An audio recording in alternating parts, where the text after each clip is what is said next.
Hello and welcome to my YouTube channel. This is Keeping 13 by Chloe Walsh, Part 3.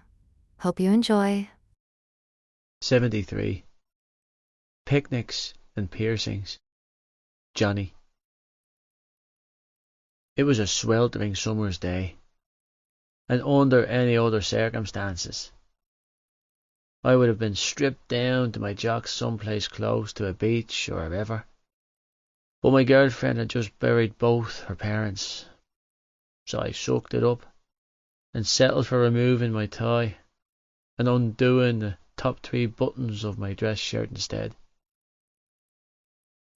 8 of us were sprawled out in the back field of my house, still clad in our funeral clothes, watching as Tag, Ollie and Sean played in the treehouse. All of the grown-ups were back at the house, serving food and chatting general shite. It was too much for Shannon.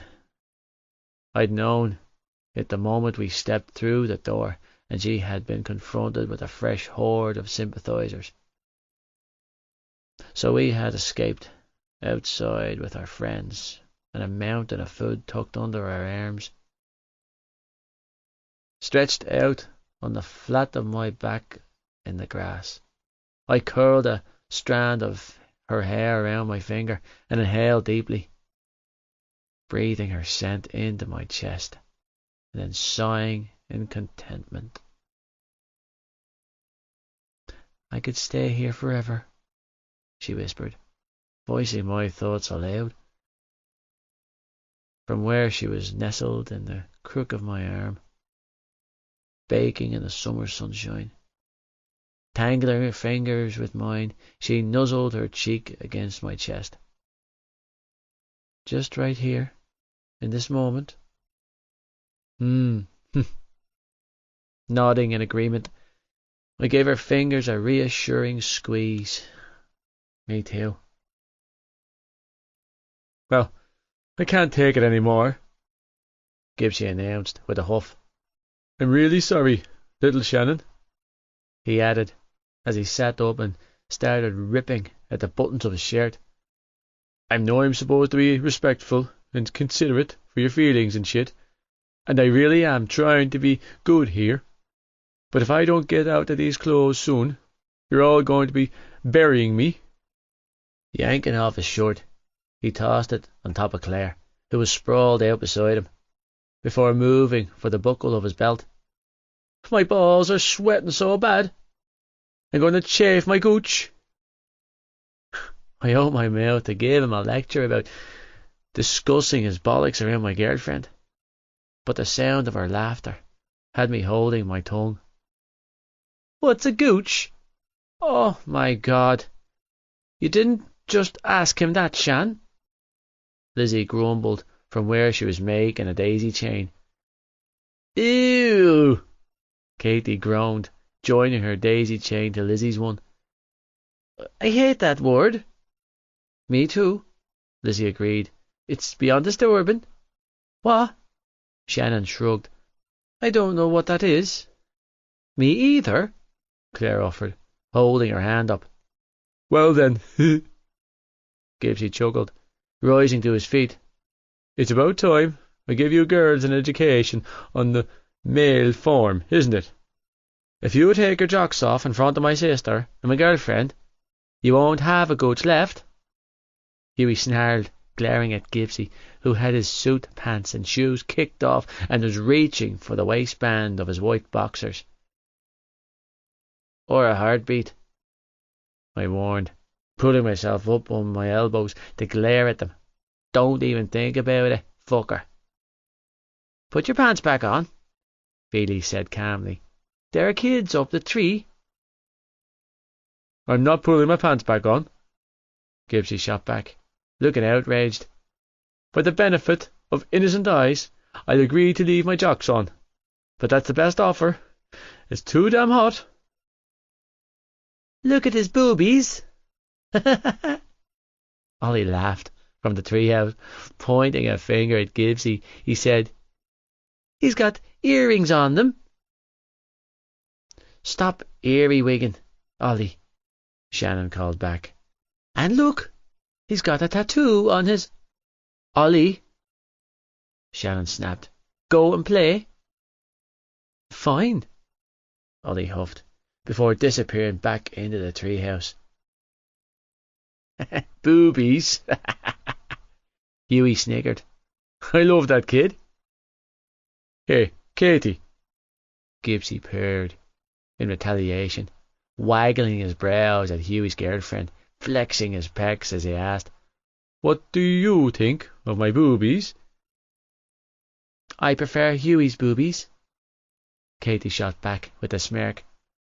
They're so much porkier. Nice try, fucker, Hughie sniggered, pulling himself up from his lying position to smack a kiss on his girlfriend's cheek. Huffing out the breath, Gibbsy turned to Claire and grinned devilishly.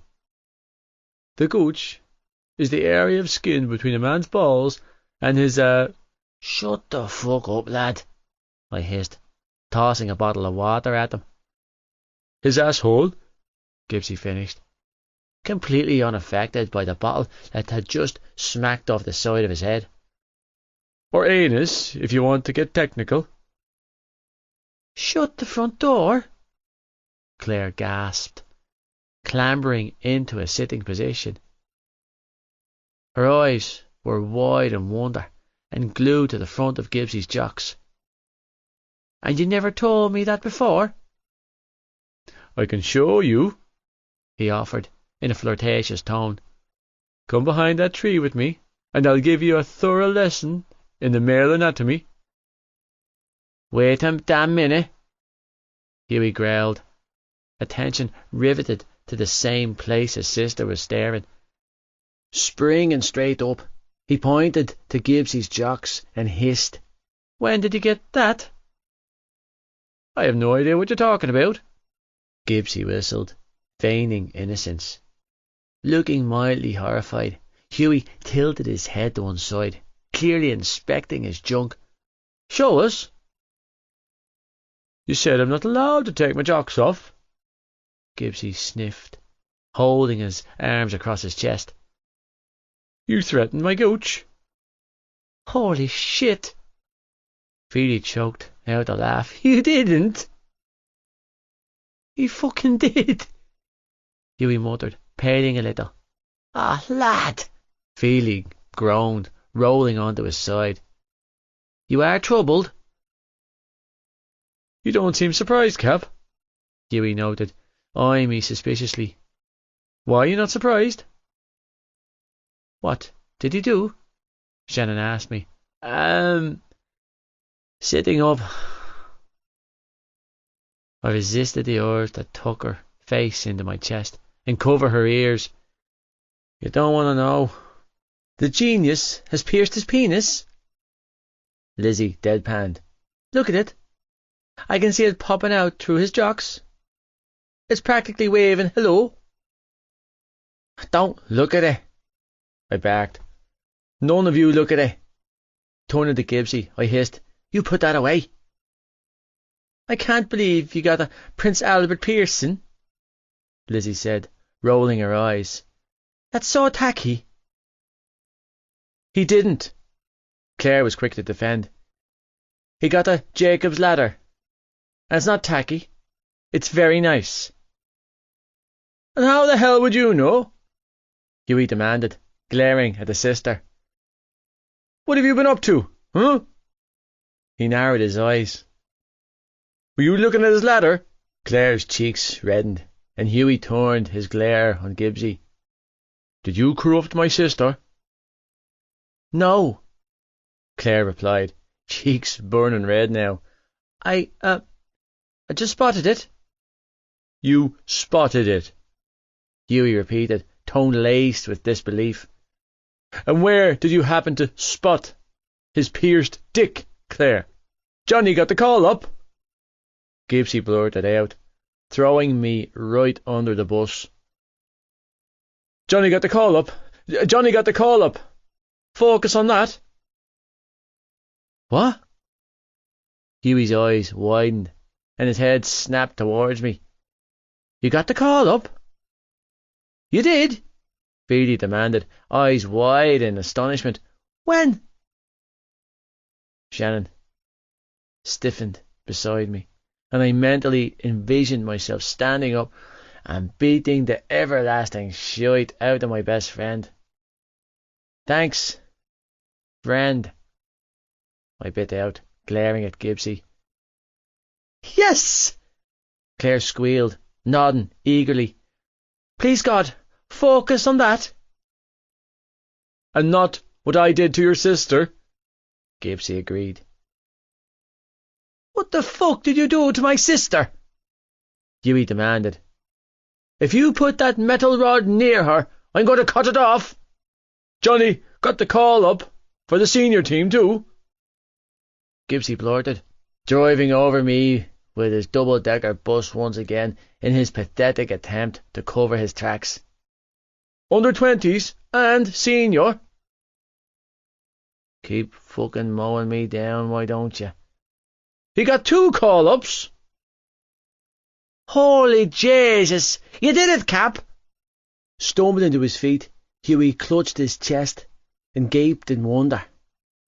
You actually fucking did it? The senior team?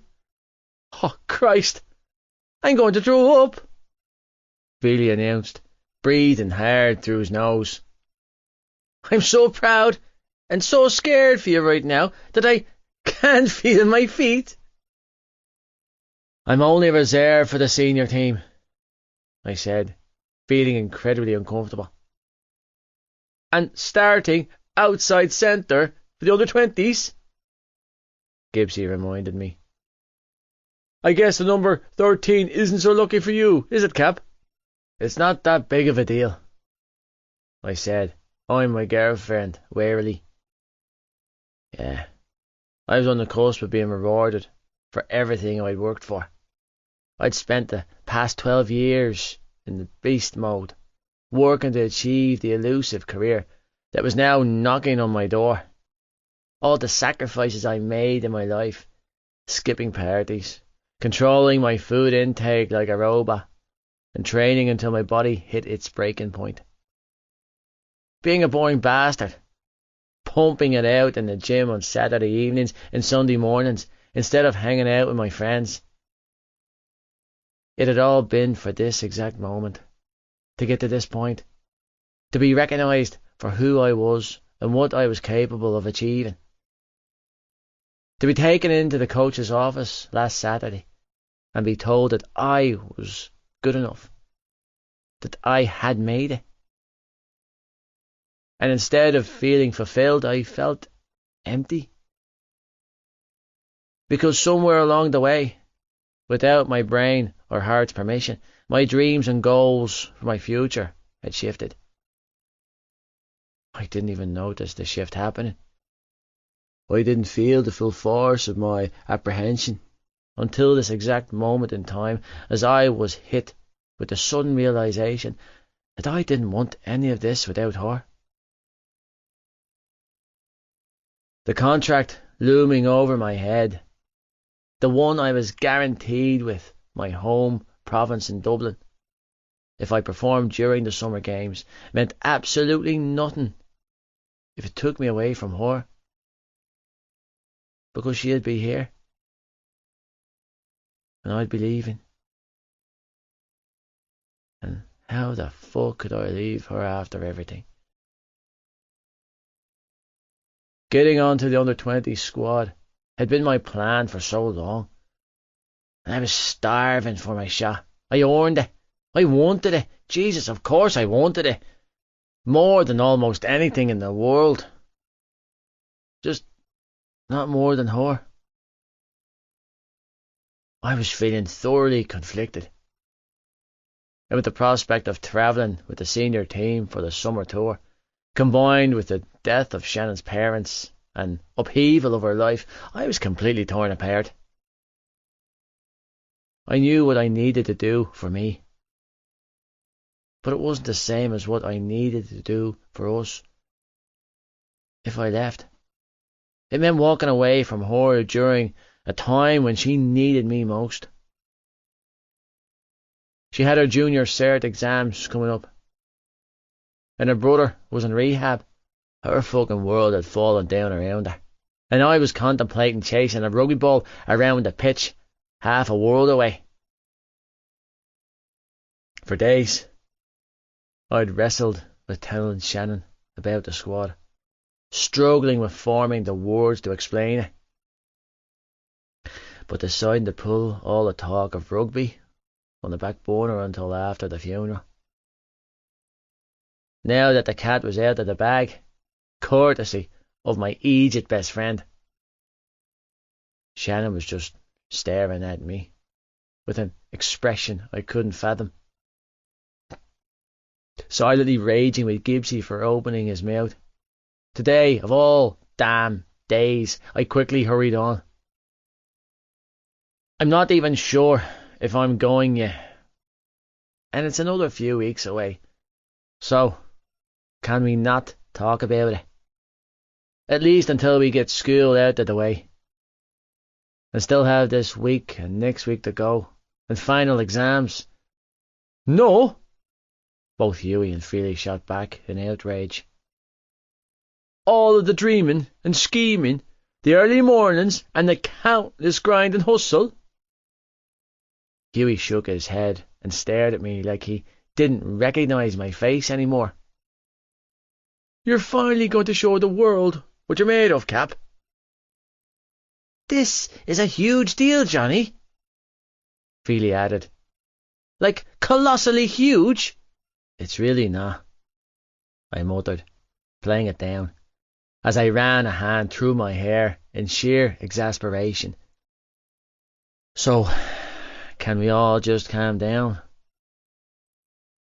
Actually, it's probably the biggest deal of your life to date. Lizzie decided to join the fold by saying, just saying. Could you not just say? I snapped, flustered. Jesus, today is not the day to talk about this. Congratulations, Shannon choked out, tears trickling down her cheeks. You did it. Was she happy? Was she sad? I didn't know. I had no fucking clue. All I could think of was her heartbroken face as she watched her mother being lowered into the ground only a few short hours ago. I wanted to tell her I wouldn't go, that I'd stay right here with her.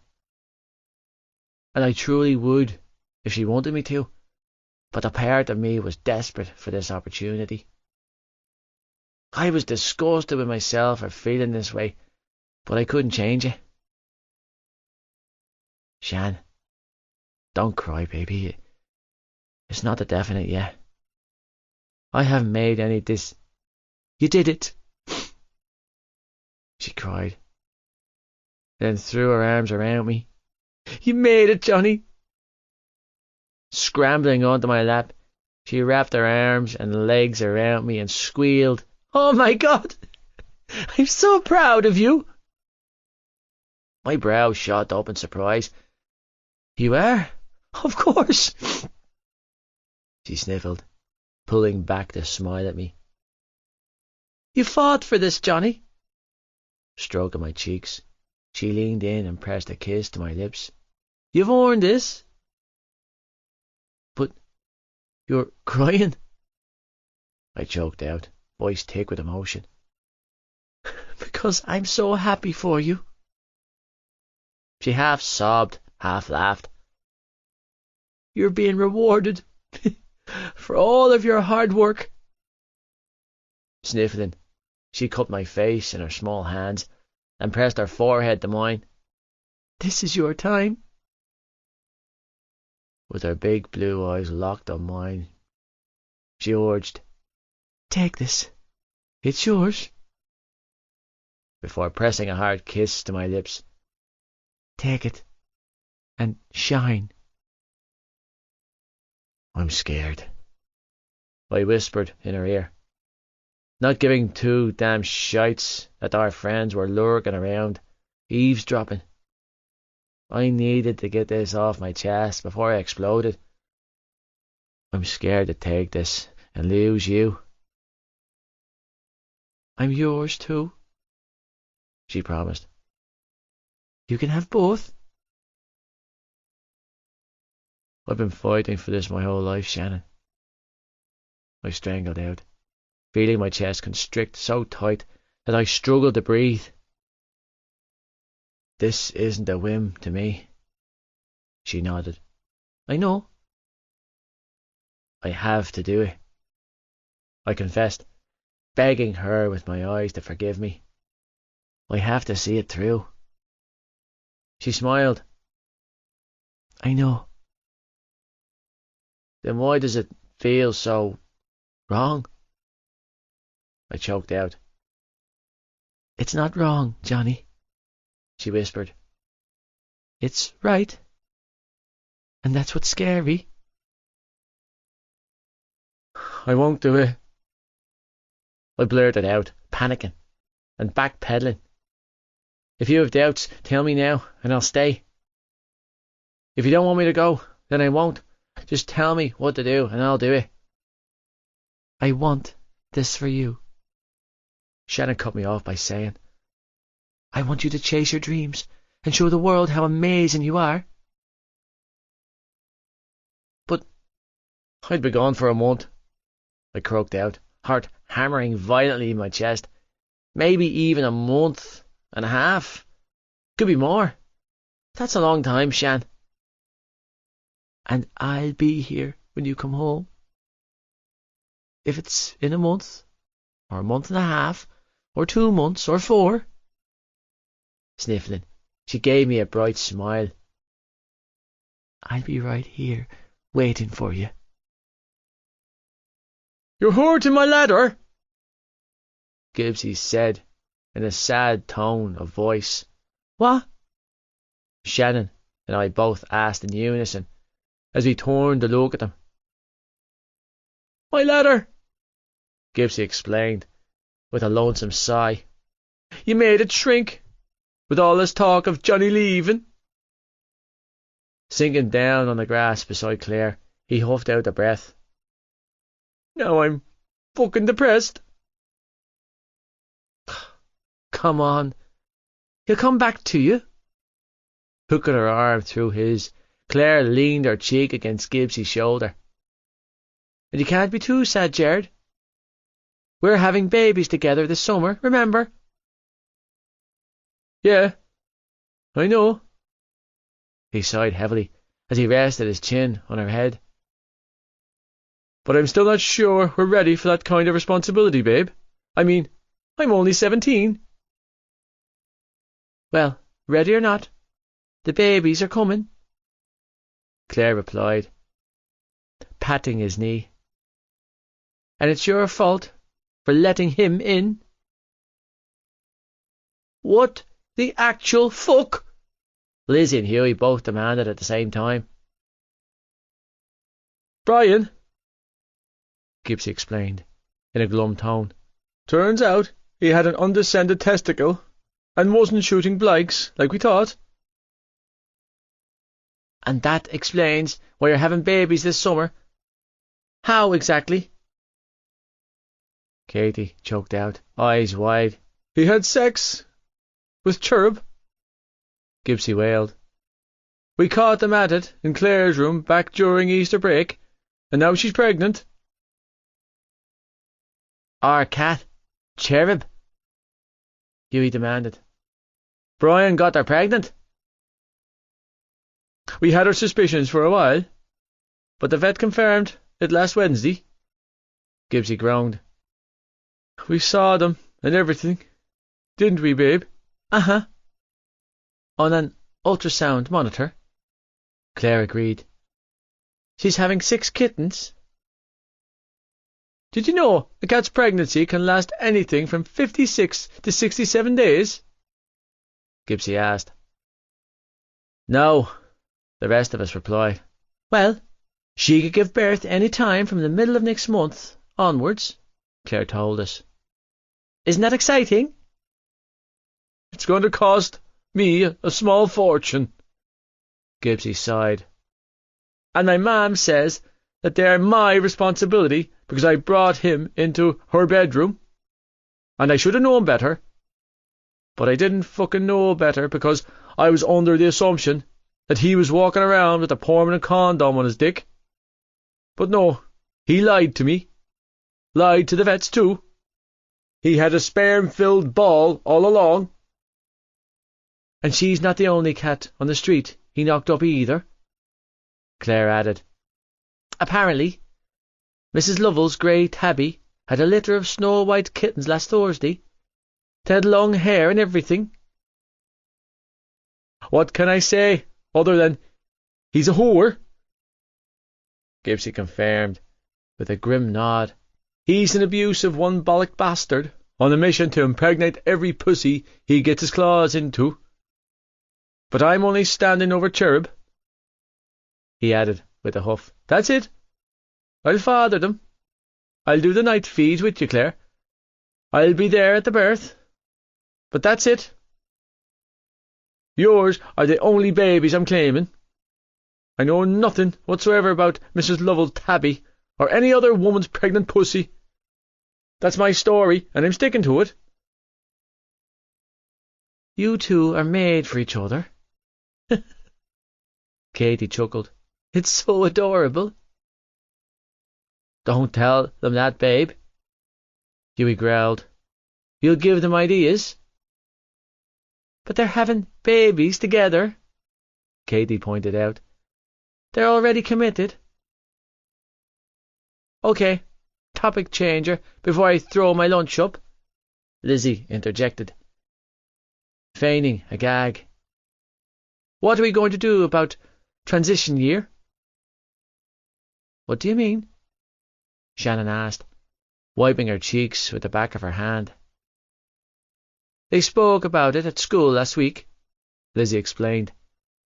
They're introducing the leap year option.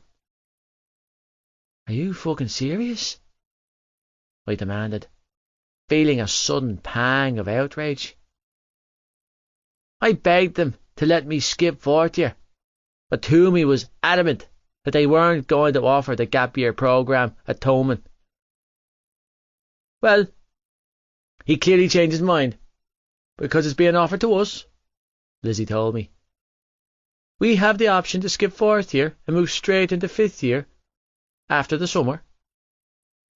She looked at Shannon and Claire. And I'm taking it, guys. Claire frowned. You are? And endure one less year of bullshit? Of course I'm taking it, Lizzie shot back. I'd leave right now, if I had my way. Good choice, Phoebe interjected quietly, giving her a small nod. Lizzie blushed. I know. Well, I don't know what I'm doing yet, Claire announced. I haven't even thought about it. You should skip, Gibbsy encouraged, waggling his brows at her. Then you're 1 year closer to me. And what good would that do me?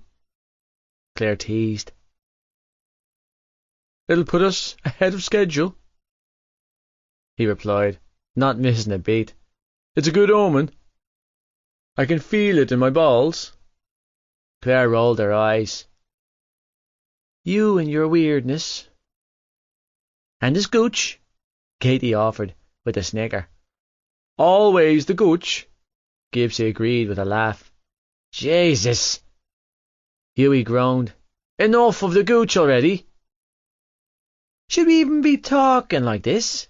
Phoebe asked then, casting a guilty look in Shannon's direction. You know, given the circumstances. Please, don't stop, Shannon hurried to say. Just keep being normal with me.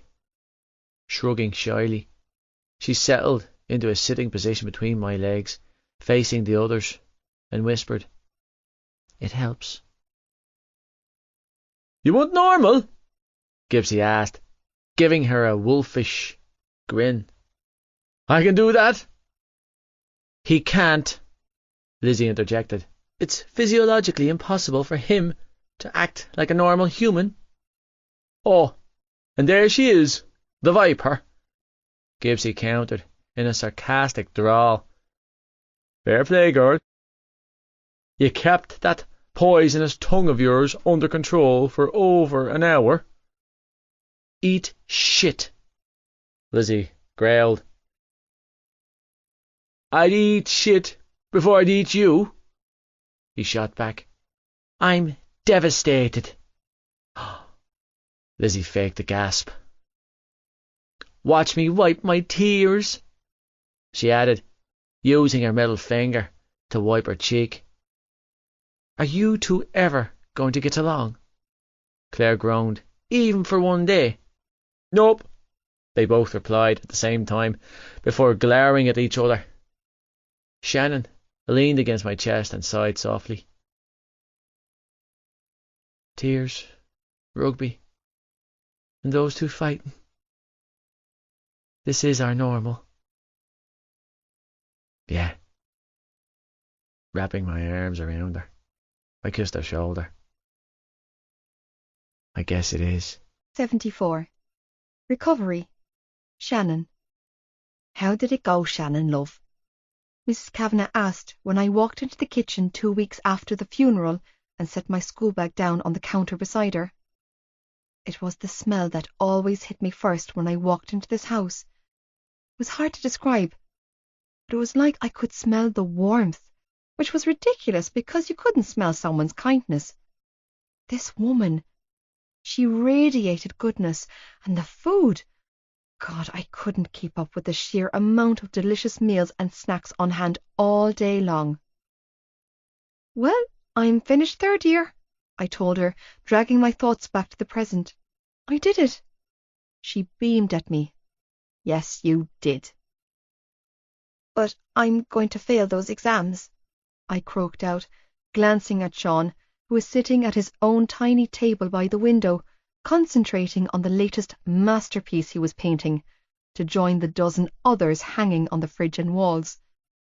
Suki was snoring at his feet with a streak of green paint on her head. My junior cert? I won't pass it. I swallowed deeply and turned back to Johnny's mother. I don't want you to get your hopes up on me. I shrugged, feeling helpless. I'm not smart like what you're used to.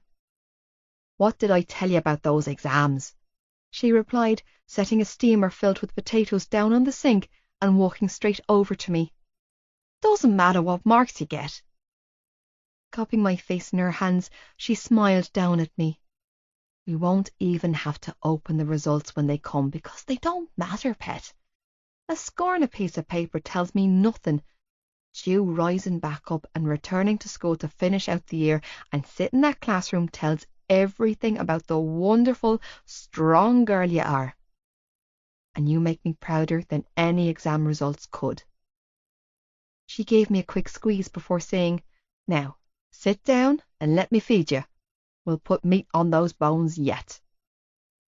Smothering a laugh, I complied and sat down at the island, eyes widening when she set the biggest plate of bacon and cabbage I'd ever seen down in front of me. Ah, thank you, I strangled out, wondering how in God's name I was going to eat a tenth of what was on my plate. She wasn't joking about the putting weight on my bones comment either. I'd gained 6 pounds in the past month from Mrs. Kavanagh's cooking alone. You're more than welcome, pet, she replied, setting a plate of spuds down on the counter. Now, where's that son of mine? At the academy. Picking up my knife and fork, I started to cut my bacon into tiny pieces. He dropped me home first, but the coaches are pushing him pretty hard to get him prepped before he leaves for the tour. He said he'll be home before 9, but you know how it is with those trainers.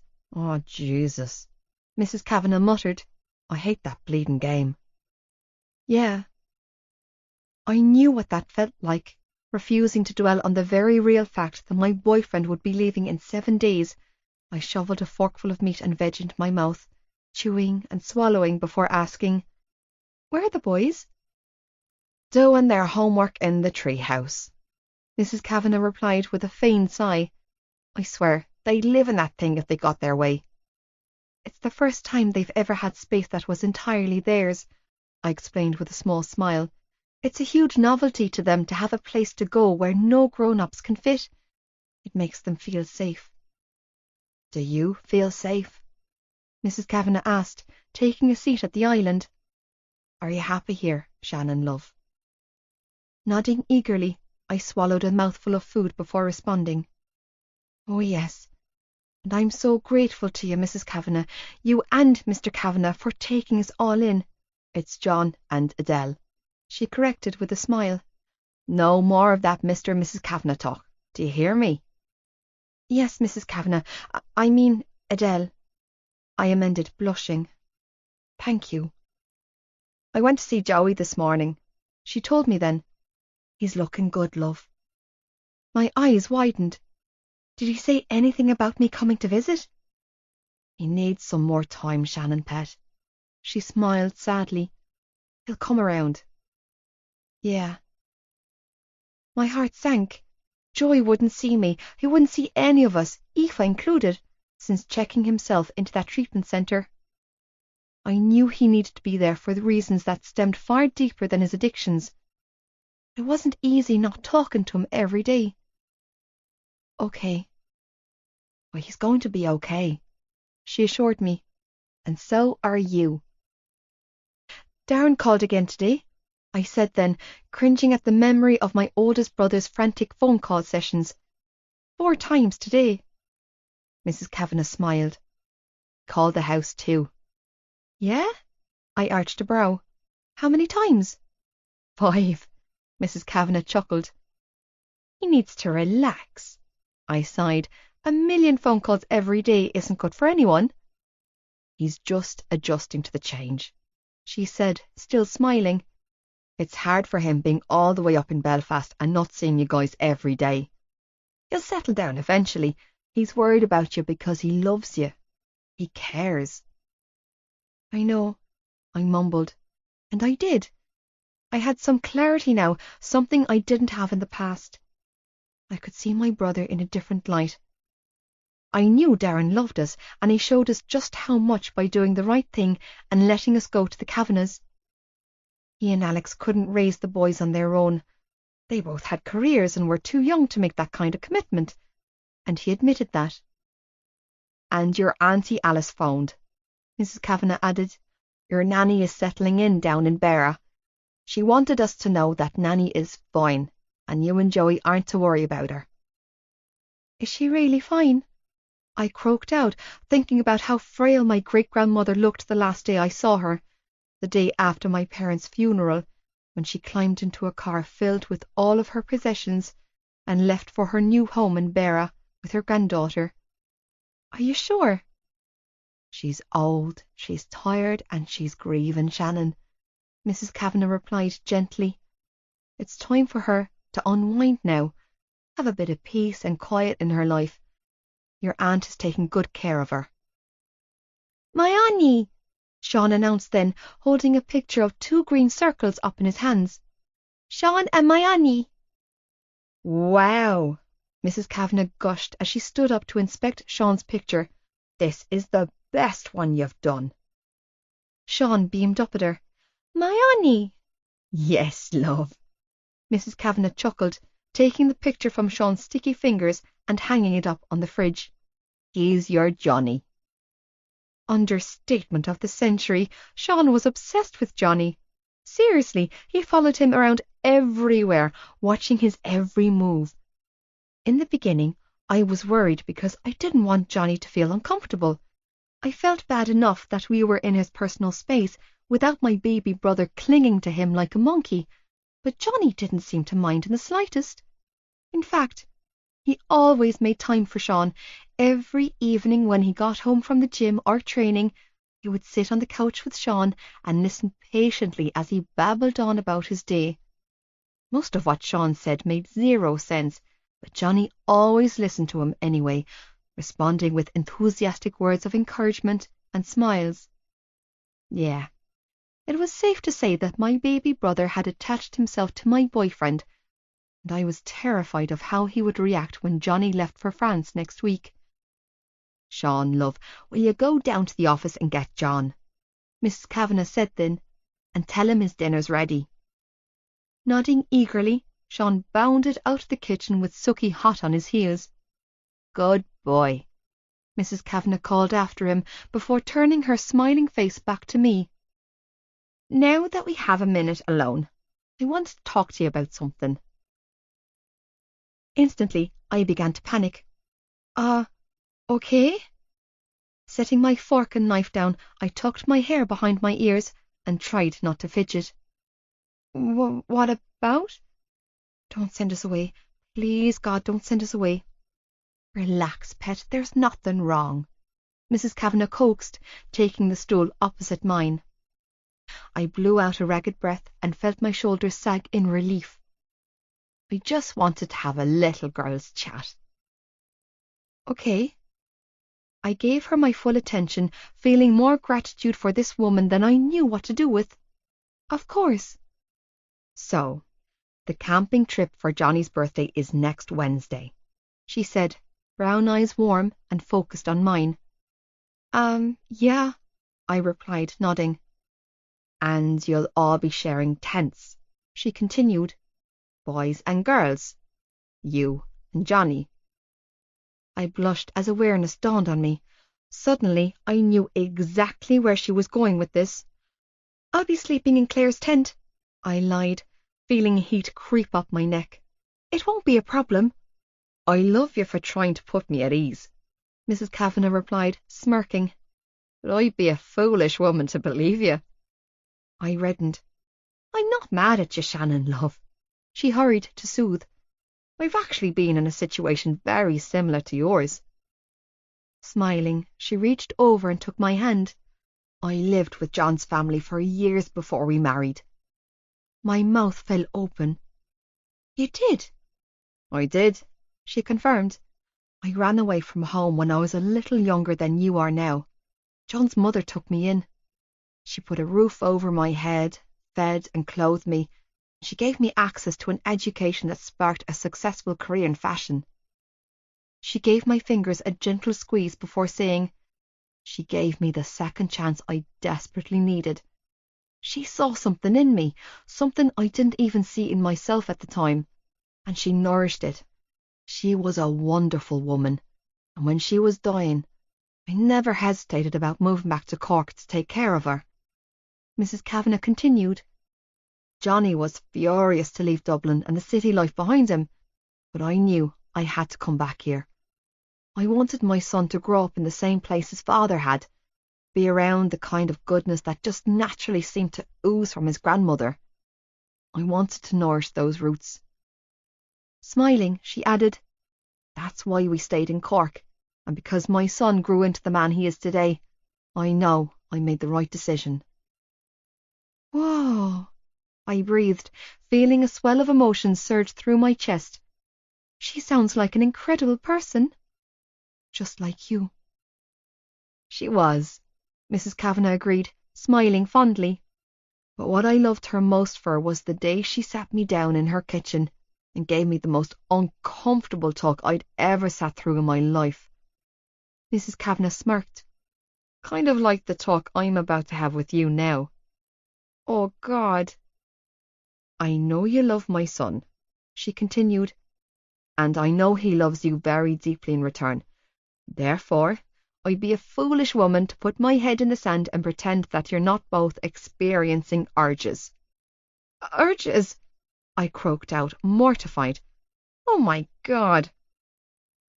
"Urges," Mrs. Kavanagh confirmed. "Like the kind of urges I found you both given into last month." "Oh, no. Please, God, no." "Johnny's a good boy, Shannon," she continued. "He truly is, but he loses his head around you." Embarrassed, I clasped my hands together and swallowed down a whimper. "I'm sorry," I finally offered, not knowing what else to say.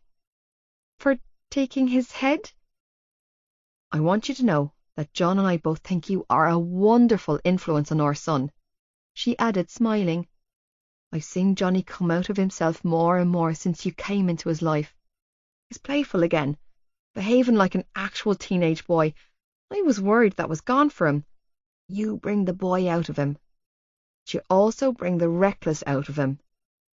Sighing, she added, I'm not a silly woman, Shannon, love. I understand what's happening here, and living in close quarters like this, well, I need to make sure that you're protecting yourself.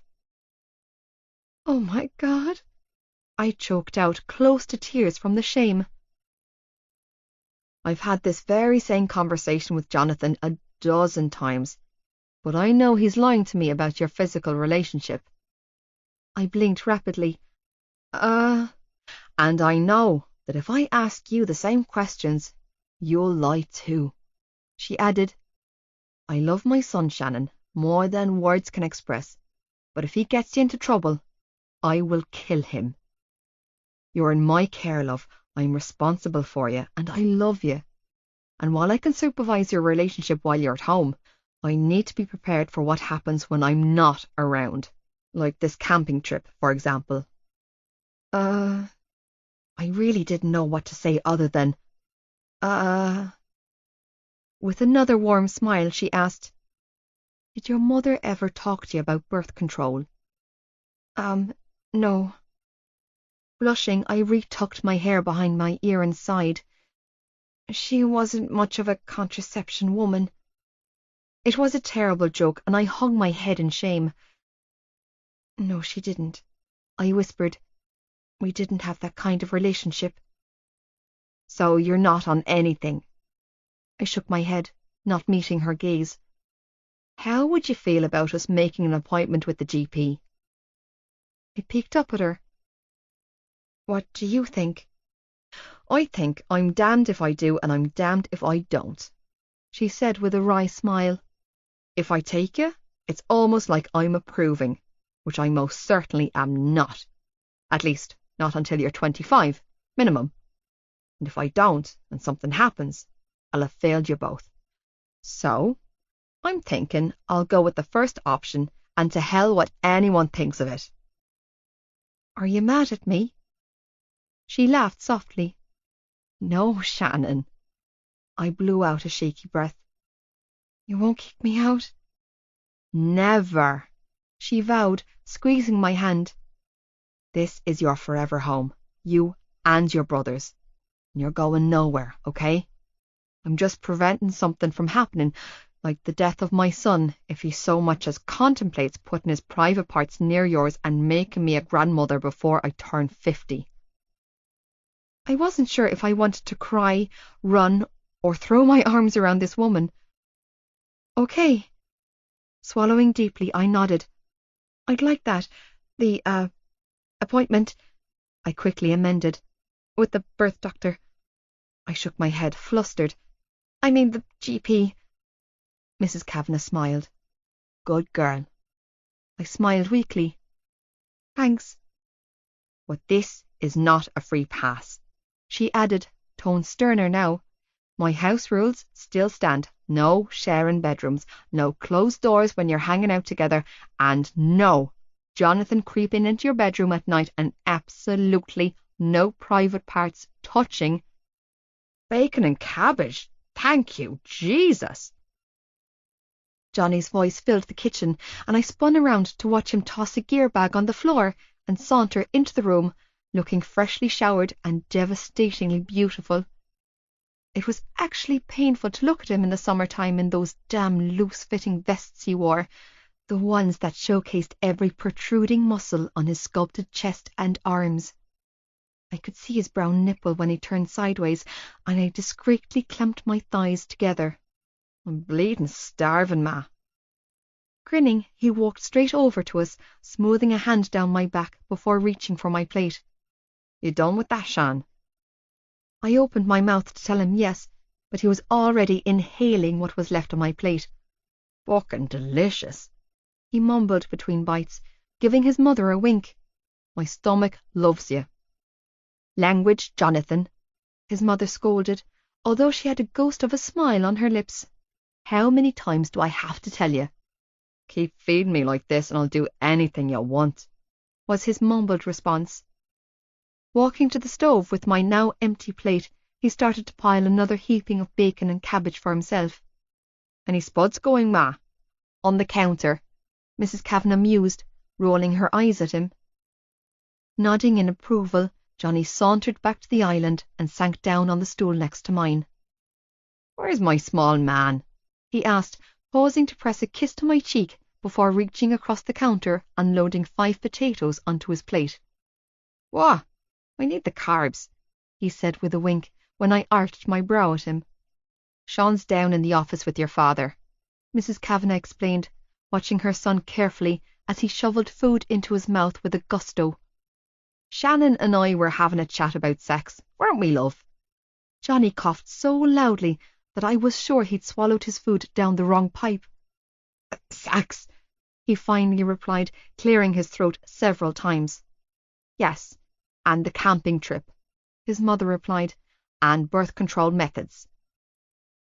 "Sex and the camping trip," I blurted out anxiously, the words pouring out of my mouth like vomit. "And no grandchildren." He coughed louder this time, his face turning slightly purple. "Christ," he finally choked out, eyes trained on his plate. "That's a lot of information to take in on a Friday evening." "And we went over the house rules again," Mrs. Kavanagh added, keeping a watchful eye on her son's face. "You remember those, don't you, love?" "I remember Dad asking me to do something," Johnny announced, shoving back his stool. Grabbing his plate, he bolted for the kitchen door, calling out, "What's that, Da?" before legging out of the kitchen. "Yeah, I'll be right there." "She's putting you on the pill," were the first words that came out of Johnny's mouth when he slipped into my bedroom later that night. "Shh," I whispered, hurrying to close my bedroom door behind him.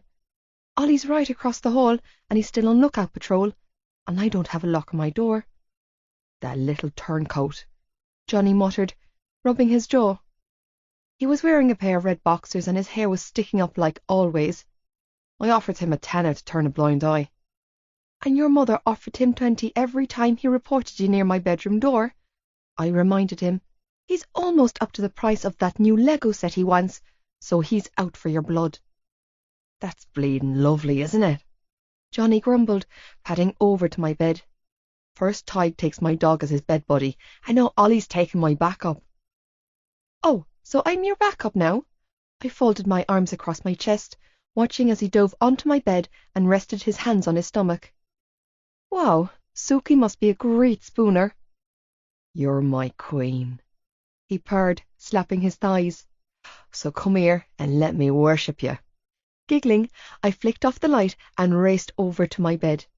Climbing onto his lap, I smothered a squeal when he slipped his hands under the hem of my nightie. "You're so full of it," I snickered, leaning down to brush my lips against his. "So what's all this about birth control?" he asked against my lips. "Your mum asked me if I wanted to go on something," I told him, pulling back to gauge his reaction. "She offered to make me an appointment with the GP." "Oh." His hands moved under my nightie to grip my waist. "And what did you say?" I trailed my fingers down his abs and smiled. "I said yes." His eyes blazed with heat. "Yeah." "But you're still not allowed in here," I whispered, biting down on my lip to stop myself from moaning when Johnny bucked his hips upwards and I felt all of him growing against me. "No?" His voice was husky, his tone flirtatious. "Are you going to tell on me, Shan?" He pulled me down hard against his waist as he thrust upwards. "Hmm?" He hooked his fingers into the waistband of my knickers and tugged. "Are you going to rat on me for being in your bed?" Releasing the elastic so that it snapped back against my flesh, he palmed my ass. "Are you going to do me wrong, baby?" Breathless, I shook my head. "Never." He smirked. "Christ, you're so fucking sexy." "Oh, God. Johnny." "And your skin is so smooth." Reaching for the hem of my nightie, he sat up and slowly dragged it over my head. "Tell me if you don't want this," he whispered, his bare chest brushing against mine, "and we'll stop." Do you remember that night in your room?" I asked, heart racing violently in my chest. "Before your mother came in?" Johnny nodded slowly. That's what I want, I whispered when words found me again. That's what I need from you. Are you sure? He asked in a raspy tone of voice. I nodded. 100%. We hadn't slept together since that first time, and knowing he was leaving soon made the pressure in my chest too much to take. I want to be with you before you leave, I told him, surprising myself with my bravery. Pulling back, I looked him in the eyes and said, I want us to be together before you go away, in every possible way. Shannon, I'm coming back to you, Johnny replied, eyes burning with heat. There's no rush. I know, I replied. And I don't want to pressure you, he added. Not after everything you've been through. I need this connection with you, Johnny, I told him. I do. I need it. Yeah. He blew out a shaky breath. I need that with you too, Shan. My heart fluttered. Really? Fucking always. He rolled me onto my back and teased my mouth with his. Are you going to ruin me, Shannon, like the river? He pressed a hot kiss to my lips.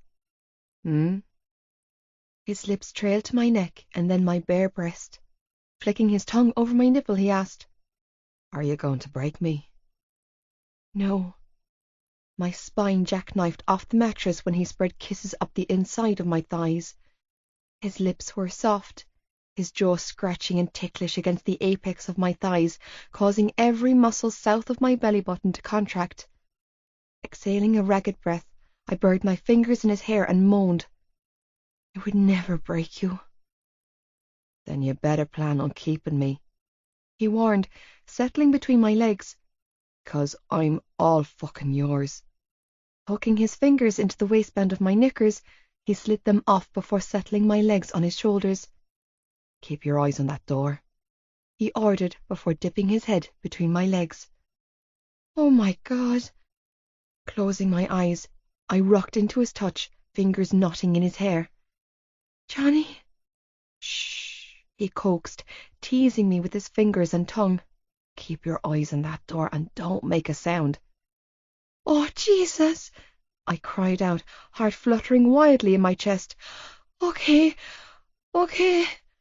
Moaning into my hand, I pulled on his hair, hips bucking frantically against his face. Oh, Johnny, You're not watching out, he growled, raising himself up on his elbows and breaking the contact. You need to keep your eyes on that bleeding door, Shan. She's like a fucking sniffer hound. And that brother of yours is worse. Keep moaning my name and I'm a dead man. I don't care, I practically hissed, flopping back on the pillow. Doesn't even matter. Just keep going, please. Believe me, it matters. Pressing a kiss to the curve of my thigh, he grumbled, And you will care if she kills me. Fine. Nodding frantically, I forced myself to strangle out the words. Eyes, door, got it? Thank you, Johnny replied before getting back down to business. Johnny, I cried out, eyes rolling back in my head. What are you? Oh my God, yes. Fuck, you're going to get me killed, he groaned. With an impatient growl, he removed my legs from his shoulders and reached forward to hook me under my arms. If I'm going out tonight, he paused to lift me up and toss me further up the bed, then I'm going out inside you. Lowering himself back down on top of me, he kissed my lips, smothering my moans with skillful thrusts of his tongue. Reaching down, I pushed at the waistband of his boxers, desperate to feel skin on skin. Take them off, I begged against his lips. Please. I will, he coaxed. Just relax. I couldn't. I was desperate to have him, to just be with him again. Everything felt so frantic. I was frantic. Please. Fuck, please don't say it like that, he choked out as he climbed off me. He dragged a foil wrapper out of the side of his jocks and tossed it onto the bed before stripping off. Keep begging me and you're going to make me explode before I even touch you. Sorry. Trembling, I scurried under the covers and watched in fascination as he ripped the condom wrapper open and quickly rolled it on. Yeah. Nodding, I flopped onto my back and whispered, Yeah. Yeah. Pulling back the covers, Johnny climbed in beside me. Are you sure? Unable to bear another moment of not touching him, I cupped Johnny's neck in my hand and drew his face to mine, lips sealing together in a kiss that I never wanted to end. He moved over me and then on me, slowly nudging my thighs apart with his. I let my legs fall open, fingers digging into his sides as I felt him settle against me. He was breathing hard, his chest rising and falling in quick succession as he pushed himself inside of my body with an aching gentleness. His forehead touched against mine in a move so comforting and tender that I felt the bite of tears sting my eyes as my emotions threatened to rip through me. Shite, he groaned in an oddly helpless tone, sounding pained as he held himself above me, taking his weight on one elbow, while using his free hand to cup and stroke my cheek. Are you sore? Stilling inside of me, he whispered, Am I hurting you? I was overwhelmed, drowning in sensations that were both searing me and setting me on fire. He wasn't hurting me in the way he thought he was. Biting down on my lip, I shook my head and pulled his face down to mine. No, I breathed against his lips as I wrapped my arms around his neck. You're perfect. His eyes searched mine, uncertainty flashing across his features as he pressed deeper inside of me, burning a scorching trail of delicious destruction with every thrust of his hips.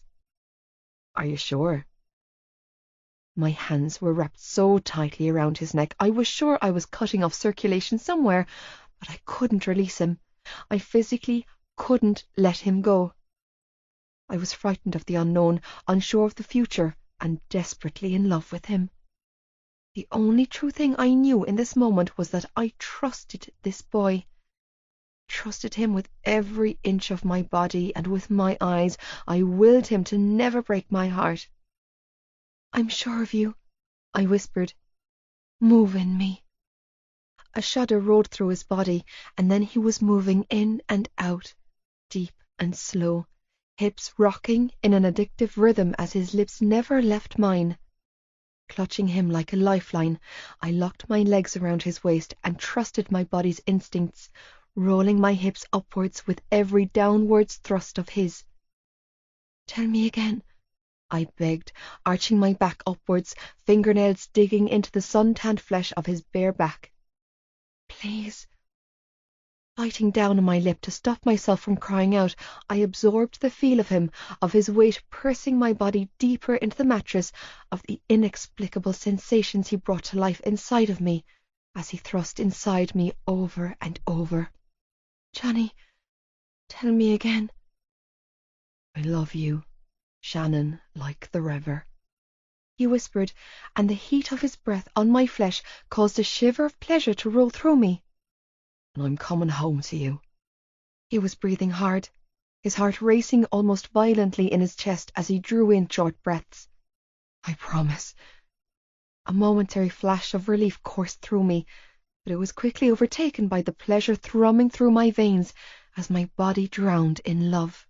75. Birthday boy. Johnny. Someone's singing happy birthday to you. Happy birthday to you. Happy birthday, old purple balls. Happy birthday to you. Broke through the best fucking dream I was having that involved a naked Shannon with her mouth around my dick. The sound of a door slamming loudly tore through my happy thoughts. And then I was buried beneath an insufferable weight as her pretty face disappeared from my mind's eye. Jerking awake with a start, I scrambled to push the covers I was smothering under away from my face. My best friend is all grown up, the voice continued to say. The big 1-8. You can legally buy me drink and smokes whenever I want now. It's like it's your birthday, but I'm the one reaping the benefits. Get off me, you big bastard, I snarled. When I finally managed to free myself from the sheets I was tangled up in, shooting straight up in my bed. I snaked an arm out and shoved Gibbsy off the bed before throwing back the covers, panic-stricken at the thought of the pancake he might have made of my girlfriend if he managed to land on her. But she wasn't there. Confused, I searched my mattress, but no naked Shannon. That's a lovely way to treat me, Gibbsy huffed, from where I had knocked him onto the floor. Charming! What time is it? You just threw me off your bed when I came all the way over here to wish you a happy birthday, he grumbled, climbing to his feet. You should apologise for manhandling me, Johnny, not ask me for your time. What fucking time is it, Gibbs? I snapped, rolling out of bed to search the mattress. It's only 6:30, he huffed. Jesus, you're supposed to be peppy when you're birth. Oh, for the love of God, would you put that oversized beast away? If you don't want to see my cock, knock before you walk into my room. I shot back as I stalked, bollocks naked, into my bathroom and slammed the door behind me. In a hushed voice, I said, Shannon, you in here? Over here, she whispered back. Grinning, I pulled back the shower curtain and cocked a brow. I knew I didn't dream you up.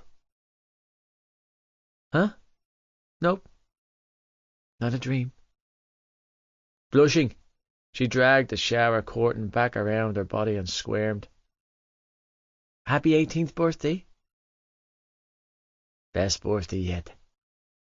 I poured, pushing back the curtain once more to step inside the tub. You in my bed? Pausing, I grabbed her thighs and hoisted her into my arms. Pressing her against the wall of my shower, I smirked. With your mouth around my...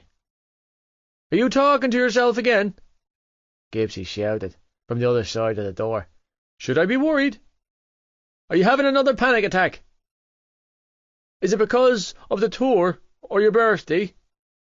Because you're only turning 18, lad, not 80, and the tour will be grand. Just breathe, nice and slow. Will I get your mam? No! Jesus Christ, don't get my ma! I strangled out, burying my face in her neck. I'm not having a panic attack, lad. You're not? I snapped my head back up. No! Then what are you doing? I'm taking a shite. I shot back, causing Shannon to giggle. Shh, I mouthed, rubbing myself against her. Go downstairs and wait for me, Gibbs, I called out. I'll be like 15 minutes. My eyes roamed over her naked body, and my dick strained. Fuck. Maybe 20. Yeah. I see pink knickers on your floor, so I know exactly what kind of shit you're talking, you lucky bastard, he called back. Hey, little Shannon. Shannon's eyes widened. Hey, Gibbsy. Nice floral bra, Shan, he added. I love the colours. Hold on a second. You are a B cup now? Get the fuck out of here, I roared. And don't touch her bra. I'm just saying that the full cup size is a big jump in 1 month, Gibbsy replied. Fair play, girl. You're blossoming. I'm going to rip your gooch off and feed it to you, you bleeding pervert, I snarled, setting Shannon down so I could climb out of the tub Swinging the bathroom door open, I stalked towards him.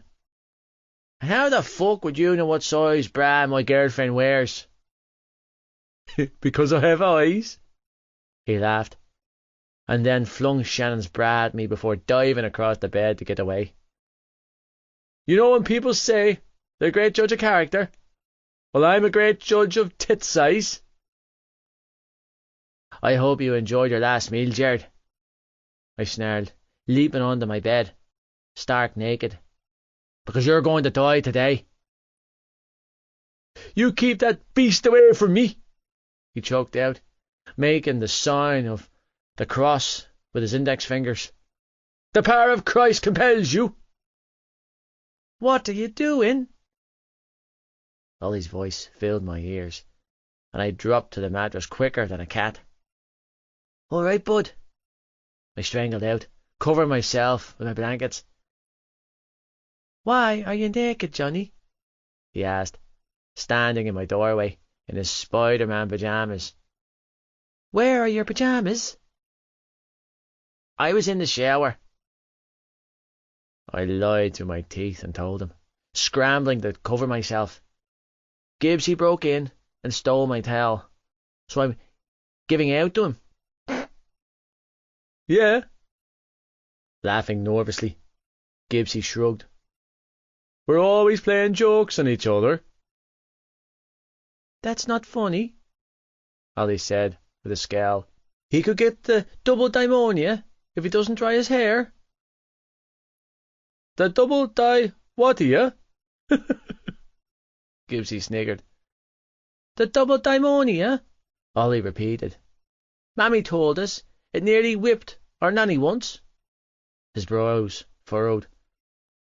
I'm not sure what that means, but she got it, 'cause she wasn't drying her hair, and it's supposed to be, like, super bad. They put you in a hospital and everything. He means double pneumonia, I corrected, stifling a groan. I'm all good, Al. Don't worry. It's the summertime. I won't get sick. Yeah, well, it's still not funny, he huffed. Turning to Gibbsy, he added, How would you feel if someone took your towel? Fair point, kid, Gibbsy replied, stifling a laugh. I promise I won't take Johnny's towel again. Well, give it back to him, now, Ollie insisted, not budging from the doorway. Come on, he urged. Do the right thing, and say you're sorry. I'm so sorry, Johnny, Gibbsy choked out, holding a hand in front of his mouth. And I would love to give you back your towel, but I seem to have misplaced it. Don't worry, Johnny, Ollie said with a huff. I'll get you a new one. He moved from my bathroom quicker than I had a chance to register what was happening. No, no, no, I called out, but it was too late. He had the door wide open, revealing Shannon standing there, thankfully wrapped in a bath towel. Ollie, get out, Shannon hissed, slamming the door shut once more. Oh my God. Deli! Ollie shouted, at the top of his lungs. I caught them again! Please, stop shouting, I begged. Don't tell her. I want my money, Ollie shot back. And you know the rules, Mr. Rule Breaker. Narrowing his eyes at me, he said, You're not allowed to play with my sister on your own. He folded his arms across his chest. And you've got no clothes on. Deli says that's a big no-no. But it's my birthday, I strangled out. Not against emotional blackmail given the current circumstances and prospective consequences, and I'll give you 50 quid if you don't tell Deli. He tilted his head to one side, studying me carefully. 100? What? I gazed at him. But it's my birthday. That's why it's 100, Ollie replied. Otherwise, I need $1 trillion. I narrowed my eyes right back at them. What do you need £100 for? For my Legos? He replied. And my business? Oh, yeah. I arched a brow. And what business is that? My spy business, he told me. And you're my #1 target? He squinted his eyes at me. I'm watching you all the time. Jesus Christ. Shaking my head, I pointed to my jeans. Get my wallet. Woohoo! Grinning from ear to ear, Ollie dragged my wallet out of my discarded jeans and handed it to me. That's a good choice, Johnny. You better keep quiet about this, I warned him as I handed over 2 50s, or else I'm going to declare war on your treehouse. You wouldn't dare, he gasped. Oh, I would, I shot back with a nod. Gibbs and I will make an even bigger treehouse, and then we'll bomb yours with water balloons until you surrender. And then we'll hijack it like pirates. Oh, I'm so fucking down with that, Gibbsy declared in an excited tone. I have an excellent aim. Fine. I won't tell on you, Ollie huffed, snatching the cash out of my hand, then holding it up to the light to check its authenticity. But this is a one-time deal. If I catch you near my sister again, you're fair game, Johnny Kavanagh. Deal, I agreed. Now, out you go. With a stiff nod, Ollie stalked out of my room, only to pause in the doorway and run back to my bed. Oh, and happy birthday, he said, giving me a quick hug. I love you. With that, he scampered out of my room with my cash in his hands. That kid is slick, Gibbsy said in a tone laced with admiration for the young hustler. Little Lynch has more of Joy the Herder in him than I thought. Yeah, well, little Lynch just walked out of here with our beer fund for the camping trip today, I grumbled as I reached for my discarded boxers and slipped them on. That little shit, Gibbsy growled, not looking so fucking admiring now. For that, I am going to water balloon and hijack his treehouse. No, you're not, lad, I said wearily. You're going to go downstairs and wait for me in the kitchen. Fine, Gibbsy huffed, heading for my door. But one of these days, we're going to take the fort back. We're going to take it all back, he added, before closing my bedroom door behind him. Coast is clear, Shan, I called out. We're off the hook. Oh my God! Shannon burst out of my bathroom, red-faced and flailing. I'm so embarrassed. It's okay, I coaxed, patting the mattress next to me. Come here. No way! Shannon strangled out, grabbing her clothes off my bedroom floor. He'll be back. That bribe only stands for as long as it takes him to put that cash in his money box. He's ruthless, Johnny. I give him 5 minutes, tops. Will you give me a kiss, at least? I grumbled when she rushed to my door. I'll kiss you later, in our tent, she called out, blowing a kiss at me before legging it down the hallway. Love you. Yeah, I muttered, flopping back onto my mattress.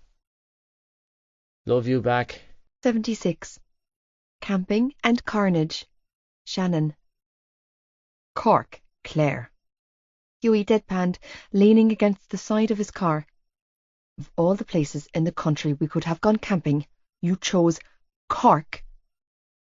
Winking, Johnny gave me a knowing smirk and continued to haul bags out of the boot of his brand spanking new Audi A4, courtesy of his parents, and passed them to Feely. Hughie had been complaining about our camping destination ever since we left the Kavanagh house 3 hours ago, and I was grateful that I got to ride shotgun in Johnny's car with him and Feely, and not with the others. Katy was in a mood, Gibbsy looked mutinous, and Lizzie was her usual raging self.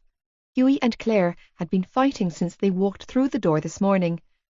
The only person who seemed to be himself right now was Feely, and I could never take his measure anyway, because he was always so quiet. Something was going on, something that had nothing to do with where we were staying tonight. It was depressing, because today was Johnny's birthday. He was leaving on Friday. We had 2 days left together, and our friends were fighting. "It's a lovely place," Claire said, with a heavy sigh. "It has a river, and it's surrounded by woodland." Grabbing a selection of green, white, and gold-coloured rugby ball-shaped balloons out of the back of Johnny's car, she shrugged.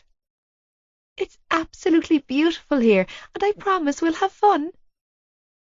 Reaching into the back seat, she pulled out 2 huge red-coloured balloons, shaped as the numbers 1 and 8. "Just try to be positive." "Well, I think it's great, Claire," Johnny interjected in a calm tone. "I really appreciate all the effort you went to, so thanks a million."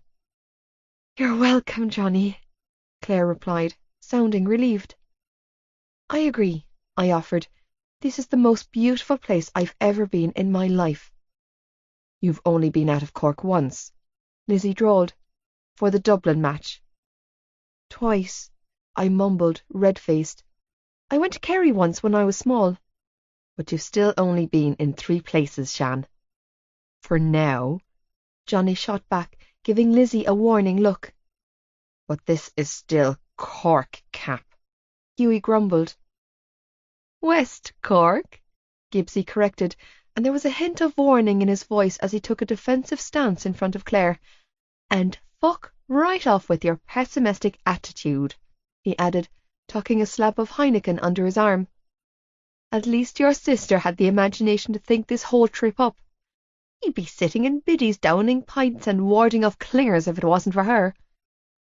Turning to Claire, he said, "Don't you mind him, babe. You did a great job." With his free hand, he tugged on her ponytail, forcing her to look up at him. "You keep that head up," he ordered, tipping her chin with his thumb. "Don't you dare hide that angel face from the world." Claire's already pink cheeks turned as red as the balloons she was clutching in her hands. "Thanks, Jared." "But we could have gone anywhere," Hughie complained. "And we're still in Cork." "Say it one more time and I'll burn your tent with you in it," Gibbsy snarled, glaring at Hughie. "You think I'm messing? Keep upsetting her and see what fucking happens." "Whoa, whoa, whoa," Feely interjected, stepping between the boys. "None of that shit on Cap's birthday." Turning to Gibbsy, he added, "Tone down the testosterone. You're peaking on the crazy with the death threats, Gibbs." "Hughie's right." Lizzie decided to throw her 2 cents into the mix. "This is a disaster." Claire's eyes filled with tears, and she hurried off through the woods in the direction of the camping site, mumbling something about a fly being in her eye. "Oh my fucking God!" Gibbsy roared, clearly livid. "If any of you have a problem with being here, then get back in your cars and leave." Gesturing behind him to where Claire had hurried off, he added, "Think very carefully about your next move, because if you're coming, then you're going to be happy. You're going to smile, and you're going to have a good bastard time. You're going to eat the cake. You're going to sing all the happy fucking birthdays, and you're going to thank that girl for spending the last bloody month organising this trip for your unworthy asses." Exhaling heavily, he looked around at us. We left our heavily pregnant cat at home for this, and Claire's anxious enough about the cherub without all of you breathing down her neck. So if you upset her again, I will legit take leave of my senses and lose the fucking plot. Eyes bulging, he added, "Don't push me because I'm already halfway there." "All right, lad," Hughie coaxed, holding his hands up, eyeing Gibbsy warily. You won't hear any complaints from me. Gibbsy nodded stiffly before turning his glare on Lizzie. And you? For Claire's sake, I'll suck it up, Lizzie bit out. Good. Readjusting the slab of beer in his hands, Gibbsy said, Now, if you'll all excuse me, I need to go and find somewhere to take a shit because I've been holding one in since we left Ballylagan, and I had a curry last night, so you can only imagine the pressure I'm under right now. You go do that, lad, Feely mused, slapping a roll of toilet paper on top of the case of beer in Gibbsy's arms before he hurried off into the bushes. We're all shiny, happy people here. Now, listen up, Johnny said, drawing everyone's attention to him. I personally couldn't give a shite if you're happy to be here or not. I don't care if you're being a pack of spoiled brats because we're still in Cork. I don't care if you don't particularly like one another. I don't care if you're in a fight with each other. I don't even care that it's my 18th. I don't care. Not one iota of fucks do I give about any of that crap. He growled, glaring at Katie, Hughie and Lizzie. I care that I have 2 days left with my girlfriend. 2 days. And then I'm gone for the summer. We've had a hard year. We've had surgeries and funerals, fires and loss. We've seen more hospitals and tears than you could comprehend in your little pea brains and suffered some serious fucking upheaval. This is our break, our little time out from all the shite back home.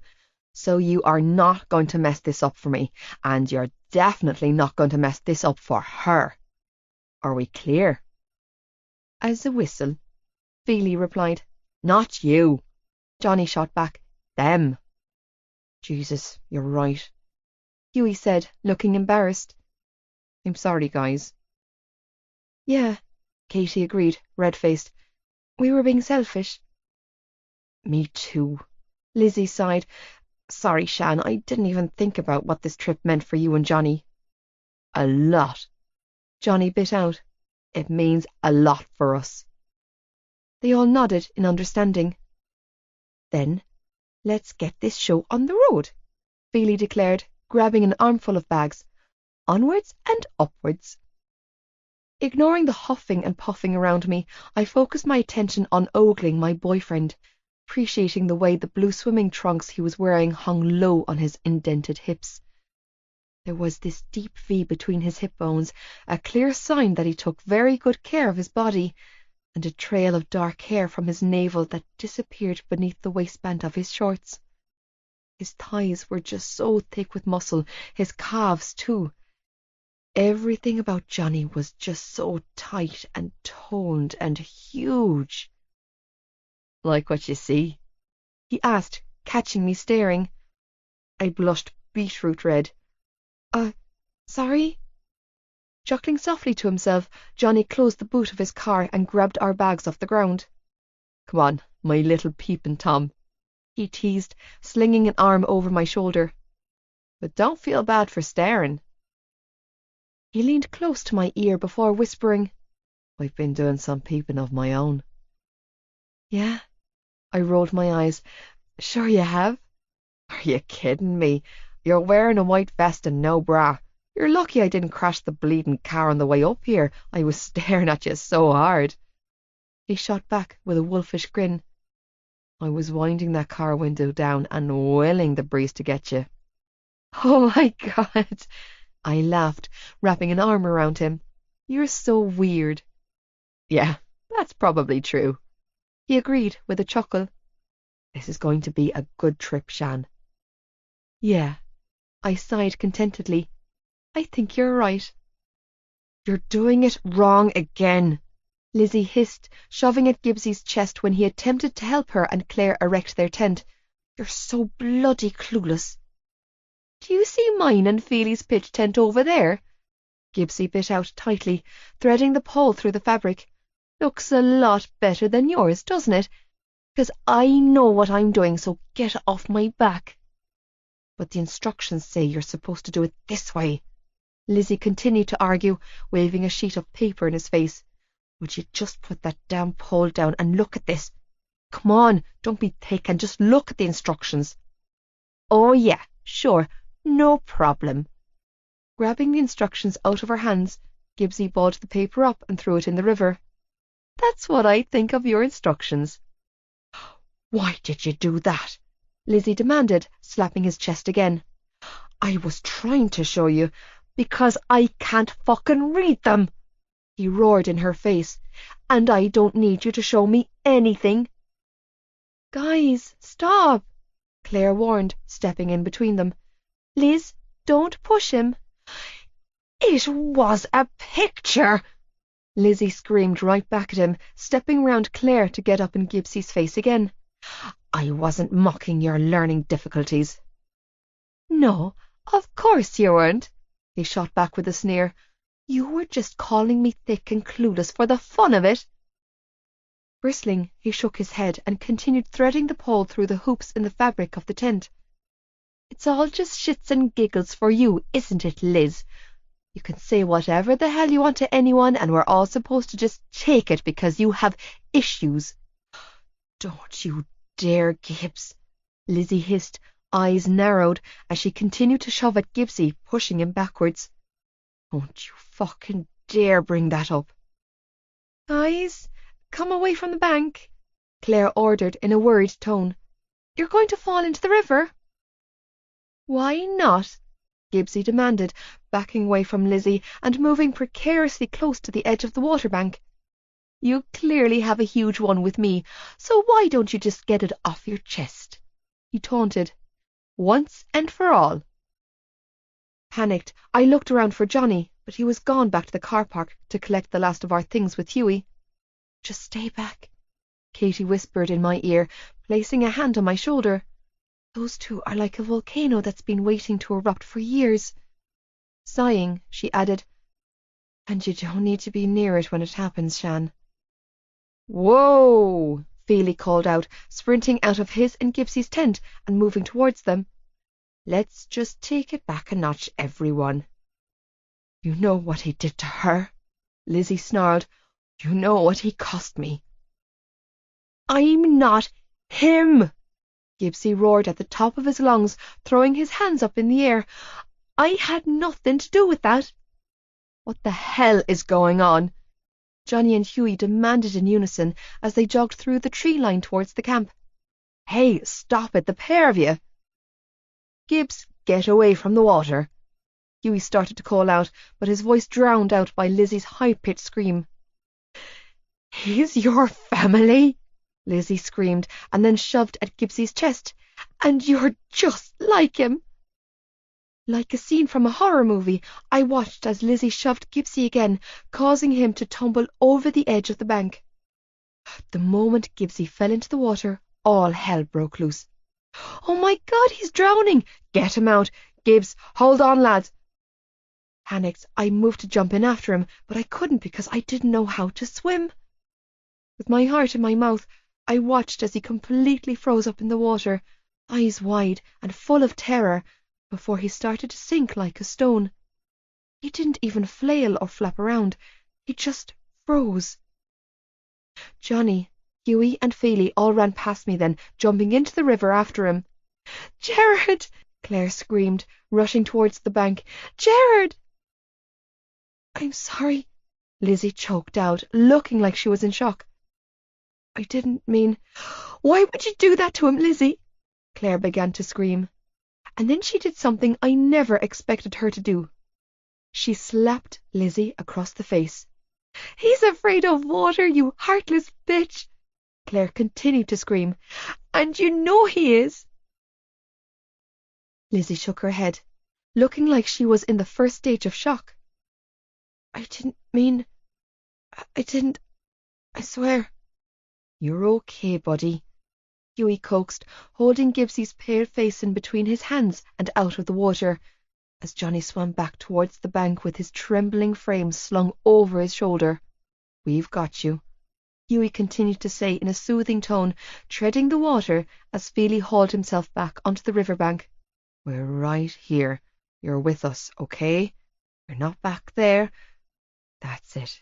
Good job, lad. Just keep nice and calm. Have you got him? Johnny demanded, breathing hard as he thrust Gibbsie's limp body towards Feely, who was lying on his stomach, leaning over the edge of the bank, with his arms stretched out to take their friend. "Don't let him go, Pa." "I have him, Cap," Feely replied, grabbing Gibbsie under the arms. "I won't let you go, buddy." Gibbsie looked like a frightened little boy, frozen in shock as Feely hauled him out of the water and onto the muddy bank. He collapsed on his hands and knees at the edge, and the sounds that were coming from his throat were gut-wrenching. It was almost like the keening noise of a wounded animal. "Good man," Feely panted, dropping down beside Gibbsie and placing a hand on his back. "Shh, you're safe." Johnny hauled himself out of the water next, followed swiftly by Hugh, and then all three of the boys were kneeling beside Gibbsie, whispering words I couldn't make out in his ear.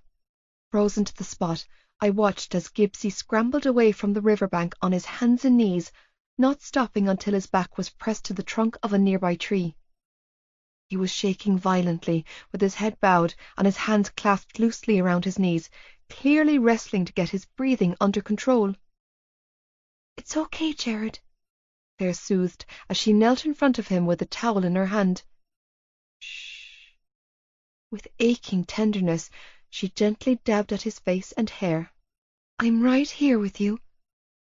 Moving onto his shoulders, she gently dried him off with the towel before wrapping it around his shoulders and cupping his pale face in her hands. Deep breaths. Pressing her forehead to his, she stroked his cheeks and whispered, "I'll keep you safe." "Is he okay?" Katie asked, sounding concerned. "Gibbs?" "He'd be a lot better if all of you stopped staring at him," Claire hissed, shifting her body so that Gibbsie's face was hidden from view from the rest of us. "He's not a fucking circus." "Whoa." "Gibbsie, I'm sorry," Lizzie blurted out, tears streaming down her cheeks as she rushed towards him. "I swear I didn't mean to—" "Get away from him," Claire snarled, taking a defensive stance in front of a boy who was more than twice her size. "Get back, all of you." "I didn't mean it," Lizzie choked out. "I swear—" "Just give it a bleeding rest," Johnny growled, climbing to his feet. "You could have killed him." "I know, and I'm so sorry," Lizzie sobbed, shaking her head. "I didn't mean it." "You never mean it," Hughie muttered, stalking over to Katie, who was holding a towel out for him. "But we're all getting really tired of hearing that excuse, Liz." "I said I'm sorry." "Well, sorry doesn't bleeding cut it this time." "You can chalk that down, Cap. You could have killed him. What part of that don't you get?" "Guys, stop," I choked out, feeling a huge swell of sympathy for Lizzie, who looked genuinely remorseful, and seconds away from a nervous breakdown. "She didn't mean it." "She meant it, Shannon," Hughie snapped. "Hey, don't snap at her," Johnny warned, coming to stand in front of me. "I wasn't. You fucking were." "All right, lads, just simmer on down," Feely interjected. "Lizzie knows she was wrong. She's clearly sorry, so there's no need to start throwing shit at her or each other." "But she—" Hughie started to object, but Feely cut him off. "You're perfect now, Hugh?" he asked, arching a brow. "And you, Cav?" He turned to Johnny. "You've never lost your head in a fight?" "We've never tried to drown anyone," Hughie shot back, glowering at Lizzie. "She didn't try to drown him," Feely stated calmly. "Don't be so fucking dramatic. She lost her temper and pushed him. He fell in and panicked. We know why. It's shit. It sucks. It happened. Now let's get on with it." "I'm so sorry," Lizzie sobbed. "They know," Feely replied. Turning to Lizzie, he crooked a finger and said, "Come here." "Oh, what?" "I said, come here," he repeated in a no-nonsense tone of voice. "Now." Stunned, I watched as Lizzie complied without a word and walked over to him. "Now, you and I are going to go for a walk and let them all cool off," Feely said, taking a hold of her hand. And we're going to come back when everyone here remembers that they're not perfect angels. Okay. Sniffling, Lizzie nodded and let Feely lead her away from the campsite. Are you okay? I asked, following Johnny as he walked over to our tent and crawled inside. Johnny? I'm grand, Shan, he replied, digging a towel out of his bag. I'm just a bit rattled. Sinking down on his knees, he towelled off his chest and back before sighing heavily. This day is a blatant disaster. Not necessarily, I offered, scooting onto my knees to watch him clean up. They're all fighting, he grumbled, dragging the towel through his hair. We're not, I whispered.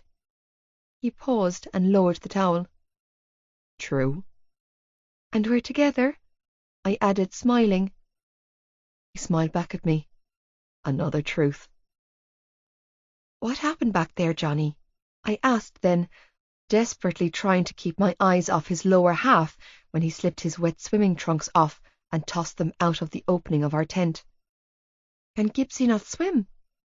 He can swim, Johnny corrected, rummaging around for a clean pair of boxers. He just panicked. Why? His father and sister drowned when he was small. Johnny muttered, brows furrowed, as he concentrated on pulling on his jocks. They got into trouble out at sea or something like that. Shrugging, he added, He's had an issue with water ever since. Oh my God, I strangled out, heart cracking clean open in my chest. When did this happen?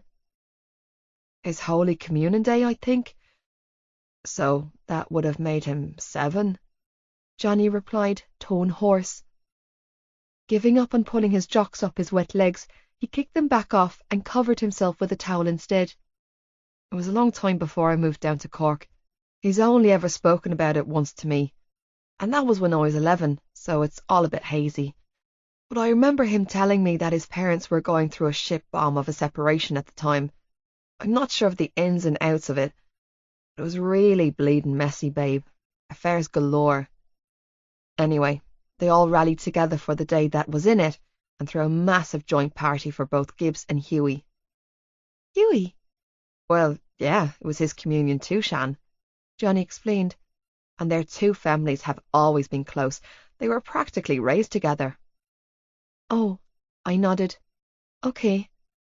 Anyway, his stepdad Keith had spent a fortune to have the party at this flashy hotel by the coast for Gibbs, Johnny continued, and his father wanted to outdo him, so he rented a boat and took a bunch of them out on the water. Oh no, I croaked out, covering my mouth with my hands, not sure if I wanted to hear the rest of this story. They got into some sort of trouble, Johnny said. I don't know all of the details. Gibbs and his sister Bethany got knocked overboard. A sob tore through me. No. Johnny sighed sadly. Their dad went in for them, but he didn't come back out. Releasing a heavy sigh, he added, His sister did neither. Oh my God. What about Gibbsy? I strangled out, dabbing at the tears trickling down my cheeks. How did he get out? That's the part he won't tell me, Johnny muttered. I know it has something to do with the Biggs family, and maybe even Claire. I presume one of them swam out and saved him. He shrugged again, looking a little helpless. He doesn't talk about it, and I don't push. How old was she? Johnny paused and thought about it for a moment before responding. Gibbs was 7, so she would have been 2 or 3. My heart broke. She was only a baby. Yeah. Johnny exhaled a heavy sigh. She would have been about Sean's age. Oh my God. I shook my head, struggling to comprehend what I'd just heard. Can't believe this. We all have our secrets, Johnny replied quietly. We're all a little fractured, Shan. Can Jared and I have your keys? Claire's voice filled my ears seconds before her head popped through the opening of our tent. Without a word, Johnny grabbed his keys off the tent floor and handed them to her. Thanks, she replied before disappearing once more. Do you think he should be driving after what happened? I asked, worried. Johnny shrugged. Probably not, but he needs space. He told me, brows set in a deep frown as he focused on plucking wet strands of grass off his shin and then tossing them away.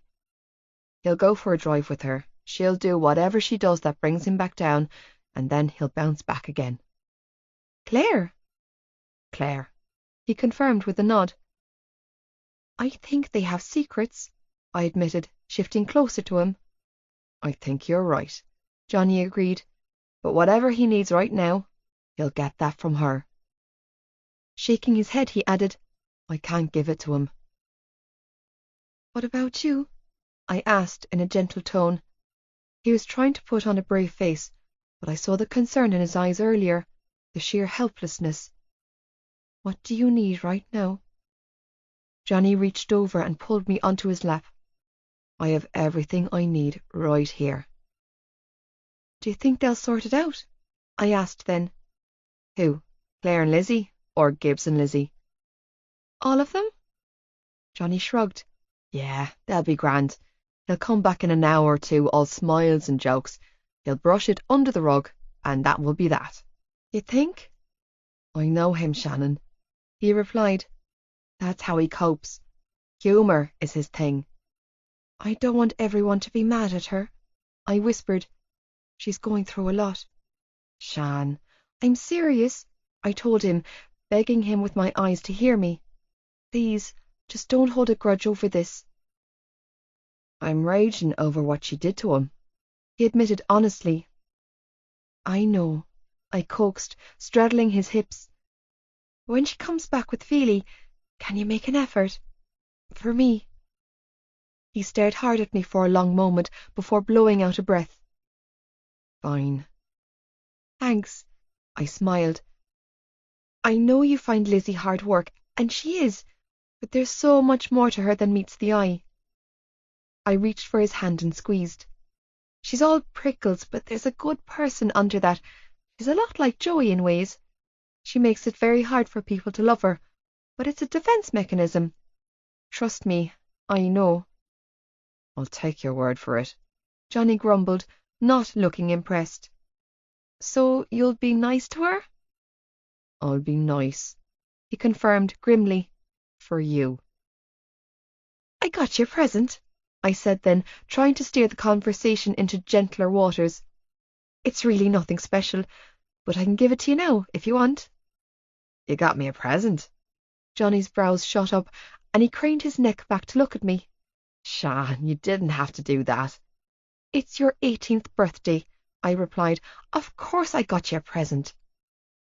Rolling off his lap, I held a hand up. But, fair warning, it's nothing as amazing as that flashy car your parents bought you. She's sweet, huh? He chuckled. She purrs like a dream. Uh-huh. Entirely uninterested in talking cars with him, I reached into my bag and rummaged around until my fingers found the book inside. I made it myself, I told him as I pulled out the scrapbook and thrust it into his hands.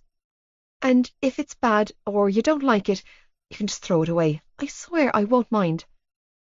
Clasping my hands together on my lap, I shrugged, feeling nervous. Happy birthday, Johnny. You made me a book? His voice was deep and gruff as he opened the cover and stared. Of me? Well, it's more of a scrapbook, I explained, detailing your career from the minis all the way up to here.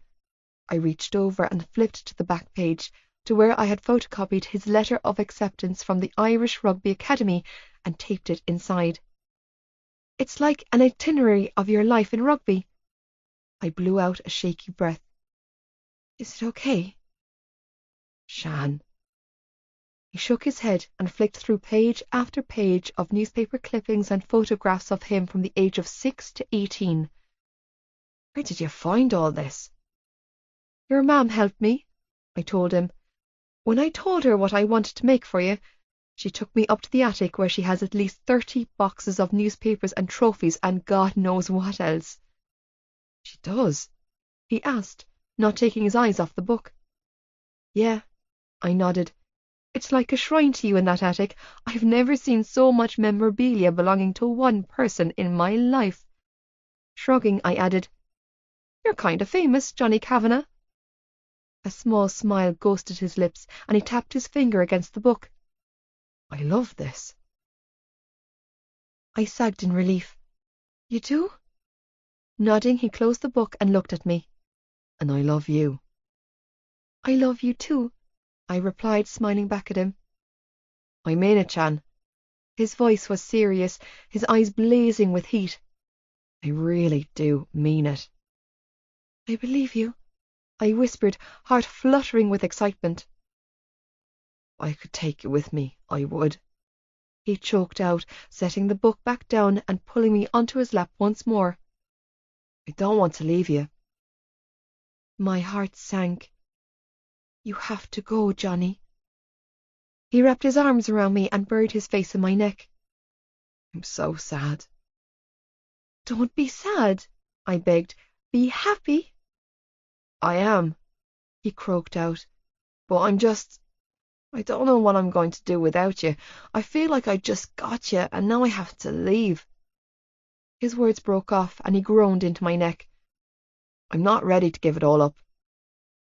Give what up? I whispered, trailing my fingers through his hair. My youth, he admitted quietly. Johnny, you're still young, I coaxed. I'm not talking about my age, he mumbled. I'm talking about you and those fuckers out there, he added, pointing a finger at the tent opening. And your annoying little brothers. He shook his head and sighed heavily. I'm not ready to give it all up, Shan. You can do this. I forced the words out of my mouth when all I wanted to do was scream, Don't go, instead. But I wouldn't be selfish with him. He needed to do this, and I needed to support him. And it's only for the summer. He stiffened for a moment before nodding. Yeah, I know. Do you want the rest of your present? I coaxed, desperate to cheer him up before we both ended up miserable. There's more. Smirking, I pushed him onto his back and whipped his towel away. If you want more. Oh, fuck, he growled, nodding in appreciation as his hands moved to my hips. I definitely want more.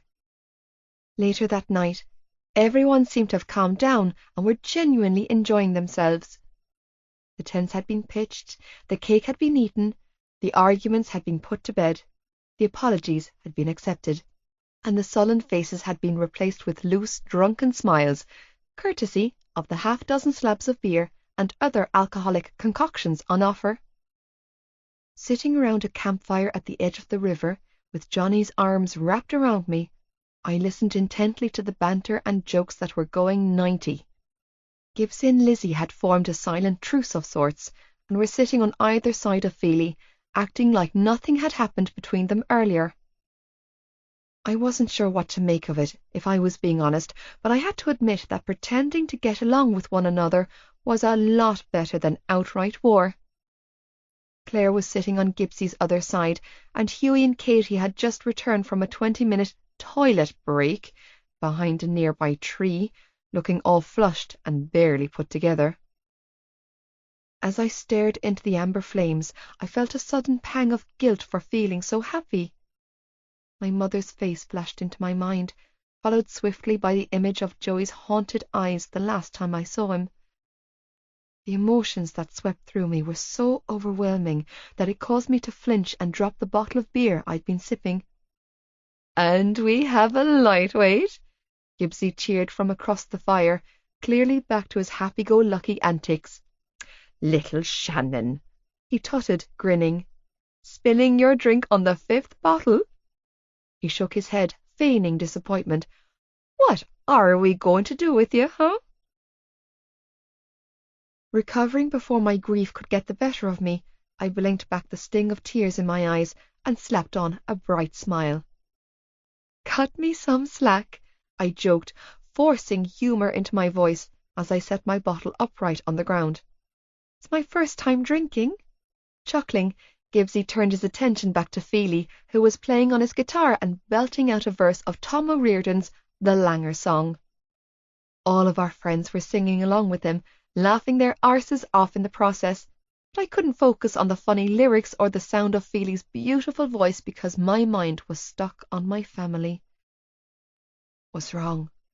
Johnny whispered in my ear, and the smell of alcohol on his breath hit me like a wrecking ball.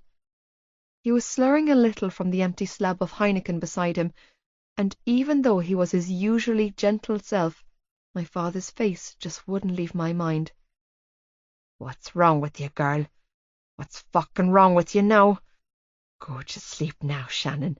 Just close your eyes and it'll all be better in the morning." "Shan?" Johnny asked again, dragging me back from the edge of my depressing thoughts. "What's wrong, babe?" "What do you mean?" "Your body went all funny," he slurred, thankfully keeping his voice low enough so that only I could hear him. "You got stiff and then you went all jumpy and then you laughed, but it wasn't your laugh. It was like a ha ha ha, I'm laughing, but I'm not really laughing kind of laugh." "Whoa." "Are you okay?" He pressed, nuzzling my cheek with his nose. "Are you tired? Do you want to go to bed or something? In my dick tent." "Your what?" "My pitched tent," he slurred. "No, I'm fine." "Uh-oh," he mumbled. "That's a bad word. Am I in trouble?" "No, it's just the smell of alcohol," I admitted, turning my face so that I could look at him. His eyes were glassy and his cheeks were flushed. He looked happy. He looked like everything my father wasn't, but that smell was still there, still on him. "It was on your breath and you just—" "Reminded you of him." I blew out a shaky breath and nodded guiltily. "Sorry." "I'm not drunk, Shan," Johnny slurred and then scrunched his nose up. "Okay, I might be slightly drunk," he amended, clearly very drunk. "But it's only 'cause it's my 18th. "I know," I hurried to soothe him, feeling terrible. "And I want you to enjoy yourself, Johnny." "I know I'm talking a bit funny. I can hear my own voice, and that's never a good thing. Hang on, what was I saying?" He shook his head and focused on my face once more. "Oh yeah, that won't happen to us." He reached up and cupped my cheek. "I will never hurt you, baby," he whispered, brushing his nose against mine. "Never, ever, ever. Not in a trillion, zillion years." "I know," I breathed, heart racing. "You're my little darling," he slurred. "My whole heart's inside of you." My heart hammered in my chest. "Johnny—" "You'll never be her," he continued to ramble, "and I'll never be him." "You promise?" He nodded. "I promise a million billion promises." Shivering, I slowly relaxed against him. "I love you, Johnny Kavanagh." "And you know that I love you back, my little blue river," he slurred. "Now, I know I'm fairly langers, but I could be 1,000% langers, and you'd still be safe with me." Smiling loosely, he added, "And you'd still be the best thing these eyes have ever seen." He pointed at his own eyeballs. "Yep, these ones love looking at you. Fuck, now I'm hard again."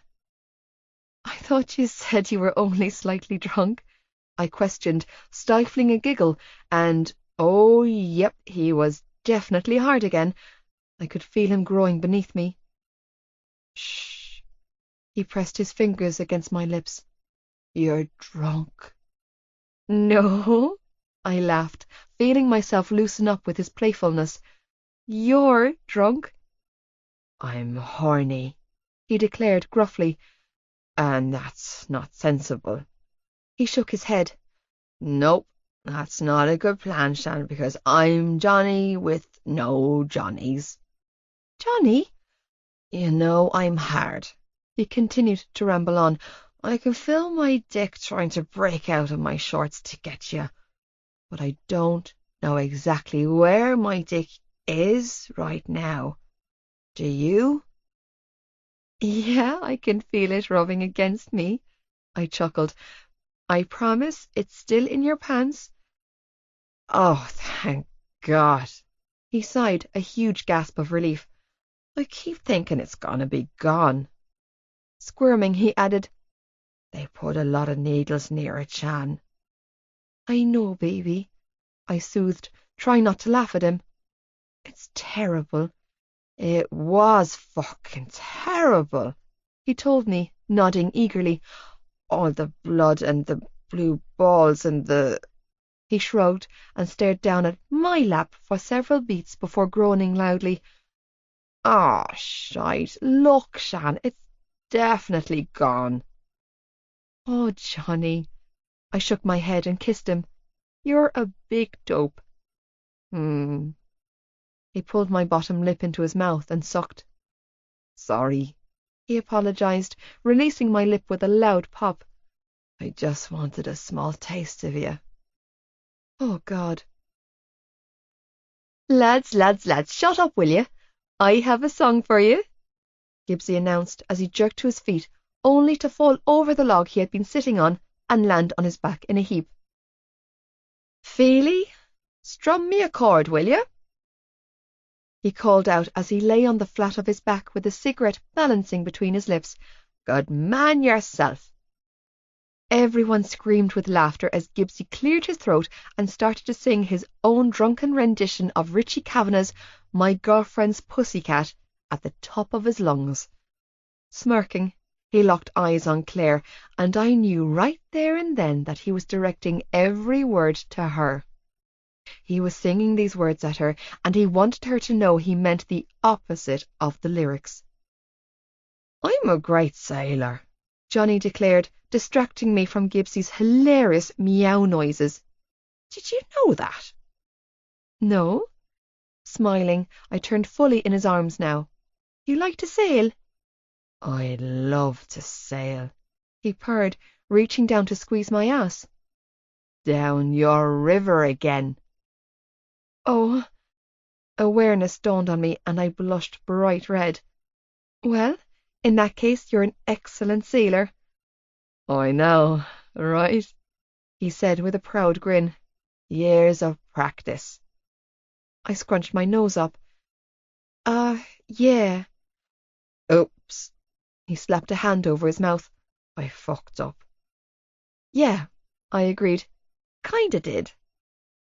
Should I get the dick boat out? He asked, eyes wide. No, Johnny, I laughed, too amused to be put out by his overshare. Not here. Well, I only sail one river now, he amended with a frown. That's yours. He paused to point at me. In case you were wondering. Okay, I chuckled. I got that. Thanks, though. No. Thank you, he purred before heaving out a loud sigh. I need a piss. Okay? I can't, he replied, looking forlorn. Why? Because I'm hard. My God. Chuckling, I wrapped my arms around his neck and cuddled him.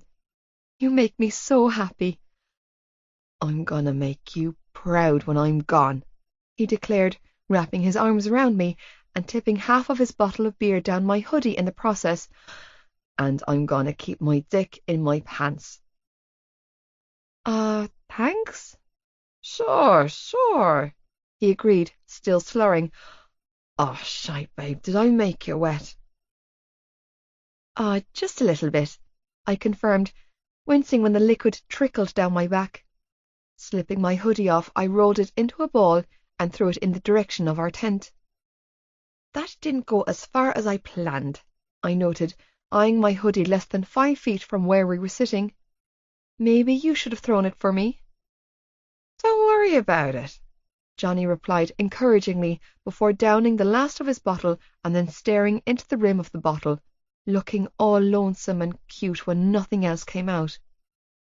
Looked like a perfect line out to me. It would look that way to you, I chuckled, thoroughly enjoying this version of him now. Where was I? Johnny asked, looking confused. You were talking about keeping your dick in your pants when you're away with the team. Ah, that's the one. He winked and nodded in approval. And then I'm gonna make all my big plans with you when I come home. Oh, you have big plans? Big, big ones, he confirmed. I like kids. Do you? Yeah, sure. I blinked. I like kids, Johnny. Then we'll have some, he announced. I'll do the rugby thing and you'll do the vet thing, and then we'll settle down and cook up some babies. He smiled. Good talk. You think I'm going to be a vet? I asked, completely bypassing the crazy baby talk. Me? A vet? Of course, he slurred. You're so smart, baby, with your science and your way with all the animals. My dog loves you. Brian loves you. My dick loves you. Fuck, you'll be the sexiest vet I've ever seen. But I only told you that once, I whispered, thinking back to one of the random conversations we had at night when Johnny slipped into my room. I can't believe you remembered that, and especially in your current state. You only ever have to tell me a thing, one time, and it sticks. He tapped his temple. I keep track of all your words right there. You're a brain box, I teased. Do you know that? I am, he agreed. It's like, whoa, in my head all the time. That's because you're so smart, I reassured him. You're always thinking. What's that about? I'm not smart with you. He slurred. It goes away when I'm with you. Is that bad? It's so fucking good. He groaned. I need to stop talking. No, keep talking, I coaxed, curious. Tell me what's going on in that head of yours. In my head right now? I nodded. Yeah, right now. Your tits, your ass, your legs, and your perfect pussy. He came right out and said, just wanna fuck you and eat you and lick you and touch you and... Jesus, I don't even know what else there's to do with you, but I know I want to do that too. Johnny, I breathed, trembling. Maybe you should get drunk. He suggested then, maybe that way I won't get in too much trouble. Yeah. Trembling, I reached for my bottle. Maybe I should.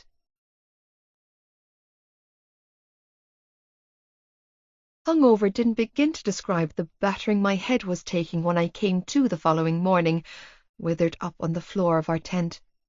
My stomach was conducting a civil war against my upchuck reflexes, and I didn't dare move a muscle, terrified of who might win.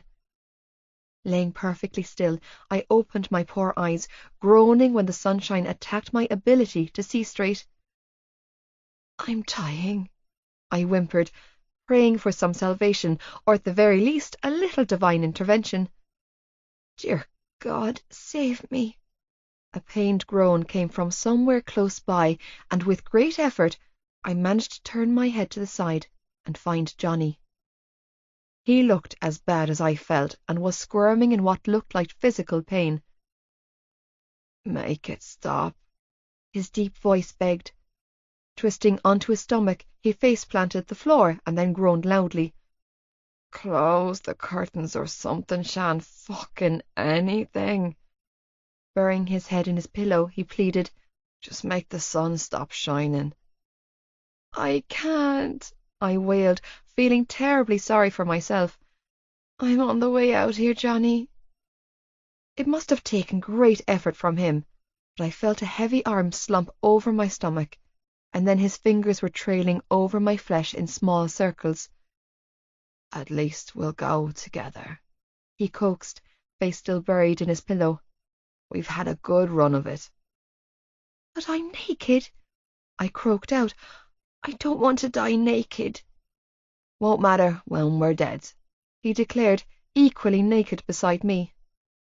Hungover as I was, I couldn't resist the urge to sweep my gaze over his naked form, eyes lingering on his bare ass. "Did we, Shivering, I folded my arms across my bare breasts. "Did we do it last night?"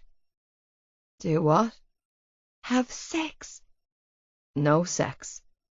Giving my hip a little squeeze, he buried his face back into his pillow and starfished the floor. "Just sleep."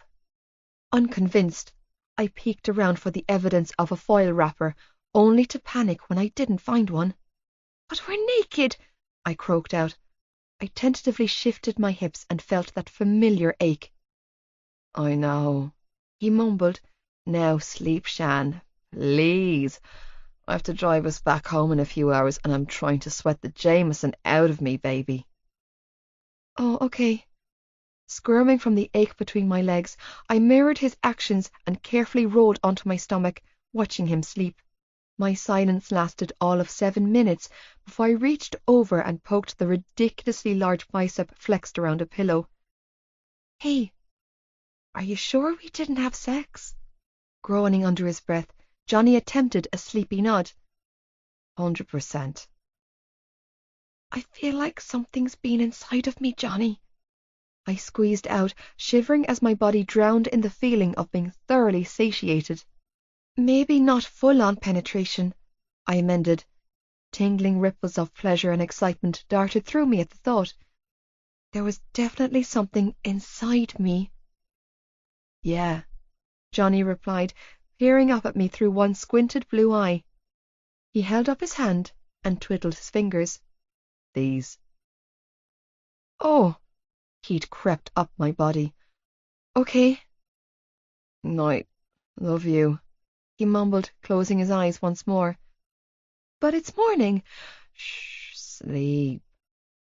Feeling needy, I braced myself and slowly wiggled over to his body. He was burning up, his skin hot and welcoming. Snuggling into his side, I stroked my cheek against his shoulder. "I'm trying to die in peace here, Shannon," he groaned, "and you're giving my dick notions." "I'm cold."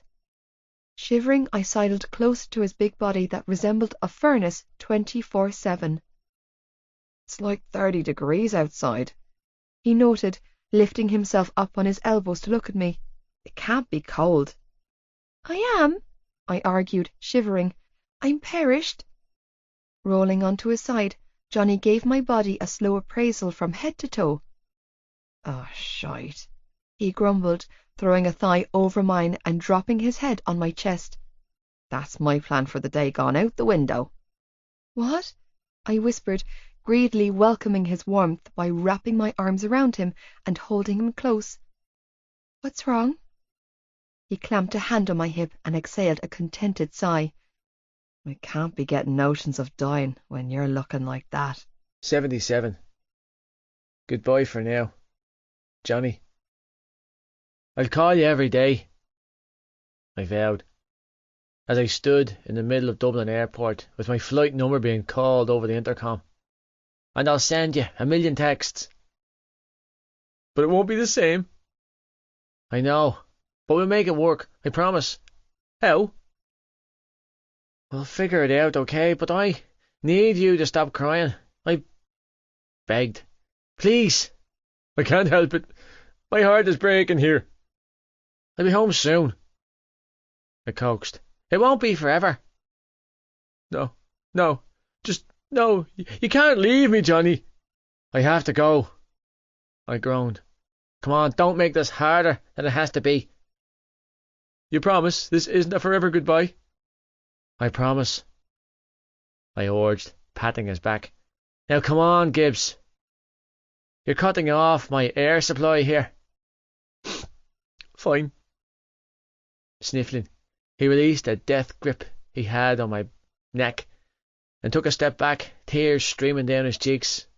I can't believe you're actually crying. I laughed, and then quickly sobered my features when that only made him cry harder. It's 6 weeks, lad.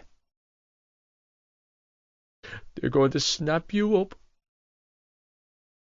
He sniffled, wiping his eyes. And I'll lose my best friend. You couldn't lose me if you wanted to, you big idiot, I grumbled, pulling him back in for a hug. Now pull yourself together, I ordered, slapping his back. Sean's watching you. Huh? Yeah. Clearing his throat, he took a step back, puffed his chest out. It's all good, he choked out, forcing a smile that looked like he was in physical pain. I'll be fine, he added, voice breaking on the last note. Fuck it. This is too hard. I'm going out to the car.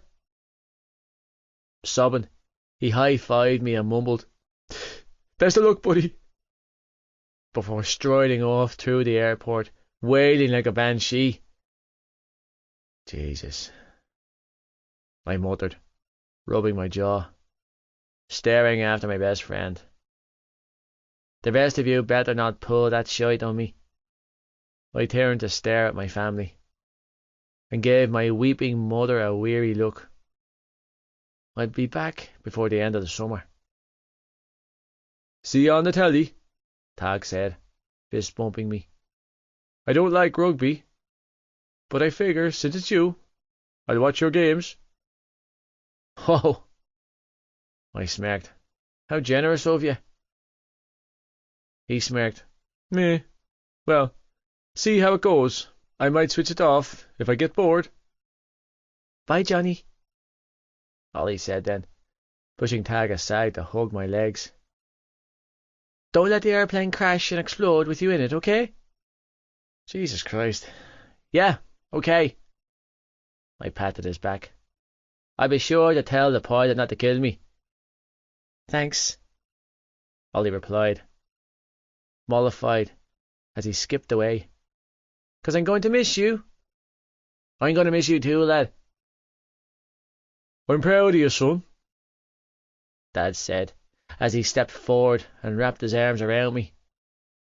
More than I can say. Thanks, Dad. I love you, Jonathan. His voice cracked, and he cleared his throat before adding, Very much. I love you too, Dad. Slapping him on the back, I took a step back and waited for my next mourner. My baby, Mam sobbed, throwing her arms around me. My little boy. I'm 6'3", Ma, I coaxed, squeezing her tightly. I'm 18. I'm a grown man. I don't care. You'll always be my baby, she cried, dragging my face down to smack half a dozen red lipstick kisses to my cheeks. Now you mind yourself over there, you hear? Don't be taking any lifts off strangers, and only drink from bottles, not glasses, when you're out. And don't be letting any of the older lads on the team lead you astray. It's okay, Ma, I soothed, resisting the urge to roll my eyes to the heavens. I'll be in camp most of the time, so you've nothing to worry about. Don't be talking to any strangers either, she added. And if they look dodgy, and they offer you anything, then you say no. Do you hear me, Jonathan? Come on, Adele, Dad chuckled, physically removing my mother's arms from my neck. He'll be fine. You raised him well. I'll see you real soon, okay? I said, crouching down to speak to Sean, who was tugging on the leg of my tracksuit. I'll bring you back a big present. Honey, he sobbed, lip wobbling. Me want honey. I'll be back, I coaxed, feeling my heart crack in my chest. I promise. Tipping his chin up, I wiped a tear off his cheek and smiled. Are you going to take care of Suki for me? Sniffing, he nodded. Good lad, I told him, ruffling his hair. Now, no more crying, because I'm going to phone you up, okay? I'm going to call the house and say, Deli, is my Shawnee there? He smiled. And me say, my Annie there? That's right. Chuckling, I gave him a cuddle and stood back up wide. I still could and shouldered my carry-on bag. I see you really soon. Come on, boys, Mam sniffled, shepherding the Lynches like they were her own personal flock of baby lambs. John's going to buy us something in the toy shop. Score! Ollie and Tag hooted as they barrelled after my mother, with John and my father trailing behind. Yeah, I really need you to not do that, I choked out, feeling everything inside of me crack clean open at the sight of her midnight blue eyes filling up with tears. Otherwise, I'm walking right out of here and coming home with you. I'm sorry. With tears streaming down her cheeks, Shannon hiccuped a small sob and walked straight into my arms. It's just, I know, I strangled out, dropping my bag off my shoulder to wrap her up in my arms, burying my face in her neck. I inhaled the smell of her, desperately trying to keep my shit together.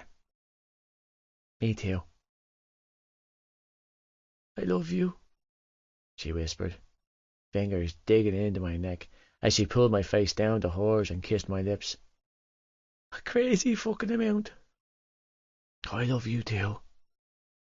My voice cracked, and I exhaled a strangled breath before adding, most in the world. Cupping her face in my hands, I just stared at her, locking away the image of her face in my mind, and then coming close to losing it when I thought about how long it would be until I saw her again. I'm coming home, I told her, regardless of what happens. Brushing a tear from her face, I kissed her damp cheek. I'm coming back to you, Shannon like the river. Heaving out another ragged breath, I stroked her nose with mine. I promise. You take your time, she sniffled. You go and shine, okay? I nodded sadly. Okay. I want you to succeed, she continued to say, breaking me with her tears and putting me back together with her words. I want you to kick ass and be the best damn outside centre this country has ever seen. She paused to kiss me. But don't forget that you'll always be my 13. She sniffled and wiped my cheek with her fingers. My binding 13. I choked out a pained laugh, thinking about that stupid bet. You heard about that? Yeah. Half sobbing, half laughing, Shannon smiled and nodded. I won. Hands down. I kissed her puffy lips. Undisputed. Now I'm keeping 13, she told me. So come home to me when you're done, okay? I will. 78. Summer loving, Shannon. Dear Shannon, it's me, Johnny. I'm writing this so I can, once again, surprise and impress you with my mad letter writing skills. Ta-da! See? I told you not to worry about that knock I took on the pitch last weekend. It looked worse on the telly than it felt. I still remember how to write, buy a stamp and post a letter, so my brain's still working. I hope this letter finds you well. I'm praying that you're missing me just as much as I'm missing you. It wouldn't be fair otherwise. I'm at the training camp in South Africa with the senior team. I'm rooming with Mick fucking Flanagan, baby. Our captain. Which I feel stupid as fuck writing down in a letter, considering we spoke about this on the phone an hour ago. I miss you. Every bit of me misses every bit of you. I miss the feel of you. Sleeping alongside you, talking to you, driving around ballylagging with you in the passenger seat. Fuck, I'm pretty sure I'm starting to miss your brothers too. That's how bad this time apart is getting for me. It's not just the sex I miss either, Shan, though my dick misses you with a ferocity bordering on pain. Are you well? You always tell me you're fine on the phone, but I can hear sadness in your voice. I don't say it because it's the same for me. I'm learning that I don't cope well when you're not around, Shan. I spend my nights stalking that bleeding Bebo account that Claire set up for you, and I tell you this without a single ounce of shame. By the way, I made my own account, so accept me as your other half, please. Oh, and feel free to private mail me some nudes. I could do with some new material. My memory never seems to do you justice. There's a beach here, about 4 miles from the team hotel, and every time I walk in the sand, I think of you, of that day we spent at the beach back home. You're in my mind all the time, Shannon.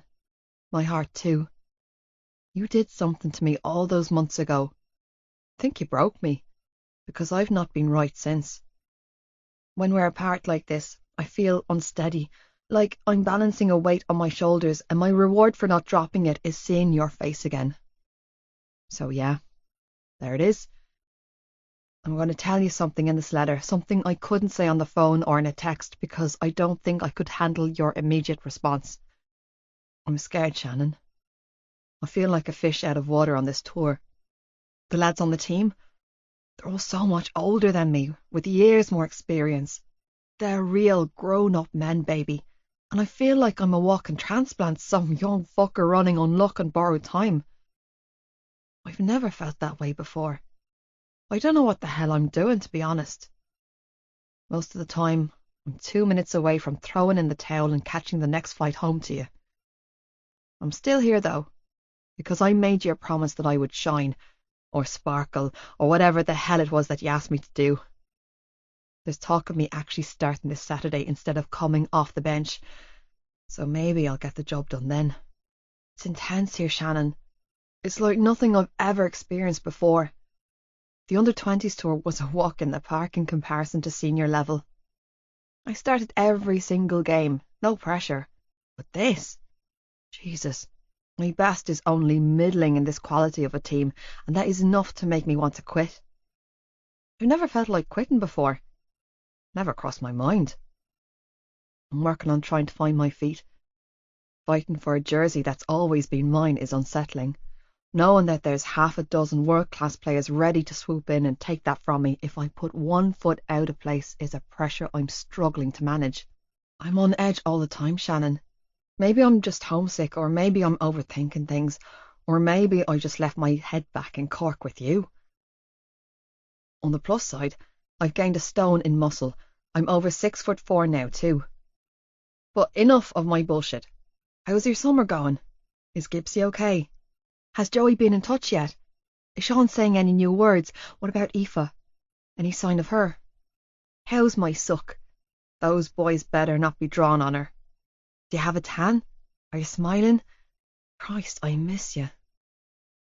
I know you tell me everything is fine when we talk on the phone, but if you're like me and find it too hard to talk over a phone, then maybe you could write me back with another letter of your own.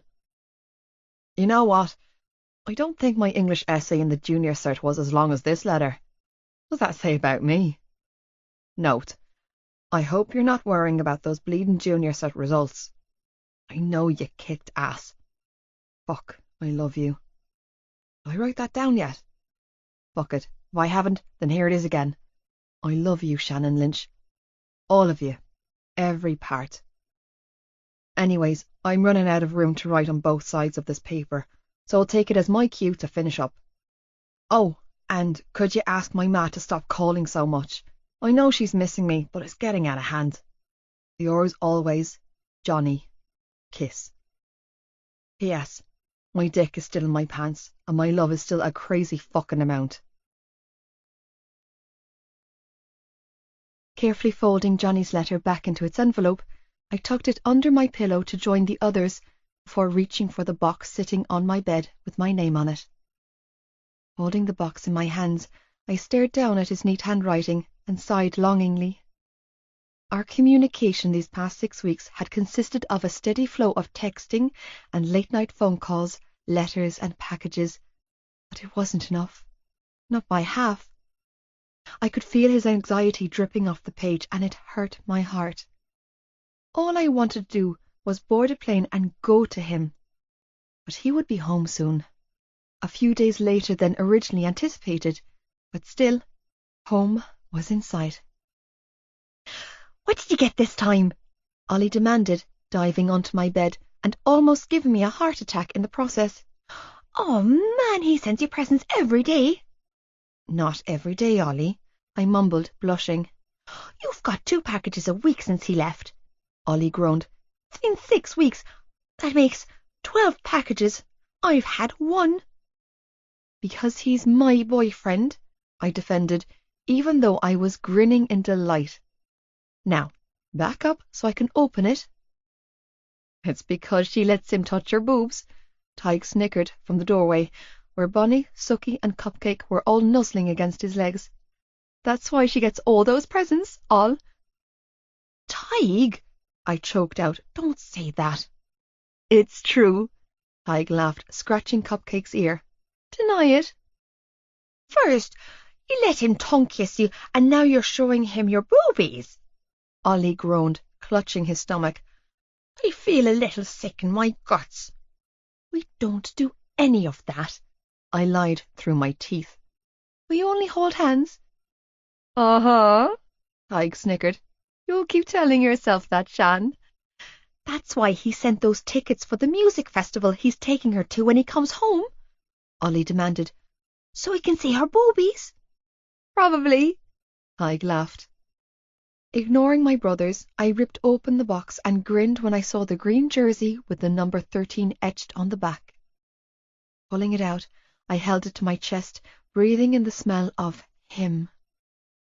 Shivering, I thought back to the conversation we'd had on the phone last week. "You didn't." "Yeah, Shan, I did." "You lie."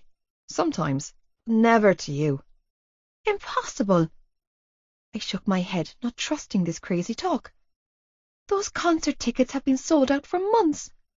"You underestimate my powers of persuasion, baby." He purred down the line. "I figured we could share a tent again." "Oh my God, you're really serious, aren't you?" My eyes widened in excitement. "I can't believe this," I practically screamed as I did a little happy dance. "You actually got us oxygen tickets?" 100%, Shan, he replied. "It's all I'm thinking about. No parents, no annoying fucking brothers, no training, no drama. Just you and me, a tent and some decent music for an entire weekend." "Who's headlining this year?" "Green Day and the Foo Fighters," he replied. "God!" "I know." "But Johnny, I'll never get in. It's over 18s. "Again, you seem to be underestimating my powers of persuasion." He chuckled. "I'll get you in, Shan. Don't even worry your pretty head about it." I rolled my eyes and then screamed in excitement. "We're really going?" "Really, really." "Just us?" "Just us," he confirmed before quickly backpedaling. "Well, no, not just us. Gibbs is tagging along, and he'll probably bring Claire." I grinned. "That's kind of a given, though." "Guess who else is playing?"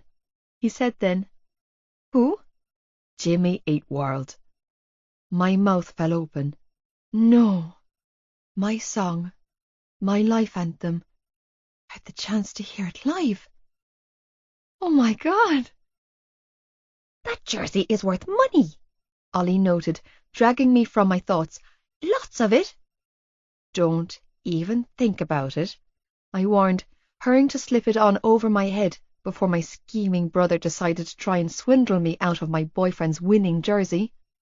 On closer inspection of the jersey I was currently floating in, Ollie pulled a face. "Nah, it's only the under-20s one," he told me, looking marginally disappointed. "Get today's one, Shan. That's the senior jersey. That's the money jersey." "You're obsessed with money," I scolded. "It's getting out of hand." "Nuh-uh," he shot back. "John says I'm a shark." "And that's a good thing, how?" "He says it's going to be a good thing when I'm in court." Beaming, he added, "I'm going to be a barracker just like him." "A barrister," Tig and I both corrected. "Not a barracker." "That's what I said," Ollie huffed. "I'm going to be a barracker. Glad to see all those speech therapy sessions John's forking out for are paying off, Ollie." Tig shot back, sarcastically. "You and Sean are something else." "We are," Ollie agreed. "We're the best boys." "You're a pain in my ass," Tig muttered. "That's what you are." "You're just jealous," Ollie huffed, "because you don't get to go." "Oh, yeah, I'm so jealous that I know how to pronounce my words and speak clearly," Tig drawled. "Don't worry," Ollie soothed. "You can still go to play therapy with us." "I don't play at those sessions," Tig grumbled. "I paint." "You should play," Ollie countered. "It's so much fun." "I'm going on 13, Tig huffed. "I don't play anymore." "That's a shame," Ollie told him. "You don't know what you're missing." "Oh, shut up, you little twerp," Tig grumbled. "They told you at counselling that you're not supposed to use your angry words," Ollie reminded him. "When you get cross, you're supposed to count to 10 and breathe." He turned to me and smiled. "Deep breaths, isn't that right, Shan?" "Yes," I agreed, holding back a laugh at Tig's outraged expression.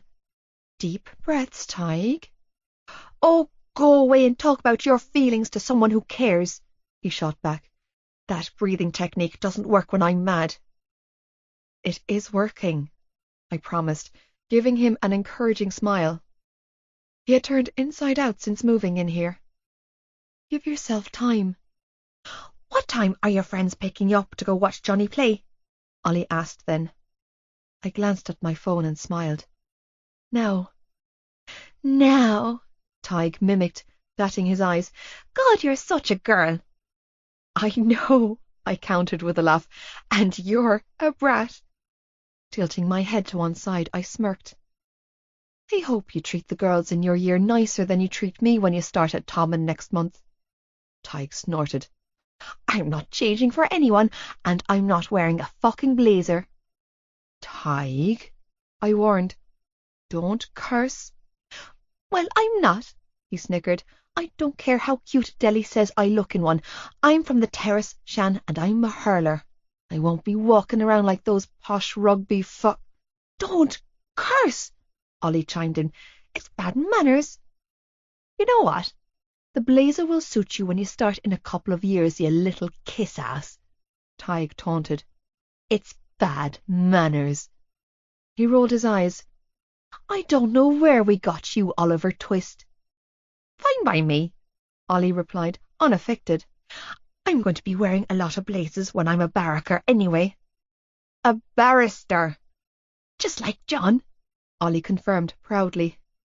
"Well, I'm going to be a mechanic," Tig shot back. "Just like Joey." "But Joey's not a mechanic," Ollie replied, frowning. "Joey's sick."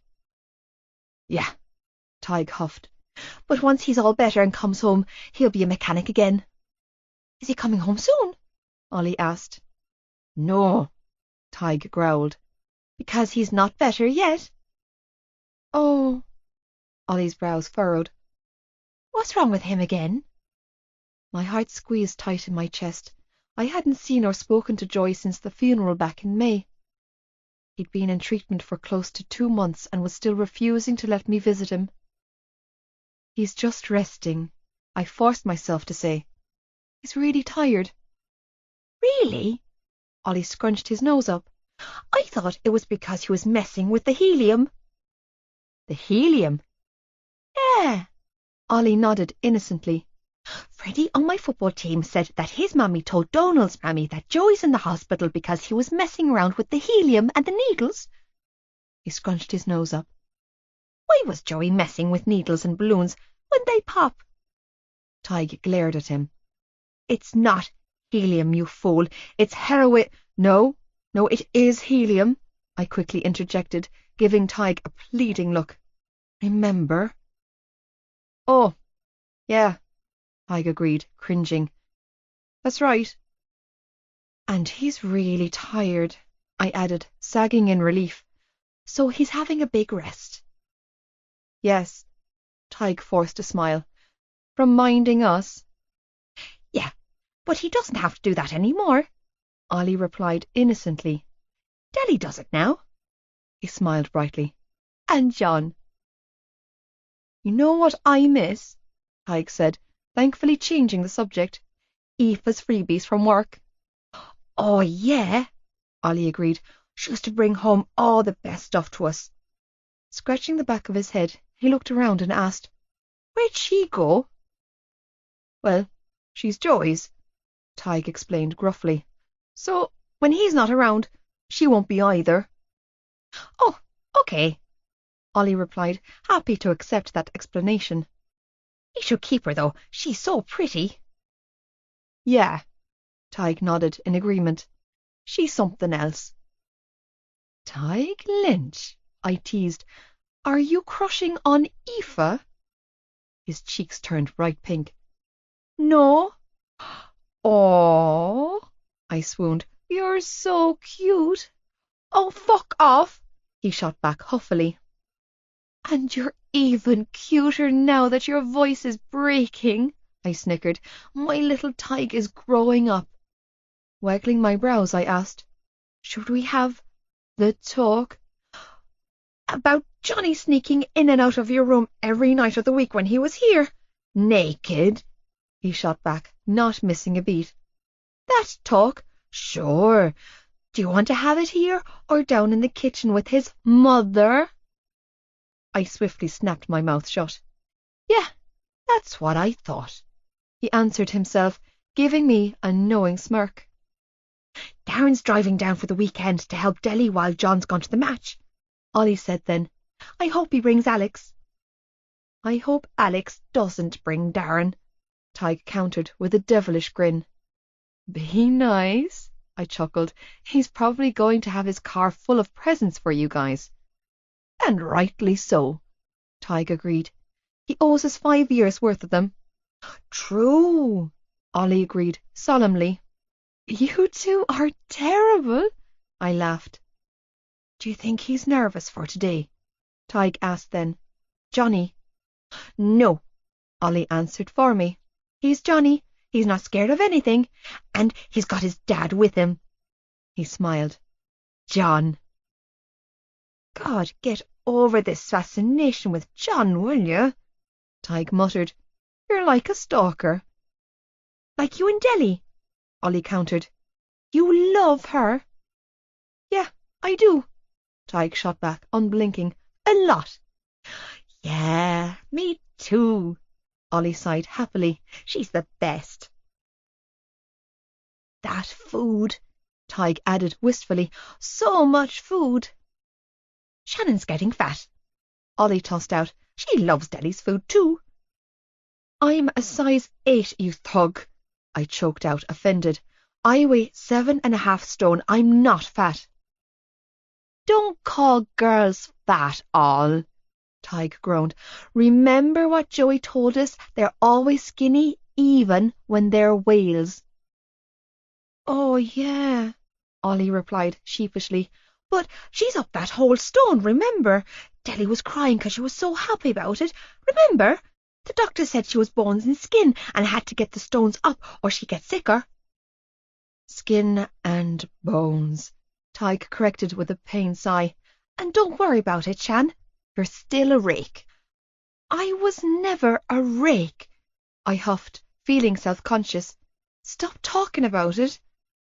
We're all getting fat, Ollie offered with a smile. It's not just you, Shan. He smiled and patted his thin stomach that was slowly filling out. See? Speak for yourself, Tig shot back, looking slightly stockier than his usual wafer-thin frame. I'm getting muscle. A car horn beeped 3 times then, signalling my spin to biddies, and I leapt off the bed. Oh, guys, I'm sorry, but I have to go, I told my brothers as I bolted out of my room and ran for the stairs, my smile spreading with every step I took. Enjoy, Shannon, love. Mrs. Kavanagh laughed when I tore through her kitchen like a bat out of hell, narrowly avoiding Sean, who was dressed as a chef and playing with his toy kitchen. Thanks, Adele. Bye, Sean, I called back before running outside and throwing open the back door of Gibbsie's silver Ford Focus. Where's the fire? Gibbsie snickered, and then grunted loudly when Claire slapped him in the stomach from the passenger seat. Filter Jared, she hissed. Come on. Oh, shit, he muttered. I didn't even think. It's okay, I replied, hurrying to close my door and fasten my seatbelt. Can we go now? It's his first starting cap for the senior team, and I don't want to miss him. When I walked into Biddy's bar, I was greeted by a sea of familiar faces and Irish jerseys. The huge television screen mounted to the wall already had the match on. Green and white jerseys filled the screen. It was all I could see. Fiji versus Ireland. God, this was serious. This was big. I knew Mr. Kavanagh was standing in the crowd somewhere in that stadium halfway around the world, cheering on his son, waiting to bring him home to us, and the thought made me smile. As I looked around at the people in the room, an extension of Johnny's family, I could see how much he was loved. These people were cheering him on. Trailing after Gibbsie and Claire, I followed them to their usual table, where I was greeted by Feely, Hughie, Katie, Lizzie, and the rest of his teammates from Tommen, minus Cormac and Ronan. Anxiety was gnawing at my gut as I waved a shy hello to his friends and settled down on a chair at the table, knees bopping restlessly. Digging into the pocket of my denim shorts, I retrieved the €50 note Mrs. Kavanagh had given me and placed my order for a bottle of Coke with Gibbsie, who was going to the bar. Swamped in Johnny's unwashed jersey, I dutifully ignored the stares and hushed whispers being directed at me, partially because I was the daughter of that man who killed himself and his wife, but mostly because I was young Kavanagh's doll and focused on the television screen. When the 2 teams jogged out from the tunnel and onto the pitch, the crowd in the bar went crazy. It was surreal. It was there, on the television screen, number 13. My heart beat so hard I had to press my hand to my chest to steady myself. Claire reached over and squeezed my hand in support. Just breathe, she encouraged, smiling knowingly at me. And I was grateful for the physical contact. I needed something to hold on to in this moment. Get in there, Cap, you fucking legend! Gibbsie cheered as he slapped 3 bottles of Coke down on the table for Lizzie, Claire and myself, before knocking back half of his pint, eyes glued to the television.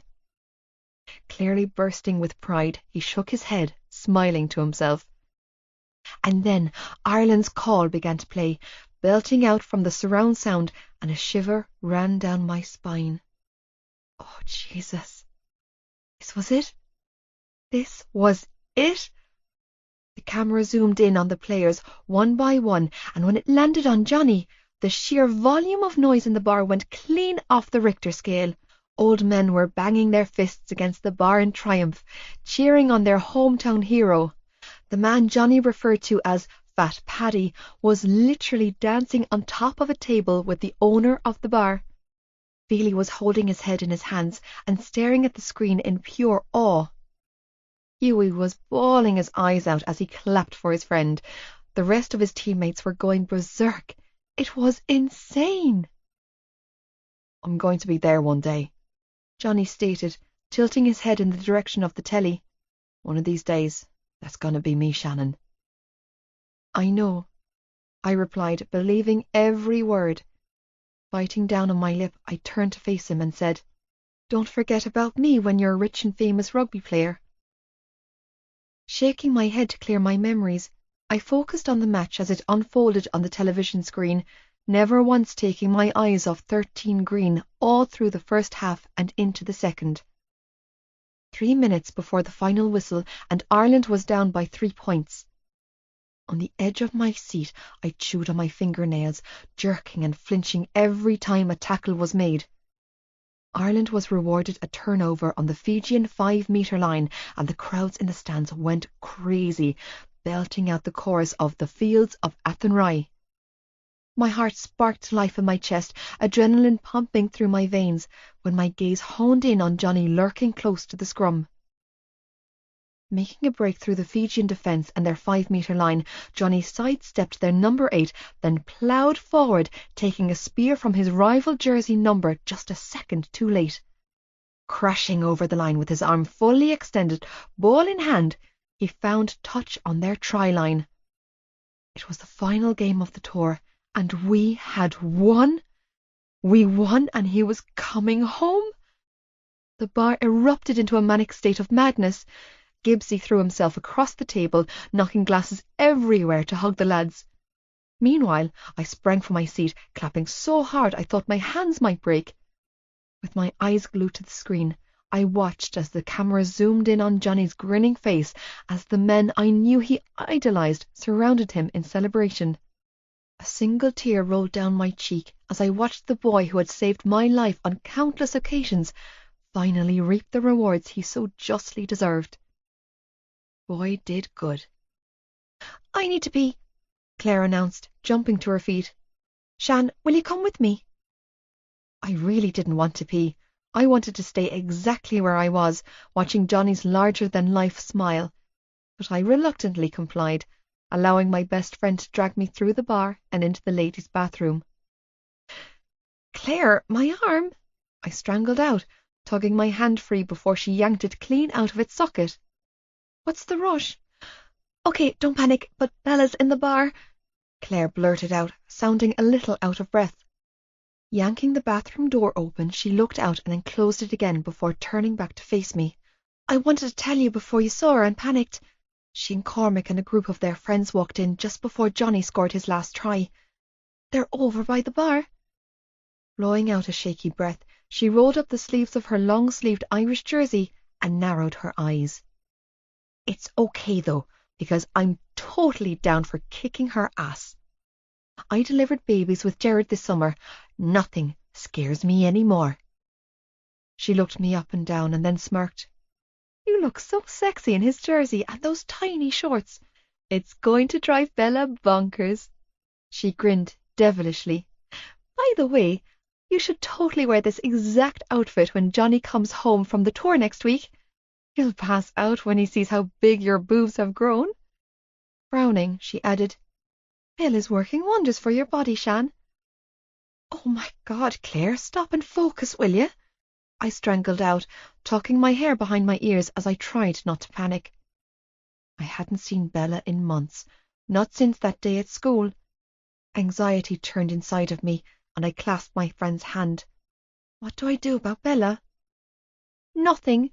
I just told you that I'm going to kick her ass," Claire replied simply. "I've got this, Shan." "I'm going to kick her ass." Lizzie's voice filled my ears as she stalked into the bathroom looking furious. "That bitch has some nerves showing up here." "Don't kick anyone's ass," I told my 2 best friends. "I'm serious, guys. I'm just going to leave." "No, you're not," Claire shot back. "You belong here. That's your man on the telly." "Yeah, but there's no point in arguing with her," I replied. "I don't want any more fights, guys. I'm tired of the drama. I just want a quiet life." "Then you might want to remind Thor of that," Lizzie stated, "because I think he missed the memo on fighting." "Oh, God," I groaned. "My Thor?" Claire demanded. "I guess he's taking that promise he made to Johnny about watching out for Shan seriously," Lizzie shrugged. "He's out there goading the life out of the pair of them." "Well, she better not provoke him." Throwing the bathroom door open, Claire stalked back to the bar just as Gibbsy was getting up in Cormac's personal space.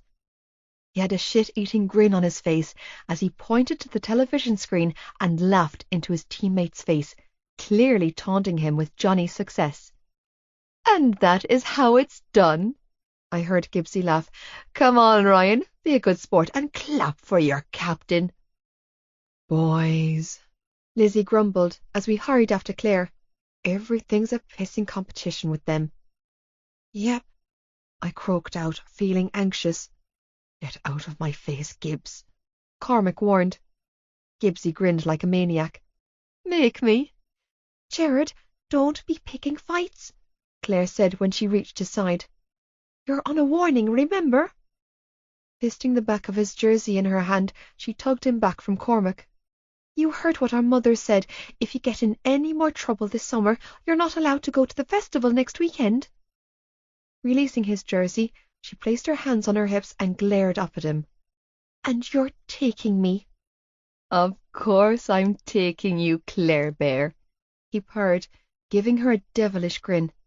I'll take you right now if you want. I'm serious, buddy. Grabbing his big hand in hers, Claire spun on her heels and stalked towards the door, dragging Gibbsy after her. I'm not going to be a single mother just because you can't stop chasing trouble and getting yourself thrown in the barracks. We have babies to raise, Jared Gibson, and a concert to go to, so you're going to do what you're told. Now, follow me. Oh, fuck, I love it when you bust me around, babe, he groaned, hurrying after her like a puppy. Talk dirty some more to me. Get out the door, Jared, she ordered, holding the door wide open. Now. Yes, boss. Those two have the weirdest friendship I've ever witnessed, Feely, who had come to stand beside us, stated when Claire and Jared left the bar. Like, ever, he added with a small shake of his head. It's beyond strange. I wanted to respond to him, but my attention was riveted to the girl glaring at me. Surprisingly, I held my ground and eye contact, staring back at Bella Wilkinson with my head held high. Let's go for a game of pool in the lounge, Cormac said to the boy standing next to him. I'm done with this shit. Turning to Bella, he asked, Are you coming? No, she replied, not taking her eyes off me. Bella, just leave it alone. What are you looking at, foster baby? She sneered, glaring at me. You better take that back, bitch, Lizzie snarled, moving towards her. It's okay, Liz. Holding a hand up, I stopped my friend from pouncing, never once breaking eye contact with Bella. Her words don't hurt me. You need to pack it in and leave her alone, Cormac warned, glaring at his girlfriend. I told you, Belle, I'm not going through this with you again. If you're with me, you need to let this shit with her and Johnny go. I bet you're happy with yourself, she hissed, inclining her chin towards the television screen, ignoring her boyfriend. I'm happy for him, I corrected, not backing down. You must give one hell of a blowjob to get yourself and your band of bastard brothers shacked up in the Kavanagh house, Bella continued. Are you sucking his daddy off too, foster baby? Oh my God, you're fucking obsessed with him, Cormac hissed. Shaking his head, he grabbed his jacket off the bar and stood up. I'm right here and you don't even see me. All you're thinking about is him. I don't know what else I can do. Of course I see you, she snapped, tearing her gaze off me to look at her boyfriend. I'm with you, aren't I? Only because he's with her, Cormac shot back, eyes laced with pain. They were all right about you, weren't they? You don't love me. Now you're just being a pussy, she tossed back. Man up. I love you, he told her, red-faced. I honestly do, but I can't keep doing this. Doing what? Being second best, he growled. I'm done with this shit, Bella. I'm done with being used, and I'm done with you. You're not done with anything, she shot back, laughing. You'll come crawling back. I'm not cruel, Bella, but what you're doing to her is cruel, he told her, shaking. What you're doing to me is worse.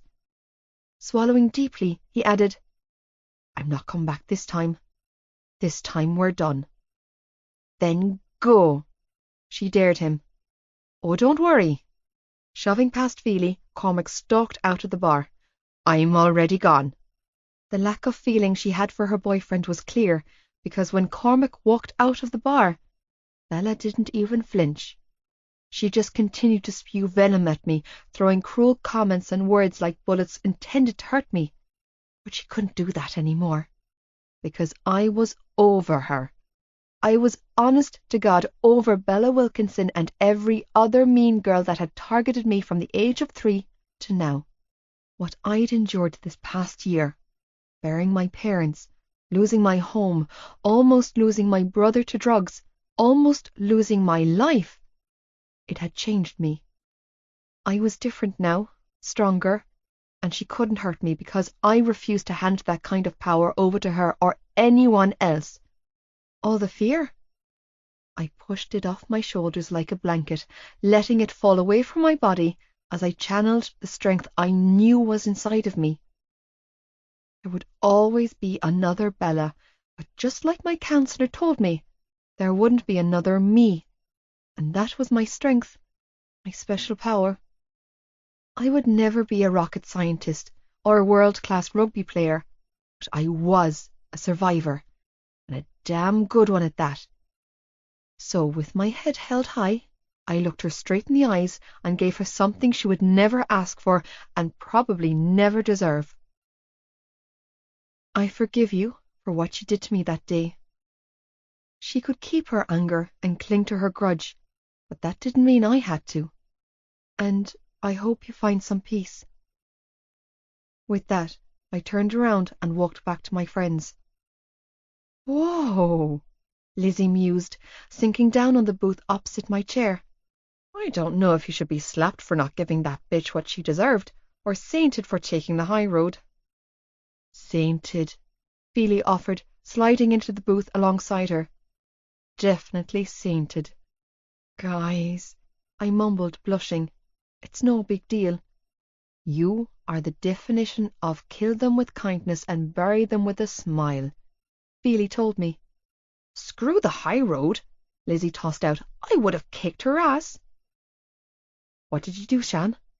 Hughie asked, tearing his lips away from Katie's to look at us. Were you brawling? Definitely not, I choked out, still trembling. I'm not a fighter.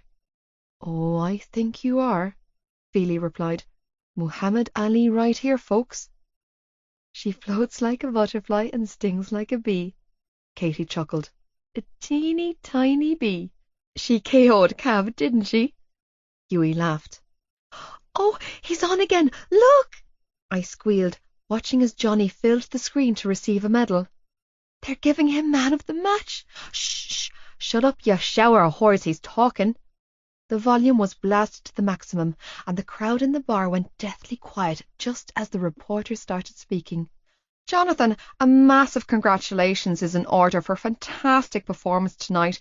Your first start for the senior side, and you scored 2 tries, and at only 18 years old. Tonight must be a dream come true for you. Do you have any words? I'm very honoured to have the opportunity to represent my country, Johnny replied, still slightly breathless. I'm well aware of how lucky I am to be in this position, and for that I'd like to thank my parents for their commitment and support, my trainers and coaches at the academy, my school for giving me the foundations that got me to this stage and providing the concessions I've needed from time to time, and the lads I train with every day of the week, especially my 3 closest friends and teammates from club level, Gibbs, Feely, Hughie. I wouldn't be here without their support, so tonight's performance was for them. Well, to top off a wonderful series win, you're also tonight's man of the match. The presenter placed a medal over Johnny's neck and shook his head. Congratulations, Jonathan. I actually wanted to mention one more person, if that's okay, he told her, still shaking her hand. Of course. I'd like to thank my girlfriend for her unconditional love and support. It's been a roller coaster of a ride getting back from injury, and I can honestly say that I wouldn't be here today without her fierce encouragement. Clutching his medal in his hand, he looked into the camera and gave it a little shake before saying, Shannon, I love you, and I'll be home soon. Oh! Katie squealed, jumping clean out of her seat. Shan, you're famous. Fuck that, I'm famous, Hughie cheered. He said my name. Turning to Feely, he grinned. Fucking Kappa, what a legend. I know, Feely laughed. Gibbs is going to lose his shit when he watches it back. Yeah, that boy is smooth, Lizzie begrudgingly sighed. I'm made of ice, but I'm slightly melting here. Yeah. Nodding rapidly, I just stared at the screen, feeling my heart pound at 100 miles an hour. Shannon, I love you, and I'll be home soon. Shannon, I love you. I'll be home soon. I didn't realize I was clutching my chest until Lizzie grabbed my hand. Breathe, Shannon, she chuckled. He's coming home.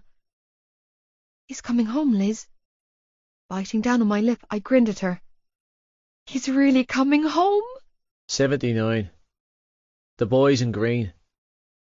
Johnny.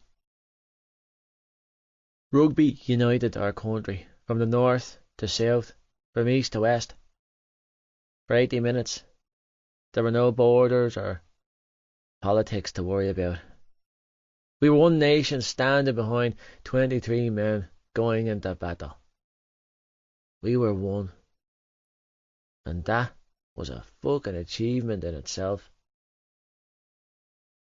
Ireland's call chorused around the stadium, setting alight a barrage of goosebumps across my skin. Heads held high, emotions overspilling, nerves frayed, but united we stood. Ulstermen with Connachtmen, Leinster men with Munster men, exiles and hybrids, coaches and trainers, the back room and our families, roared on by the people as we made our own little mark on Irish history. As we stood together, paving a path and opportunity for a better future. Respect at an all-time high, we stood together. We worked together for each other and for the pride of our people, for all the people. The Irish fans were the best supporters in the world. The whole fucking world recognised that feat. It didn't matter the sport or the occasion. They came in drones, regardless of weather and regardless of the score at the end of the 80 minutes. They returned the next week. This was what it was all about. These people made the feeling of pride burst clean out of my chest.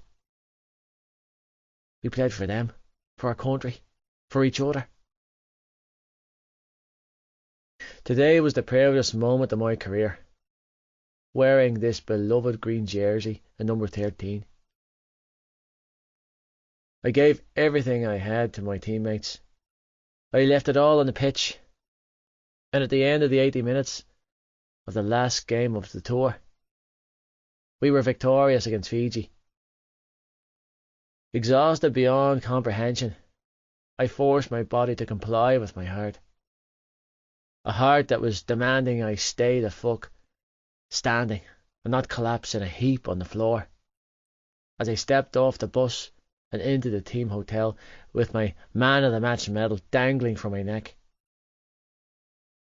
both led and flanked by my fellow teammates.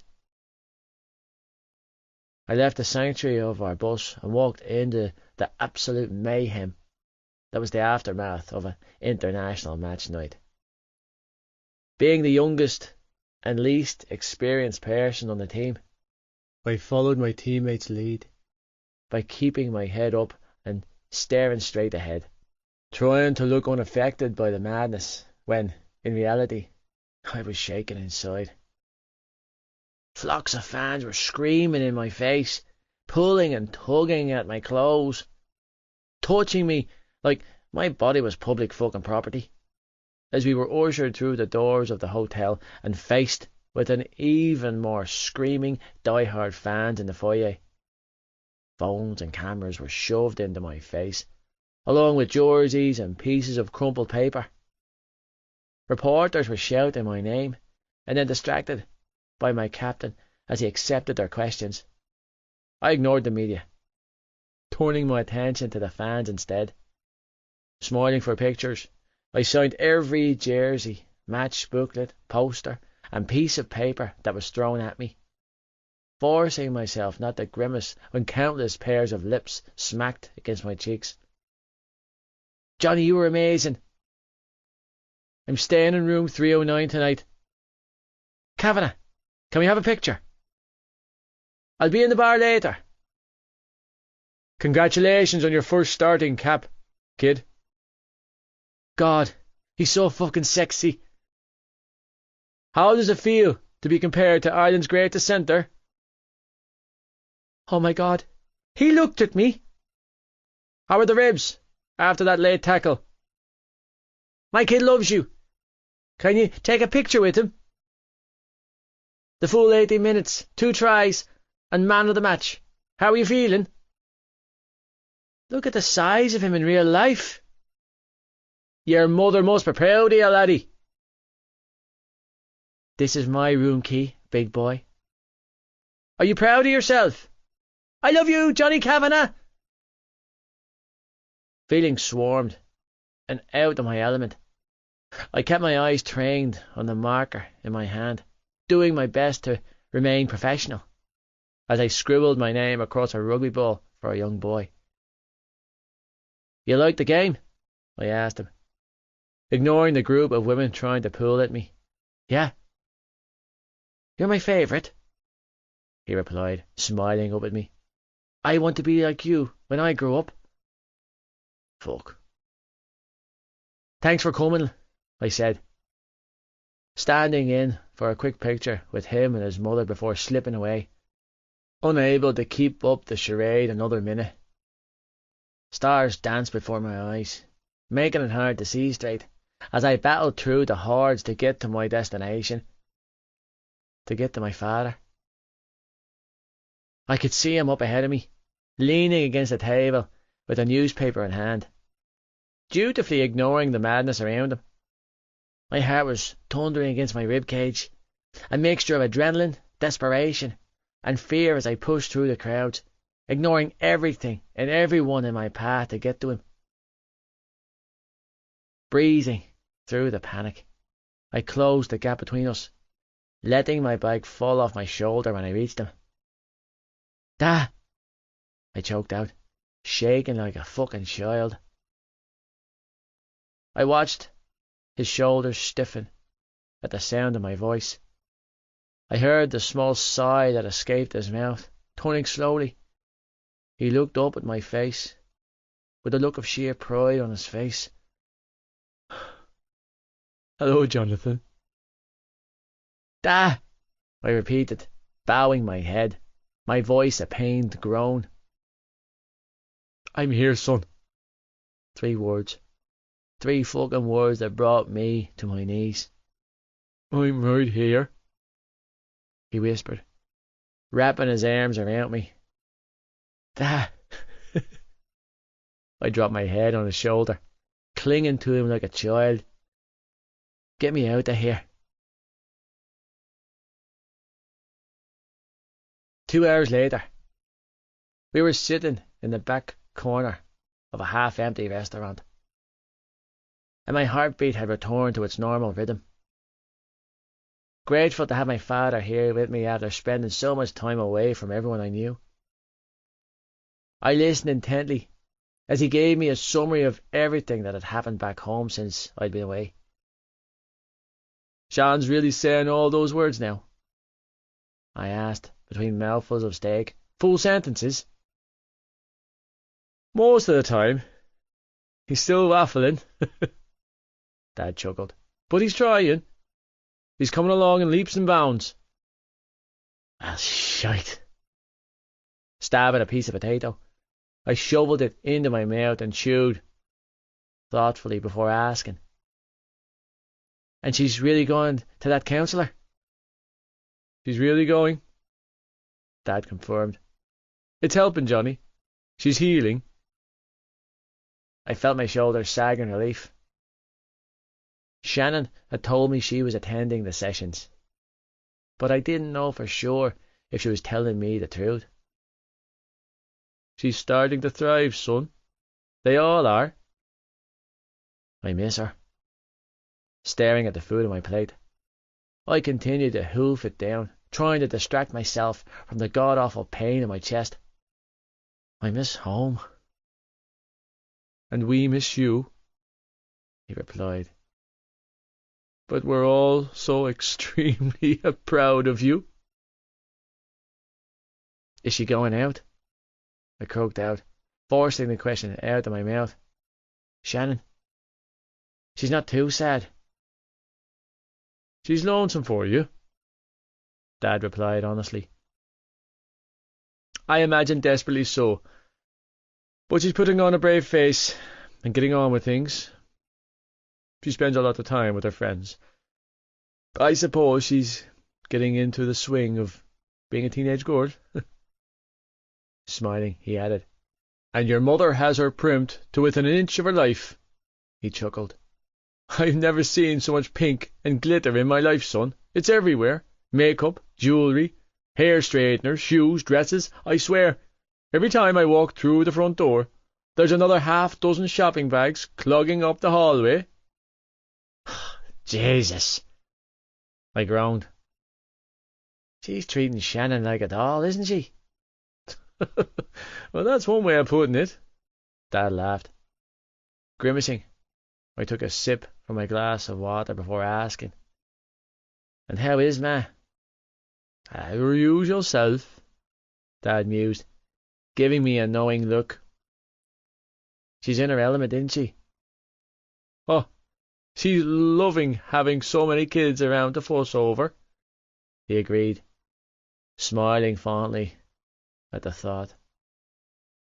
She misses her baby, though. All the children in the world couldn't fill the hole you made in her heart, or mine. I bet, I chuckled, though it was a hollow sound. I miss her too. What's wrong, Johnny? He asked then, picking up on my mood. They offered me a 2-year contract, I whispered. In France? No. I shook my head. In Dublin. My father blew out a shaky breath and leaned back in his chair, food forgotten. And the money? Beyond our expectations given my age and experience, I muttered. The kind of money I didn't expect to earn until my 20s. His brow shut up. The plan was to play for a French club for a year or two to gain experience before you signed for home. He nodded. They must think you're ready. Yeah. Setting my fork and knife down, I mirrored his actions and leaned back in my chair. They must. They want you. They do. And you? He tilted his head to one side, studying me with intelligent eyes. What do you want? If I sign, I'd have to move back to Dublin in September and finish out my leaving cert at Rice, I told him. They're willing to work with me on my training schedule. I'd be a pupil of Rice on paper, but I guess I'd be more of an external student than anything, you know. Taking a few classes, keeping up with tutoring, and sitting my exams there. And what do you think about that? I don't know, I replied honestly, still reeling from how fast everything was happening. It's a lot to take in, Dad.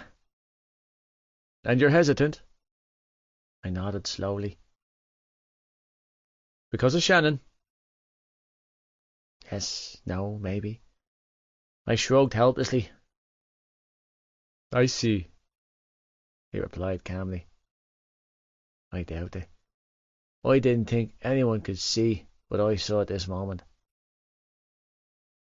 I don't know. This was all I could say. All I could think. I really don't know, Dad. Dublin is a 2.5 hour car ride from Cork, he offered. It's doable. It's not that, I croaked out, dropping my gaze to study my hands. Then what is it, Johnny? I opened my mouth to explain, but snapped it shut again. I didn't have the words. I couldn't explain how I was feeling when I didn't understand it myself. I'm lost, I finally told him. I'm conflicted. Is this not what you want anymore? He asked gently. Because that's okay too. I want it, I choked out. Trust me, I want this, that. Rugby is all I want to do in my life. That hasn't changed. But it's just... I blew out a pained breath. I don't know if I want it yet. I forced myself to look at him, expression guilty. I don't know, Dad. If I sign, then that's it. It's done. I have to give it all up. Give what up? Tillman, my friends, Shannon, Gibbs. I shrugged, feeling lost and helpless. I'll be a man. You are a man, Johnny. I know, but I thought I had more time. I shook my head. I didn't even realise that I wanted more time until they handed me that contract, and I saw it all slipping away from me. More time to be a teenager? I nodded, dejectedly. How pathetic is that? It's not pathetic, he corrected. It's music to my ears. That's all your mother and I ever wanted for you. To just be free. I didn't do enough stuff, Dad, I told him. All my friends were living it up, and I was always so focused on the game that I didn't join in. And you got the taste of it this year, he added, expression thoughtful. Yeah, I nodded. And I know you're thinking this about Shannon, and that I didn't want to sign because I'm afraid of leaving her. And to a point that's true. I don't want to leave her. But it's mostly about me. About who I am and where I fit. And I need more time to do that. I didn't pay enough attention to my life. I didn't experience any of the stuff I now realise that I want to experience. I got a small stab at it. A few short months. And now it's gone. It's not gone, Dad replied. You don't have to sign anything, Johnny. This is an adult decision. It's a commitment to your future, and it doesn't have to be made now. You can come home, son. You can continue working with the academy, training with the under-20s, and finish off your schooling at Tooman. We can decide after your leaving cert next year about college and where you want to play, if you want to play. Your future is yours, Jonathan. It belongs to you, not the coaches. You're still only 18 years old. You can have that extra year, son.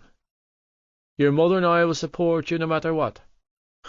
But I still want that contract, I choked out, feeling conflicted. I want it so fucking bad, Dad. And you're afraid of turning it down in case you don't get offered another one next year? Sighing heavily, I nodded. Exactly. I don't see that happening, Johnny, my father replied. You're too talented. You're cute, I warned him. I could turn it down and get injured again, worse than before. An injury I mightn't come back from. I could lose it all, Dad. There's no guarantees in this sport. You know that as well as I do. I think you need to take some time out and think this through, Dad said.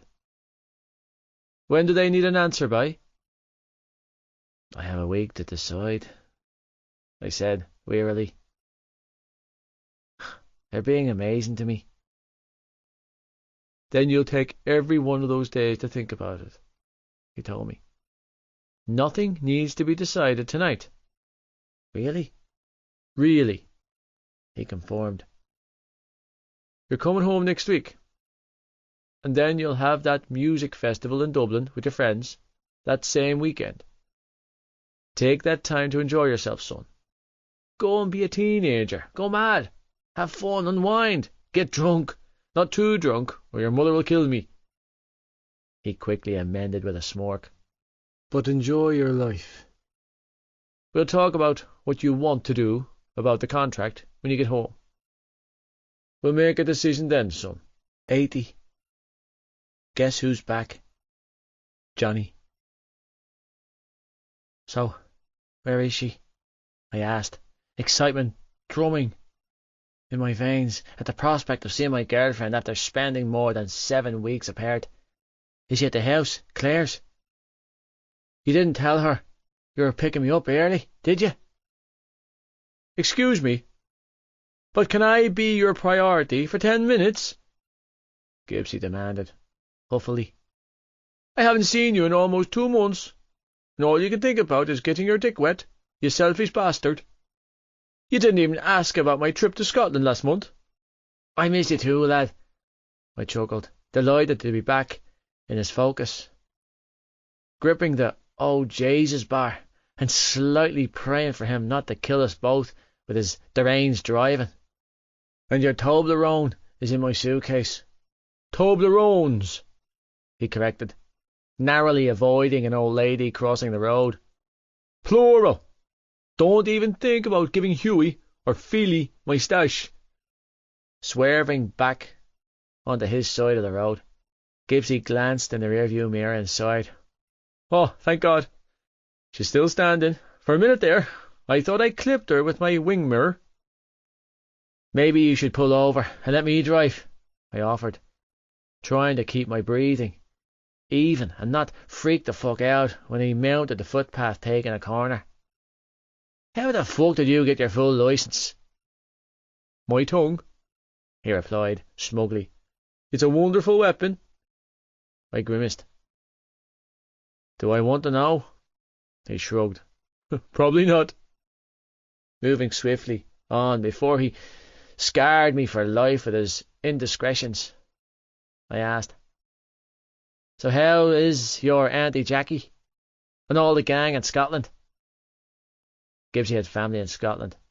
Every summer, since as far back as I could remember, he took a week-long trip to visit his father's baby sister in Edinburgh. She's a wild one, lad, Gibbsy chuckled. I swear to God, I wasn't sure I'd make it home in one piece. The woman can put a pint away faster than any man, and her friend Sharon is mad crack. I didn't doubt it. I'd taken the trip with him back in 3rd year, and he wasn't exaggerating about his paternal aunt's wildness. It clearly ran in his family. You know, that insanely good tattooist, he continued happily, the guy in Manchester, Dex Michaels, he owns Heaven and Ink. I arched a brow. The American guy with all the magazines and shite. He inks all the celebs. Gibbsy nodded. That's the one. What about him? A smirk crept across his face as he dived into his latest outrageous story, telling me all about how he had come this close to getting his calf inked by the high-profiler celebrity tattooist until he checked for ID and got caught red-handed. You're such a dope, I laughed.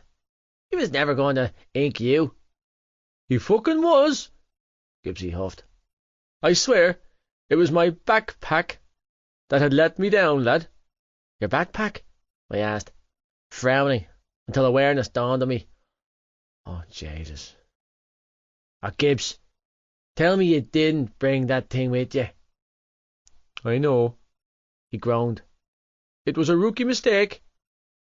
You took a Fantastic fucking Four backpack to a tattoo parlour? I shook my head and gaped at them. What did you expect me to do, lad? I expected him to ink me, he shot back, defensively. It's not like it's my first tattoo, and I look 18. True, I agreed. But you also look disturbed when you walk around with that fucking thing strapped to your back. It's my travel bag. When you were 7. Well, it's his loss, he replied, smirking to himself. I got my calf done when I came home. Good for you, I chuckled, shaking my head. So, have you been keeping up with your training? He grinned. I have indeed. And I'm the shit. Gibbsy chuckled. I know. Amused. Thoroughly amused. Keep it up, and you'll be with me soon. Where there's a will, there's a relative, he shot back, grinning wolfishly. So, where are we going now? The beach, Gibbsy explained, turning onto the coast road. The tide is in, the sun is out, the water's warm, the beer is cold, and the best buddy is home. Today's a good day. He gripped the steering wheel a little tighter before muttering, just so long as no one tries to drown me again. I need to see Shannon, I told him, grimacing at the last part. I love you, lad. I'm thrilled to be back with you, but I really need to see my girlfriend.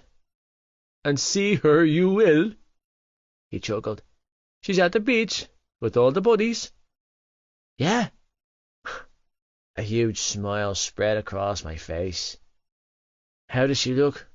Does she seem happy? Is she well? She's definitely something, he replied with a smirk. I frowned. What does that mean? You'll see, Gibbsy chuckled. Holy shite. I know, he agreed with a nod. What the fuck? I know, he laughed. Shaking my head, I tilted it to one side, watching as Shannon ran down the beach screaming mercy at Claire, who was hunting her down with a handful of seaweed. She was laughing and smiling, and all gold and tanned, and that beautiful brown hair was loose and blowing in the light breeze. But none of those things were what had my mouth hanging open. No, it was the tiny scrape of a red bikini she was wearing, filled out by a body that I didn't remember her having. I could have caught flies. I looked so fucking dumbstruck at the sight of her. Christ, something had happened to my girlfriend in the same time we had spent apart this summer.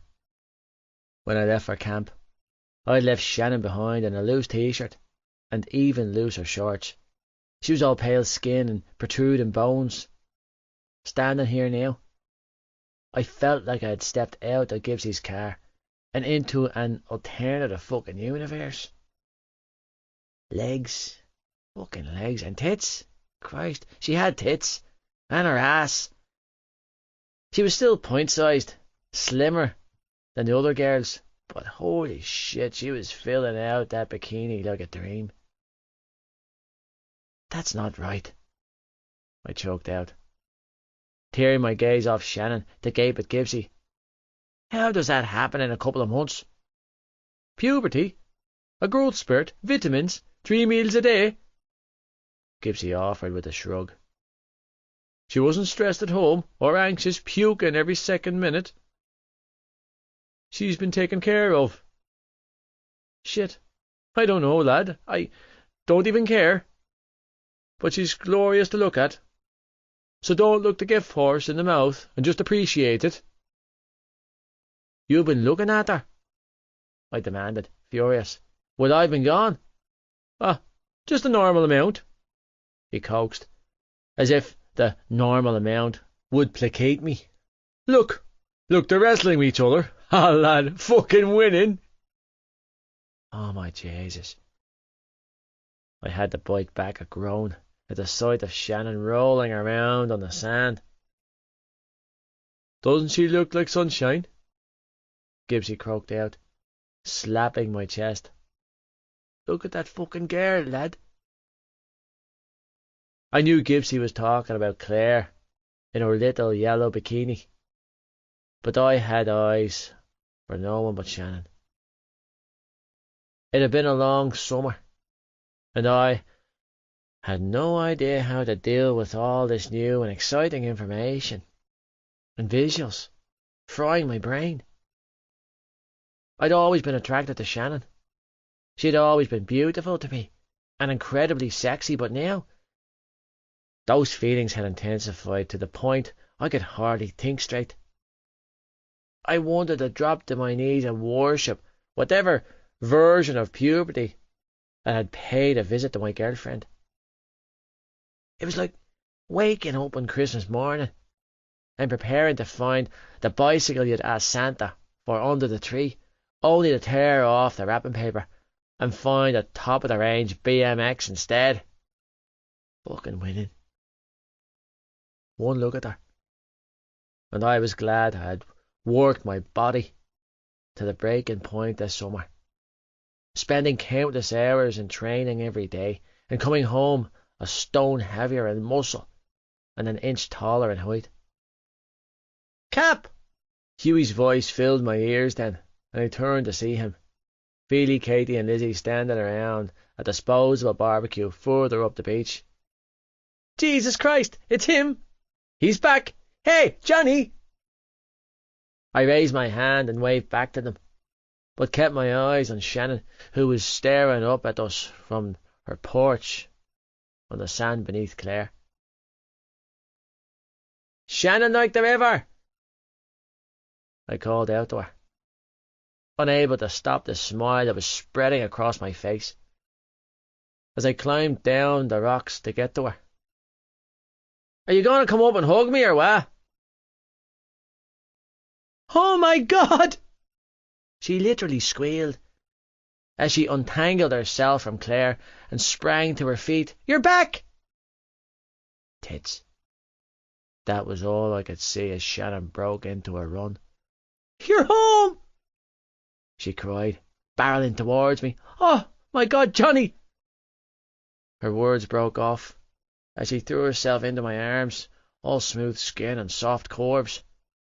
Catching her easily, I hoisted her up, revelling in the feel of her legs around my waist and her arms around my neck.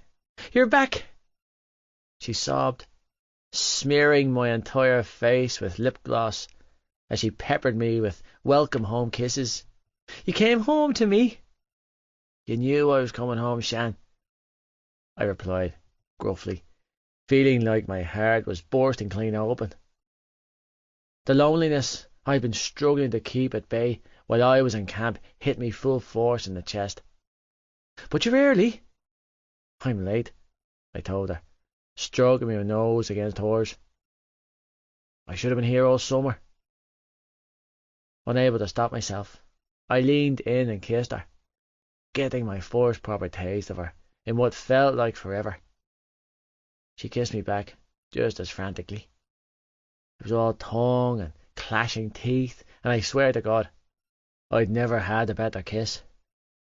Jesus, I missed you so much, I told her, breathing hard against her lips. I fucking love you. And I did. I loved her. More than was good for me. I couldn't contain my emotions when it came to this girl. I miss you more, she whispered against my lips. And I love you more. Doubtful. Very fucking doubtful. Okay. So I know you probably want to unpack when you get home, but I want my presents, Gibbsy announced, shoving past me with my suitcase in hand. You can continue mouth-fucking little Shannon, he added in a cheerful tone, sinking down on the sand and unzipping my case.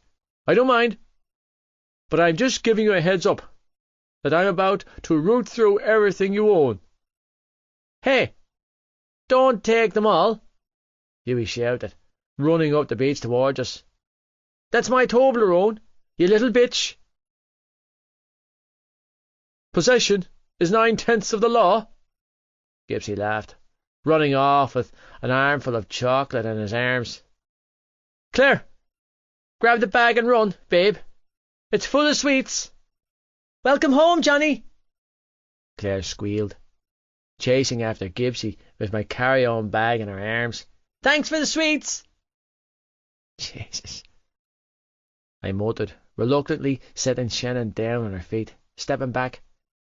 I folded her arms across her chest, and I bit back a groan at the sight of her full tits pressing together in a tiny scrape of a bikini she was wearing. Her nipples were puckered and straining against the flimsy red fabric, clearly taunting me. Jesus! Bring them back, you big idiot! I called after Gibbsy, desperately trying to calm myself down and stop the semi of my jocks from flying full mast. Some of those bars are for the kids. He is a kid, Feely laughed, closing the space between us. Welcome home, Cap. Wrapping his arms around me, he clapped my back. You were amazing over there. Yeah, Cap. Welcome home, Hughie called out, as he busied himself with digging in my luggage. It's great to see you. Holy shit! You got all their signatures on this? He pulled out a New Zealand jersey and waved it around, eyes wide. Can I have this one? Yeah, I got 2 more, for Feely and Gibbs, I told him, grimacing at the memory of how much slack I'd taken from my teammates for getting those jerseys signed from our oppositions. I didn't give a shite, though. I was still in school and playing with and against most of my childhood heroes. There's a few Fijian, Australian and South African jerseys in there too. You were a good investment, Hughie mused, pulling out his pick of the bunch. I knew it the day you stepped through the doors of Shawl Owen with your Dublin accent and fuck you all attitude.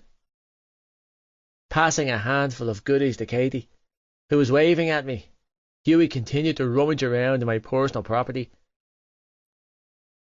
I said to Feely and Gibbs that very same day, I told them this city boy is so intense, he's either going to hit the drugs or hit the big time. Shrugging, he added, we voted unanimously that we were down for the ride either way. Oh, you, I deadpan. Thanks. No bother, lad, he replied. I'm deadly proud of you, by the way. We all are, Lizzie announced, coming to stand beside Feely. Welcome home, Captain Fantastic. Thanks, I think, I replied, giving her a wary look. I'm being sincere, she replied, smirking. It's good to have you back, for Shannon's sake. I'm not pushed. I could give or take you, if we're being honest. There she is, winking, I added. And it's good to see you too, Viper. Can we go for a walk? Shannon asked then, slipping her hand in mine, blue eyes dancing with excitement. Just us? Fuck yeah. You can't take him yet, Shan, Hughie objected. We need to talk rugby. She can take me wherever she wants, I shot back, trailing after my girlfriend. You're whipped, Cap, he called after me. In the worst kind of way. Stumbling blindly into the tiny alcove between the rocks with Shannon's lips on mine and her fingers digging into my shoulders, I didn't have time to think about what I was doing, or whether this was a good idea or not. My head was too clouded to think rationally. Everything inside of me was completely wrapped up in this moment, in the way she made me feel. I was aching all over, the need to be inside of her unbearable. Are you sure?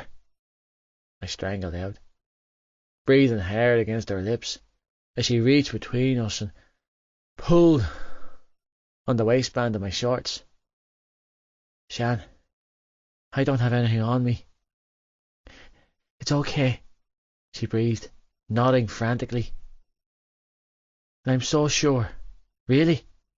I'm on the pill now, remember? Fuck. Tugging on the flimsy ribbons on both sides of her briefs, I groaned into her mouth when the fabric fell away from her body before quickly freeing myself from my shorts. What do you want me to do? I whispered, making short work of the tiny bra, and then shuddering when her full breasts fell free. Christ, baby, your body is so different. Just be with me, she begged, hooking an arm around my neck and hoisting herself up on my body. Be in me. Instantly, my hands were on her thighs, my dick straining to get in her. Pressing her back against the rocks, I closed the space between us, covered her mouth with mine, and slid home. What was that? We both finished at the same time, eyes wide and locked on each other. What just happened? She squeaked out as she slipped her bikini bottoms on and tied the ribbons back together. I don't know, I replied with a shake of my head, breathing hard and fast as I rearranged my shorts. But whatever that was, I tilted my head to one side and grinned at her. We should do it again. She flushed bright pink and quickly retied her bra. I missed you. I could tell, I teased, lowering myself down on the sand beside her. Pressing a kiss to her shoulder, I nuzzled her neck, drowning in the intoxicating smell of her. I missed you too, Shan. No, I mean, I really, really missed you, Johnny, she whispered, climbing onto my lap. Terribly. I know. Shivering, I wrapped my arms around her. It was the same for me.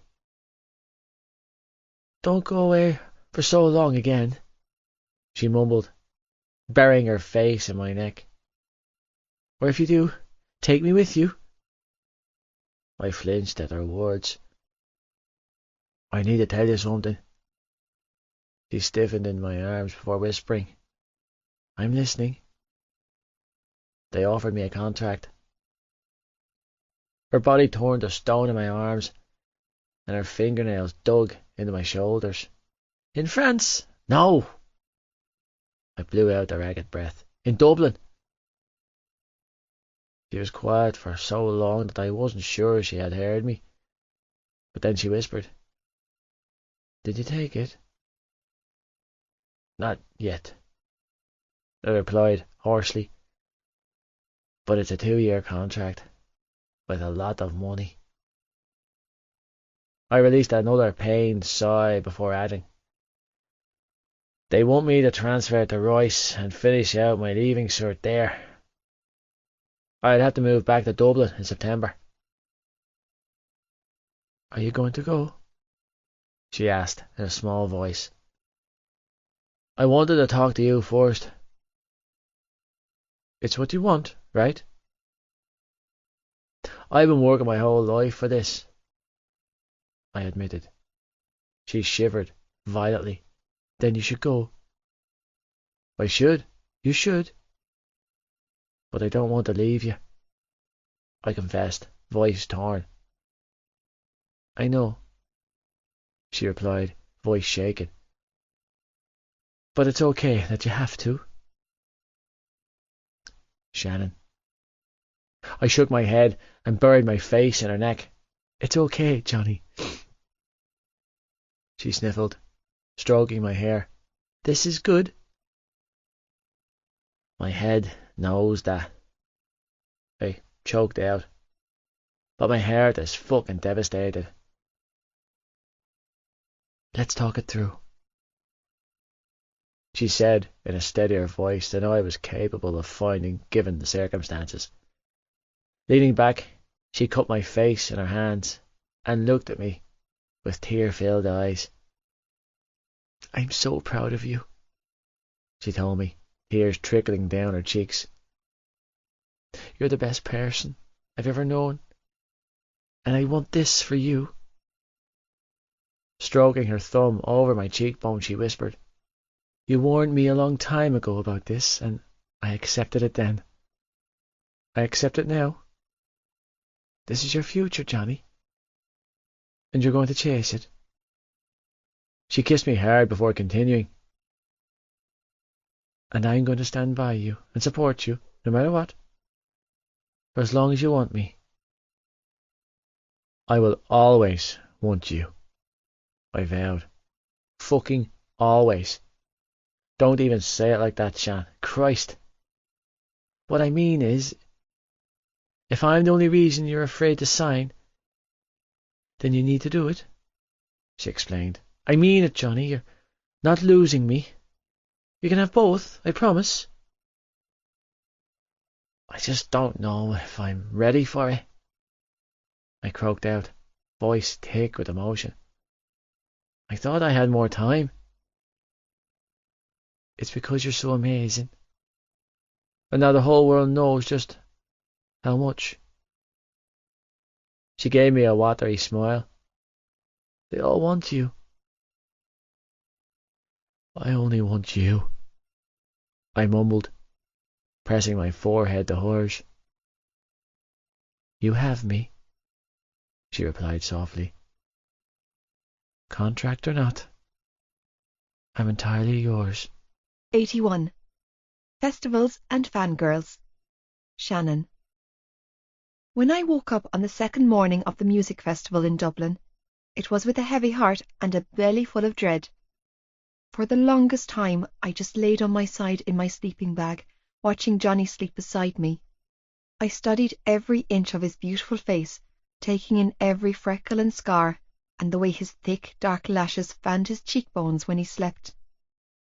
Memories of yesterday filled my mind, and I smiled to myself, thinking about Johnny and Gibbsy as they jumped around like a pair of lunatics to the Saw Doctor's N17. With their arms wrapped around each other, they had chanted the words back to the band and leaped around like two crazed idiots. It was hilarious. They had both been extremely drunk and enjoying each other's company, uncaring of what they looked like in the moment, as they belly bashed one another and tried to outjump the other. N17 had rolled into Joyce Country Cayley Band, and then I Used to Love Her, and they had danced along together, singing the words to each other like an old married couple. Even though I was incredibly excited to take on the day and see all the other amazing bands and artists on offer, I didn't want to leave the tent this morning, because tomorrow we would have to go home, because tomorrow he would have to give them an answer. I didn't know what he was going to do. His father had told him to take a few days to mull it over and decide when he came home from Dublin, and that's exactly what Johnny was doing. We hadn't spoken about it since that day on the beach, and I was fairly sure neither of us wanted to bring it back up until we really had to. But the thought of him leaving permanently made my heart squeeze so tight in my chest it was hard to breathe. Putting on a brave face, I danced, sang, and laughed my way through our day yesterday, but I was lonesome now. I was missing him before he even left. You're staring, he whispered, eyes still closed. I smiled. You were supposed to be sleeping. I can't. Why not? Because I can feel your eyes on me. Smiling, he cracked an eyelid open. Hi, Shannon. Hi, Johnny. Stretching out his long limbs, he reached over and pulled me onto his chest. We need to get a tent for home. Oh, yeah? He nodded and kissed my hair, with a padlock on the opening to keep your brothers and my ma out. Sighing in contentment, I nuzzled my cheek against his bare chest. You always make me warm. You always make me hard. I rolled my eyes and smiled to myself. It's been raining all night. Are you wet? Stop! I laughed, slapping his chest. You're being terrible. I'm only messing. He chuckled, snatching my hand up to entwine with his. It's only a bit of summer rain, Shan. The sun will be out soon. Pressing a kiss to my knuckles, he said, I love this. You love what? You, he replied. This. He shrugged. Being here now. Twisting onto my stomach, I looked up at him. I love this too. Do you want to stay forever? He offered lightly, but I could see the pain in his eyes. We can hide in this tent and never come out. I think Gibbsy would have something to say about that, I replied, giving him a smile.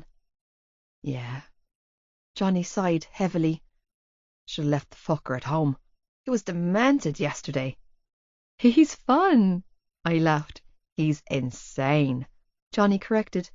Come on, you know you love him, I teased. Yeah, he grumbled. I'm fond of the little bollocks. Johnny? Yeah, Shan? We'll be okay, won't we? Yeah. He cupped my cheek in his hand. We will. No matter what? I whispered, leaning into his touch. No matter what, he replied gruffly. The roof of the tent started to shake rapidly then, and Gibbsy's voice filled my ears. Hey, Cap, are you getting your hole?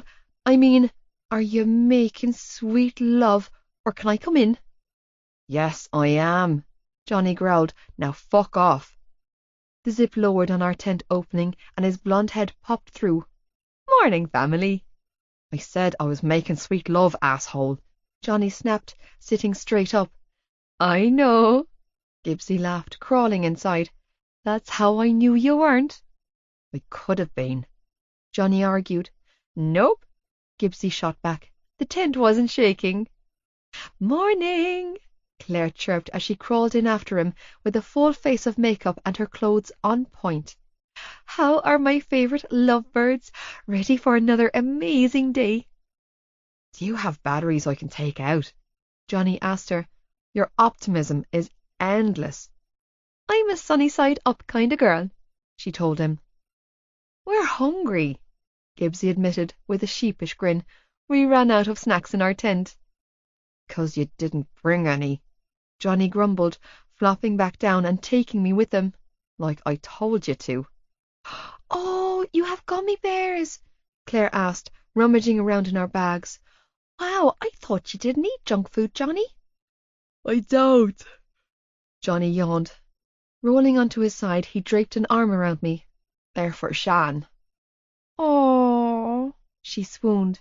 You're so considerate. Could you be... and leave, Johnny muttered under his breath. Don't be cranky, I scolded, pinching his nipple. Do it again, he purred. Lower. I blushed. Johnny. She can pull on your dick later, Gibbsy announced. Right now, we have place to be and drunk to get. Drunk to get? Johnny shook his head. Lad, you really need to start listening in class. Get out of the sleeping bag and come have fun with me, he ordered, or I'm going to fart on your girlfriend, and trust me, it's going to be a ripe one. I was on the cider all day yesterday. He's telling the truth, Claire added, gagging. His farts are chronic, guys. I thought he was going to blow us up last night. You were farting too, he shot back, like a ripper. I know, she replied, not missing a beat. I had to try and drown out yours, didn't I? God, the two of you are beyond fucked up, Johnny chuckled. Get up or I'm releasing the beast, Gibbsy warned. Do it now, or I might slip a salmon out while I'm at it. Ew, Gerard, Claire snickered. That's so wrong. I arched a brow. A salmon? He's talking about taking a shite, Johnny confirmed, jerking out of his sleeping bag quicker than a cat. I'm coming, so go take your salmon and swim it down a river somewhere else. Gibbsy grinned. Like your girlfriend. Say it and I'll kill you. Oh, look, Gibbs! Johnny roared above the noise of the crowd as Green Day took to the stage and started playing Basket Case. It's your anthem. Laughing, Gibbsy gave him the middle finger and continued to bounce around like a demented jack-in-the-box, bare-chested, with Claire on his shoulders. She didn't look scared. Quite the opposite. She had every faith in him not dropping her head first into the masses. I found that strange, considering the boy had already lost both of her wellies and her t-shirt in the crowd. It didn't seem to faze Claire one bit, though. She had her hands in the air, laughing and singing along with the band and the 60,000 or so people surrounding us. "Come on, Shannon, like the river," Johnny said, crouching down in front of me. "Get your ass up here." What? He grinned. "Climb on." But He pulled me onto his shoulders as the band began to play the achingly familiar guitar riff. Scrambling for friction, I dug my fingers into his scalp as Johnny stood back up, towering over the people around us and giving me a perfect view of the band on stage. "Oh my God!" I screamed through fits of nervous laughter as he clamped his hands down on my thighs and began to jump around. "Johnny!" Oh! Cowering, I hunched forward, wrapping my arms around his neck, clinging to him. "Please don't drop me." "Never!" Johnny called back. He was shirtless with his t-shirt hanging out of the back of his shorts and had a basketball cap slung on backwards as he chanted the lyrics back at the band with me on his shoulders.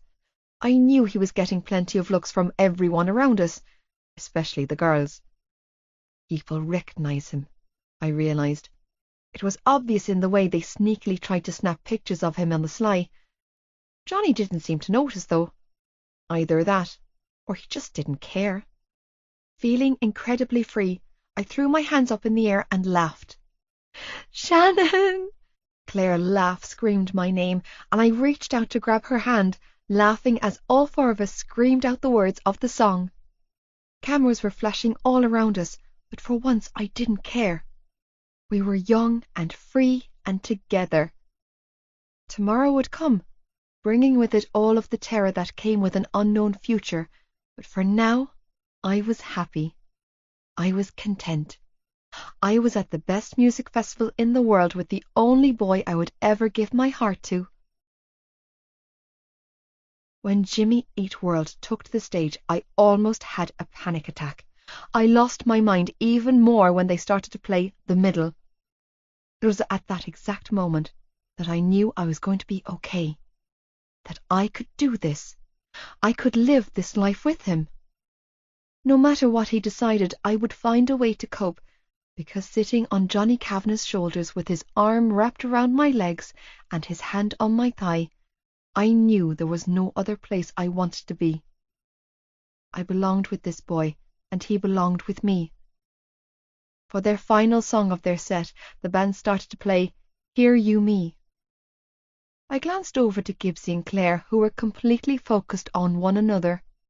Gibbsy had one arm hooked loosely across the front of her legs, while he held a plastic cup of whatever the hell he was drinking in the other hand. A cigarette dangled from the corner of his mouth as he slowly rocked from side to side amongst the crowd. I didn't miss the way that every few minutes Gibbsy smoothed his hand over her calf to her ankle. I also didn't miss the way that Claire rewarded this move by tightening her thighs around his neck and dropping a hand to stroke the side of his jaw. I didn't think either one realized they were openly petting each other. They just seemed to be completely in sync with one another on both a physical and emotional level. Turning my attention back to the band, I listened to the lyrics, feeling that familiar surge of sadness swell up inside of me at the thought of my mother. A tear fell onto my cheek as I sang softly to myself. The feel of Johnny's hand squeezing my thigh drew my attention back to him. "I love you," he mouthed, craning his neck to look up at me. Sniffling, I mouthed, "I love you too." Keeping his eyes on mine, he continued to mouth the words of the song, swaying us gently to the music. Stroking his cheek, I leaned down and pressed my lips to his, not an easy feat given that I was sitting on his shoulders, but I had to kiss him. I just had to. The hand Johnny had on my thigh moved to cup the back of my head as he kissed me back, right there in the middle of a field, surrounded by 60,000 people and Jimmy Eat World singing to us. "You tired, Shan?" Johnny asked later that night. It was pitch dark, and I was sitting on some railing or other I had found to rest on. Johnny was standing right behind me, keeping a protective arm wrapped around my stomach, while we waited for Claire and Gibbsy, who were queuing up at the mobile chipper. Johnny was still shirtless, having given me his t-shirt to wear when the sun went down and the chill set in. Resting my head against his warm chest, I released a sigh of contentment. Resting his chin on my shoulder, he swayed absent-mindedly to the music still playing in the distance. What's I'm just taking it all in, I told him. Johnny Kavanagh! Someone called out then, causing us both to turn in the direction of a group of much older girls. Oh my God, it is him! One of them screamed. I told you! Hey, Johnny replied, words slightly slurring from the beer he and Gibbsy had been necking all day, the tone as polite and professional as always. Oh my God, you're amazing against Fiji, another girl told him, one with the biggest breasts I'd ever seen in real life. So amazing. Can we get a picture? Another asked. Johnny hesitated, tightening his arm around my stomach. It's okay, I said with a small nod, encouraging him to take the picture so we could get back to us. Smothering a frustrated sigh, he slapped on a professional smile and walked over to the girls. Can you take it, please? One of them asked, holding her digital camera out for me to take. Nodding, I hopped down off the railing and took the camera from her. Okay, I have the flash on, so it should work. Smile! Johnny looked extremely uncomfortable, but he smiled as the group of 6 girls all draped themselves around him. I snapped 4 pictures of them and then held the camera out for the girl to take back. Thanks so much, she gushed, staring up at my boyfriend like he held the moon. He's amazing. Yeah, I forced a smile. He is. And he's mine. I'm sorry about that, Johnny said, tone low, as he waved them off and hurried back to me. That was fucking embarrassing. Don't be sorry for people loving you, I told him. He shook his head and helped me back onto the railing. They don't love me, Shan. They adore you, I corrected, pulling him closer to stand between my legs. And that's okay. Maybe, he conceded, clamping his hands down on my hips, but they don't love me. Oh? I arched a brow. How are you so sure? Because I know what it feels like when someone loves me. He tipped my nose with his finger. And that's not it. Heat crept up my neck. Johnny, I know what I'm going to do, Shan. He whispered. About the contract. I've made a decision. My heart hammered wildly in my chest. Really? He nodded slowly. I have to do this for me. He whispered. I need to. It's what's right for me, you know? I understand. I breathed, feeling the weight of the world settle down on my shoulders. You'll love me no matter what? A shudder rolled through him, and he clenched his eyes shut. No matter how hard it gets. No matter what? I forced the words out of my throat, knowing that I was agreeing to break my own heart in the process. You sign and you shine. And you'll be okay? He pushed. No matter what? I forced a smile. I'll be fine. I'll marry you, he said then, when we're older and everything settles down. Taking my hand in his, he placed them around his neck and leaned in close. Just stand by me, he said in a voice thick with emotion. Stay with me. His hand squeezed mine. And I'll make you proud. I'll do right by you. My breath came out in a pained rush.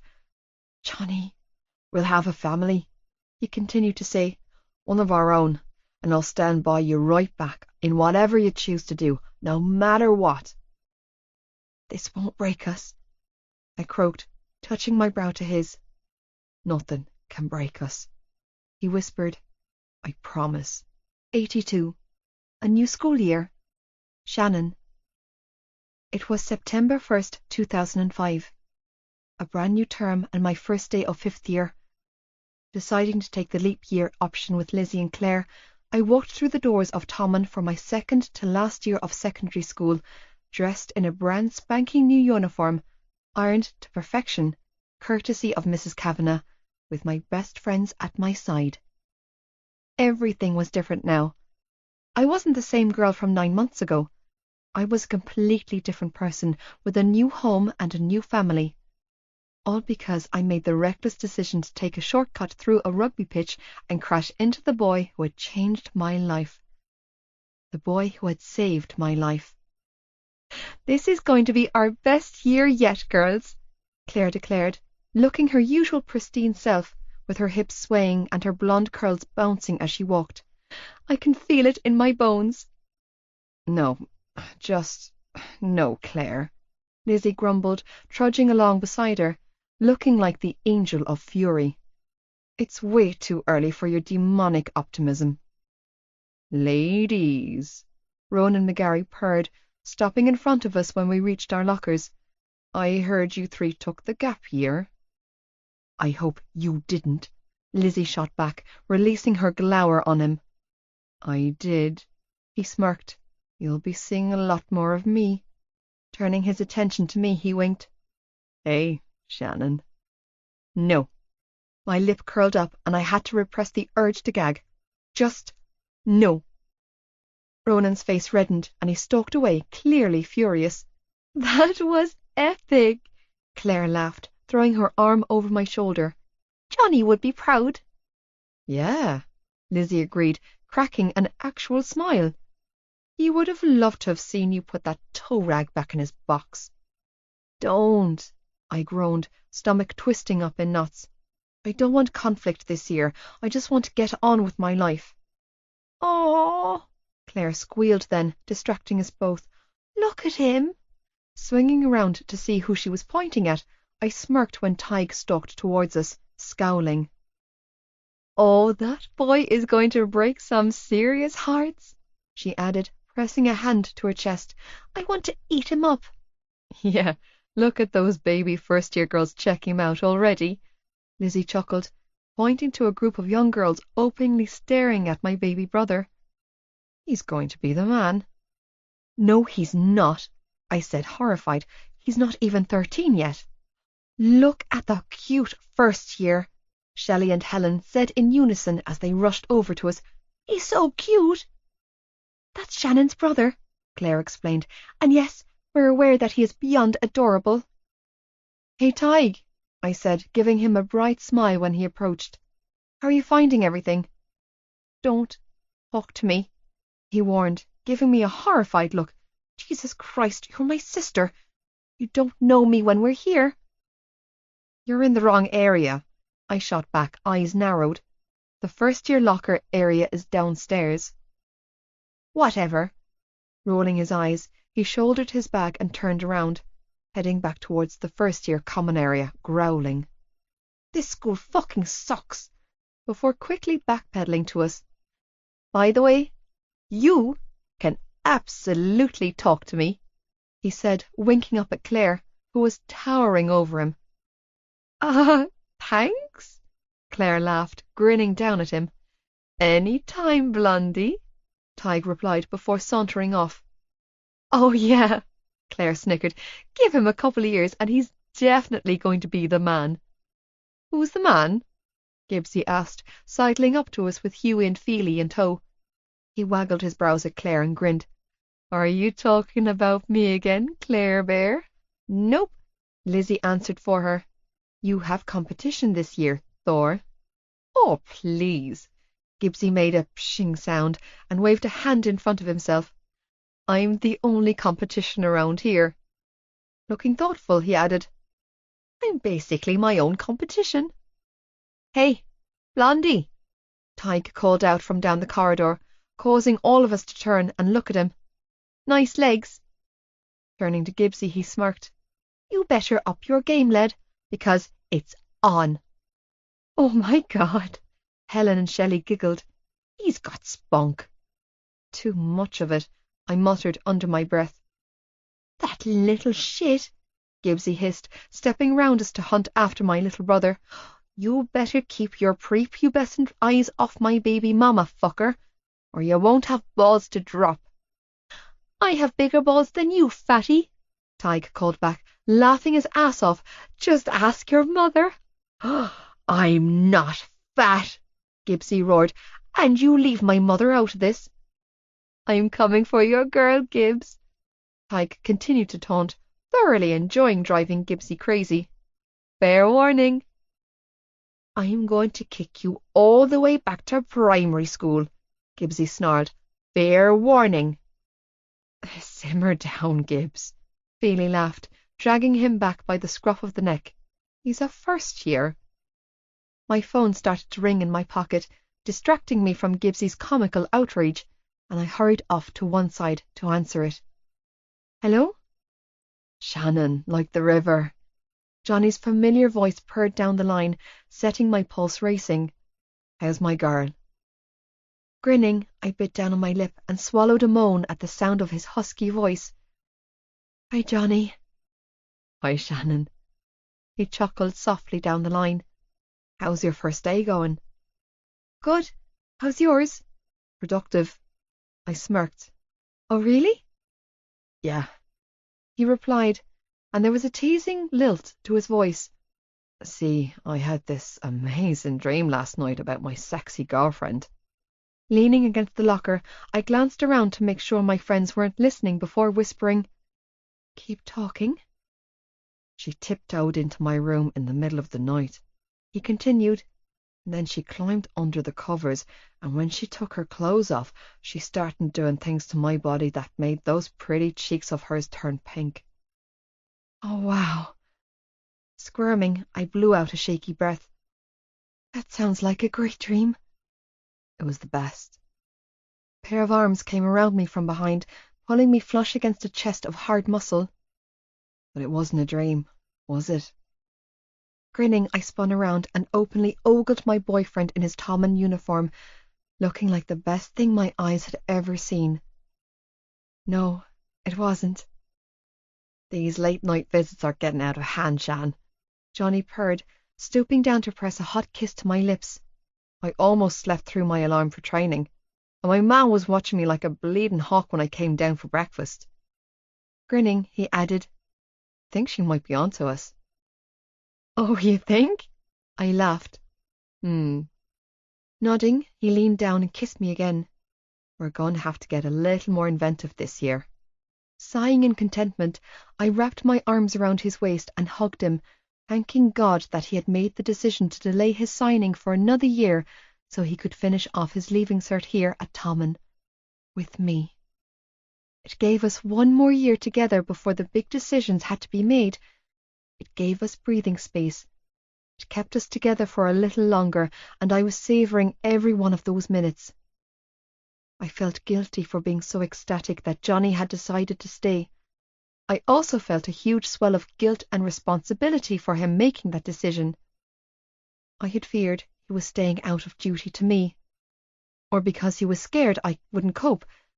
When he explained that he wasn't ready, that he didn't feel like he could walk away from his life yet, and that he had thought it through with his usual precision and attention to detail, I relaxed.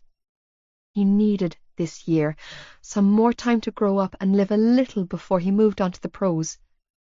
He was talented enough that he was in the position to make that kind of decision and still have the full support and backing of not only his trainers at the academy, the Irish coaches too. Of course, his mother was beyond delighted to have him home for another school year, but I had a feeling her excitement was quickly wearing off, considering she had upped her spy patrol on our relationship, roping Sean into the mix too. "What's that for?" Johnny chuckled, dragging me from my thoughts. "I just missed you," I whispered, nuzzling my cheek against his chest. "You saw me this morning, Shan," he reminded me, "and at dinner yesterday evening." His voice turned huskier when he added, "And last night when you had your lips—" "I remember," I choked out, blushing. "You don't need to give me a verbal recap." "You need to control that ward of yours," Gibbsy announced, drawing our attention to him. "I'm serious, Johnny," he added, still scowling. "He is getting right on my tits." "He's a kid, Gibbs," Johnny drawled, arching a brow. You can handle him. Oh, I know I can, Gibbsy replied, still glowering. But my version of handling him is very different to yours, and will most likely land me in a prison cell.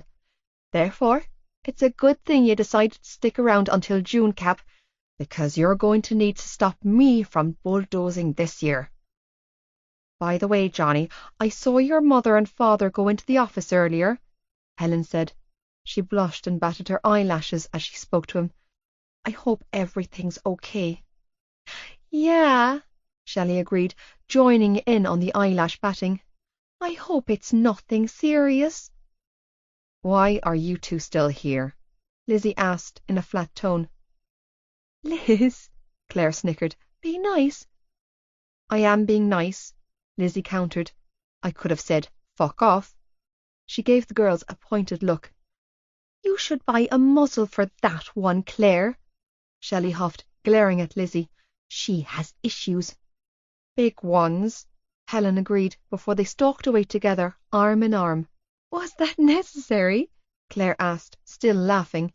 They're harmless. They're annoying, Lizzie corrected, and catty and bitchy. They are, Gibbsy agreed, and we only have room for one catty bitch in this group. Thor, you better not start with me this morning, Lizzie warned.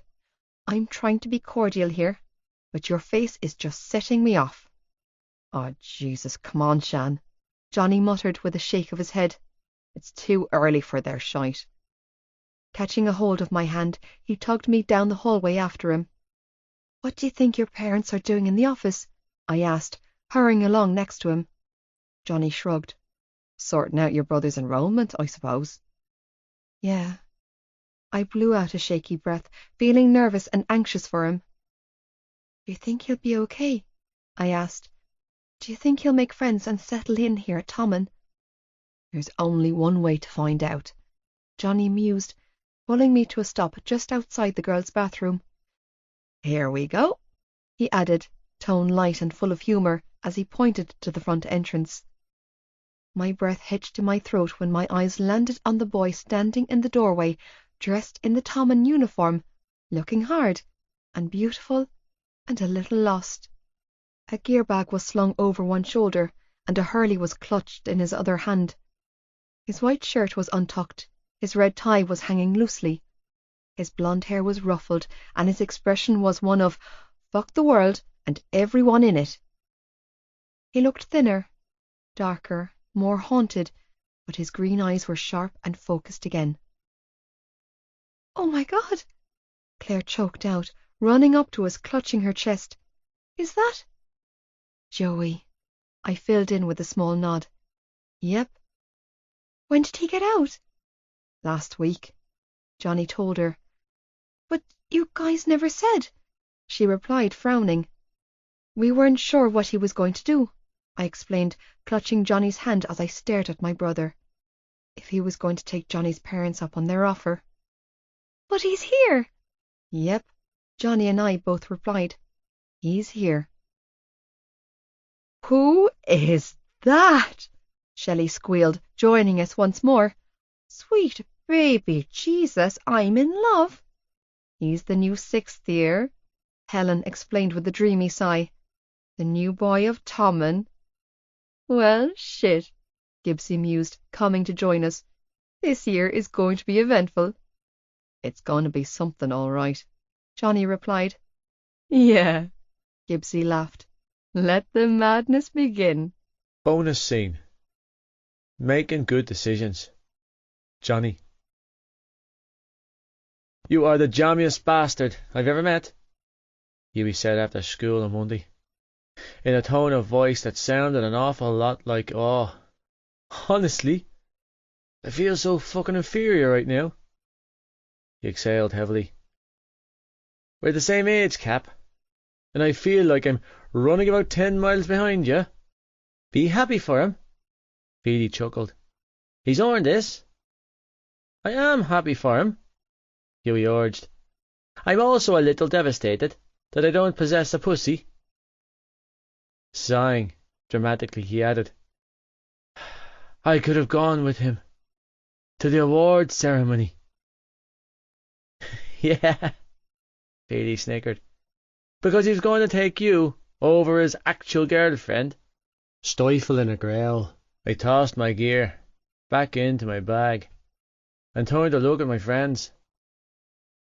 We were just finished school training, and I really didn't want to talk about this here. It's really not a big deal, lads. It's a fucking huge deal, Gibbsy corrected, wandering out of the showers with a towel wrapped around his waist. You've been nominated for the Young Player of the Year award, Johnny. Exactly, Bealey agreed. It doesn't get much bigger than that, Cap. And you're going to win it, Huey added. Our buddy, Young Player of the Year, in the fucking country. He leaned back on the bench and shook his head. We're in the twilight zone, lads. Pack it in, I grumbled, embarrassed. I haven't won anything yet. You won't be saying that come Saturday night, Gibbsy chuckled. When you're walking out of that fancy pants hotel with a shiny new trophy to add to the collection. Kavanagh! Coach Mulliky's voice broke through our conversation, and I turned to find him standing in the doorway, holding a clipboard in his hands. Good luck in Dublin at the weekend. Thanks, Coach, I replied, giving him a stiff nod. Bring it home, son, he added, giving me what I could only describe as a grimacing smile. He will, Gibbsy replied for me, clapping my shoulder. And you? Coach's eyes narrowed on Gibbsy. You have trials coming up. Back in the drink and the smoking. Now it was my turn to say, he will, as I clapped Gibbsy on his shoulder. Isn't that right, Gibbs? You're hurting me, Gibbsy bit out, grimacing when I dug my fingers into his shoulder blade. Oh, I know, I mused, squeezing tighter. And I'll hurt you a lot harder if you don't get your shit together and stop wasting my time. Noted, Gibbsy groaned, breaking free from my hold. For fuck's sake, he muttered, rubbing his shoulder. I'm going to have a bruise after you. You're a flanker, Bealey chuckled. You're supposed to have bruises. So, what time are you and your girlfriend heading up to Dublin? Huey asked.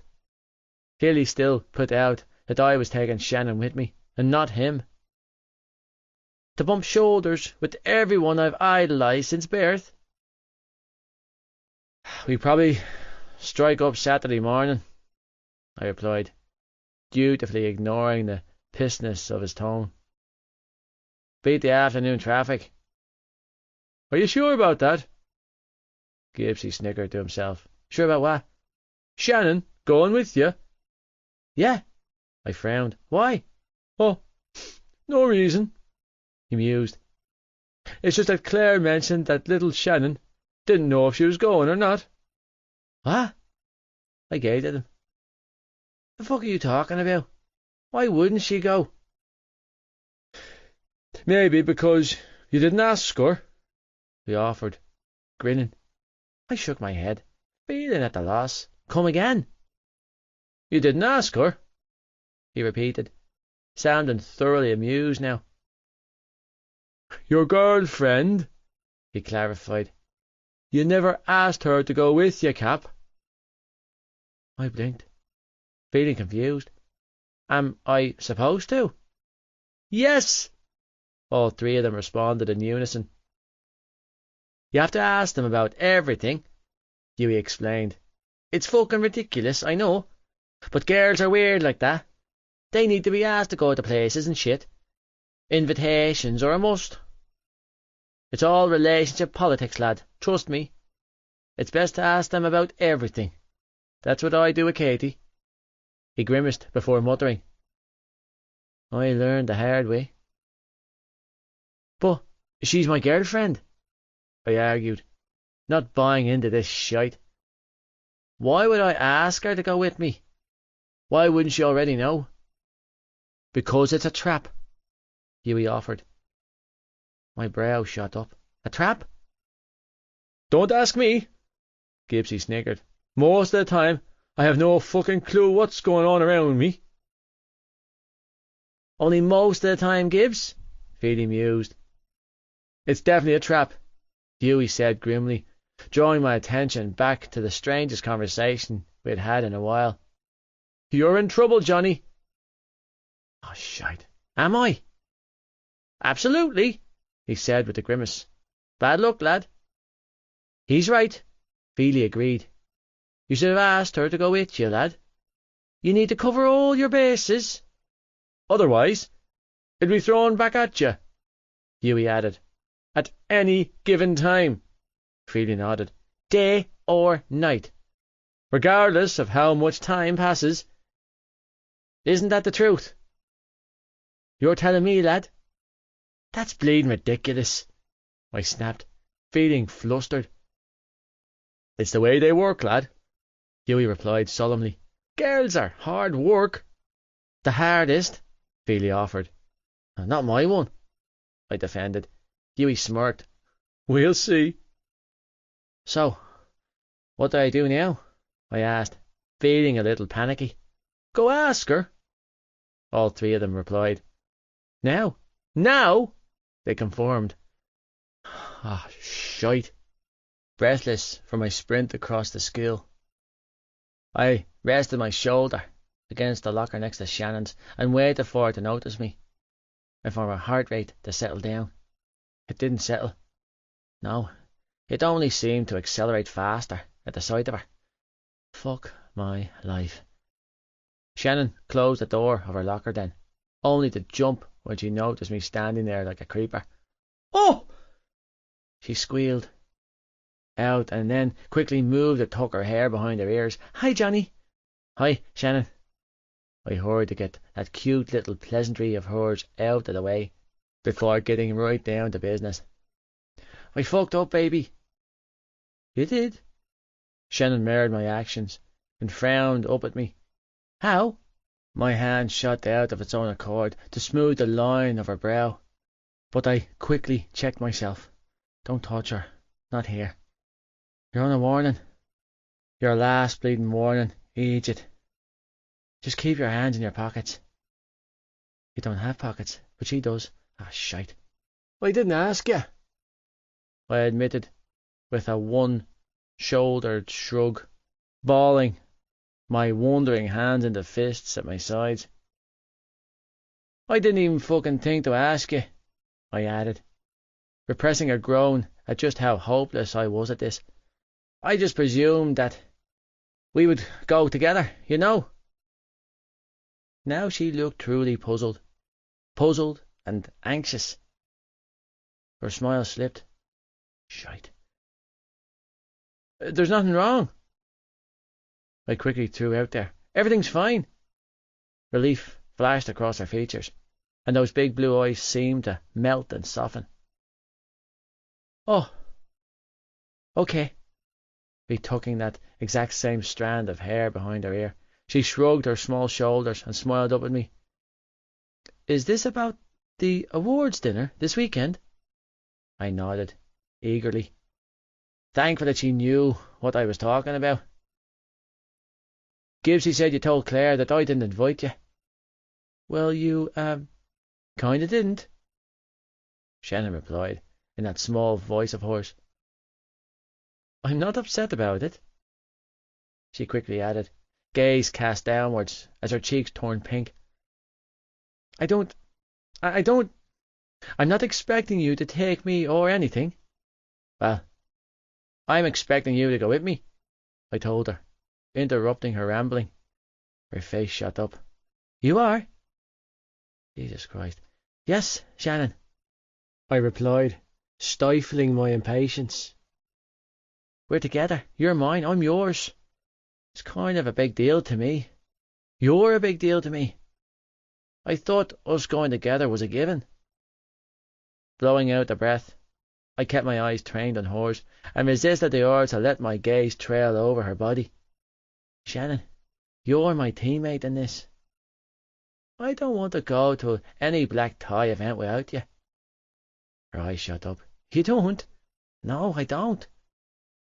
But your parents are going with you, she said, breathily. Darren's coming down to stay with the boys for the weekend. I know. Smirking, I stepped closer to temptation, breathing in the scent of her. Jesus, she was something else. But I don't want my parents with me. You don't? I shook my head. Nope. So, who do you want? I want you. She exhaled a shaky breath. Really? I nodded. 100%. Her face flamed a deeper shade of pink. Don't blush, I groaned, unable to stop myself from reaching out and stroking her cheek. It makes me lose my head. I did buy a dress, she admitted, big blue eyes locked on mine. Just in case you wanted me to come. That was a wise choice, I confirmed gruffly, heart pounding hard now. What colour did you settle on? It's red, she whispered, smiling up at me. Same as your tie. Ugh, I croaked out. I love red, Shan. Yeah. She bit down on her lip. I know. So, are you going to come with me? I asked, losing the will to keep my hands to myself as I pulled her flush against me, hands resting on her waist. Are you going to be my date? Shannon like the river. Nodding, she wrapped her arms around my neck and grinned. I'll be your date, Johnny. Lowering my face to hers, I pressed a kiss to her lips. Thank you. Shivering, she leaned up on her tiptoes and stroked her nose against mine. You're welcome. Are you going to clap for me when I win? I teased, drowning in the smell of her, in the feel of her. Have you been practicing your, oh, Johnny, my hero, chants? You're so full of yourself. Shannon laughed. I wish you were full of me, I poured. Right now, for example. Stop it, she giggled, blushing. And you can be sure that I'll be cheering you on when you win on Saturday night, she added. It's in the bag, Mr. Rugby. My heart jackknifed. You really think so, Shan? Shan beamed up at me. I really know so, Johnny. Fuck me. I did something incredibly reckless then. I tipped her chin up and kissed her. A quick peck, I assured myself. Just a peck. A reassuring kiss. That's not how it played out, though, because I couldn't pull away. I was thoroughly fucked when it came to this girl, and we both knew it. Do you want to go somewhere? I asked, breaking the kiss, knowing that I was killing the mood with my loaded question. But I had an even bigger loaded problem in my pants that I knew she was aware of, before we go home and get cordoned off by my ma. Oh, for sure, Shannon agreed in a breathy tone of voice. Fucking winning. The beach. Let's go. Thank you, Jesus. I made the right decision when I chose to defer my signing for a year. I knew it the day I sat in the coach's office with my father by my side. And I knew it now, sitting here, with my girlfriend's hand wrapped in mine, and a full year of endless possibilities ahead of me. A deep sense of contentment settled inside of me. I loved the game and I loved her. I could have both, and I would, on my terms, when I was ready. I love you, Shannon said, voicing my thoughts aloud when I parked up at what had become our spot at the beach. It wasn't easy getting time alone these days, what with my meddling mother and her annoying fucking brothers constantly cock-blocking me. But like every other obstacle that had been thrown our way this past year, We were making it work. Killing the engine. I unfastened my seatbelt and turned to look at her. Almost a year had passed since the first day I laid eyes on her, and the sight of her still sucker punched me in the gut. I didn't see that changing any time soon. I love you too, Shan. It was the truth. I loved her more than I knew what to do with. I could see it all ahead of me, my life, my future, my career, and her. The girl I knew I would play the leading role in all of it. I'd thrown it all in with her, and I had no doubts. Not a single one. She was teammate now. My best friend. Of course I didn't dream of saying that aloud. Gibbsy would have heard failure if he heard such blasphemy. So, Shannon mused, unfastening her seatbelt and turning in her seat to face me. We have about 40 minutes before your mother starts phoning us. She had a devilish smile etched on her face as she slowly unwrapped her scarf from her neck and tossed it into the back seat to join her discarded coat. What do you want to do? You, Shannon Lynch. Always you. I don't know, Shan. Smirking. I played along. What do you want me to do? I want you to put your lips on me. She came right out and said, I want you to help me get the windows of this fancy pants Audi all good and steamed up. Well, shite. I growled, instantly hard. That's telling me. Blushing, Shannon hitched her skirt up over her thighs and climbed over the seats, settling down on my lap with a contented sigh of approval. You asked me, she whispered, nodding her fingers in the front of my school jumper. I'm just better at getting my words out now. Yes, you are, I agreed, tone gruff, as I gripped her hips and rocked her on my lap, revelling in the feel of her body on mine. You're doing so fucking well, baby. And she was, at school, in life. She was thriving, and I couldn't be prouder of her. Shivering into my touch, Shannon trailed her fingers through my hair, driving me insane with that kitten-like touch of hers, before lowering her face to mine. Johnny. My heart hammered violently against my ribcage as I watched her watch me, brows touching. Yes, Shan. I'm keeping you, she told me. And there was a confidence in her voice that was slowly growing with each passing day. You're mine, she added, as a ghost of a smile teased her full lips. For keeps. Thank fuck for that, was all I could come up with before I lost the battle with my self-control and crashed my lips to hers.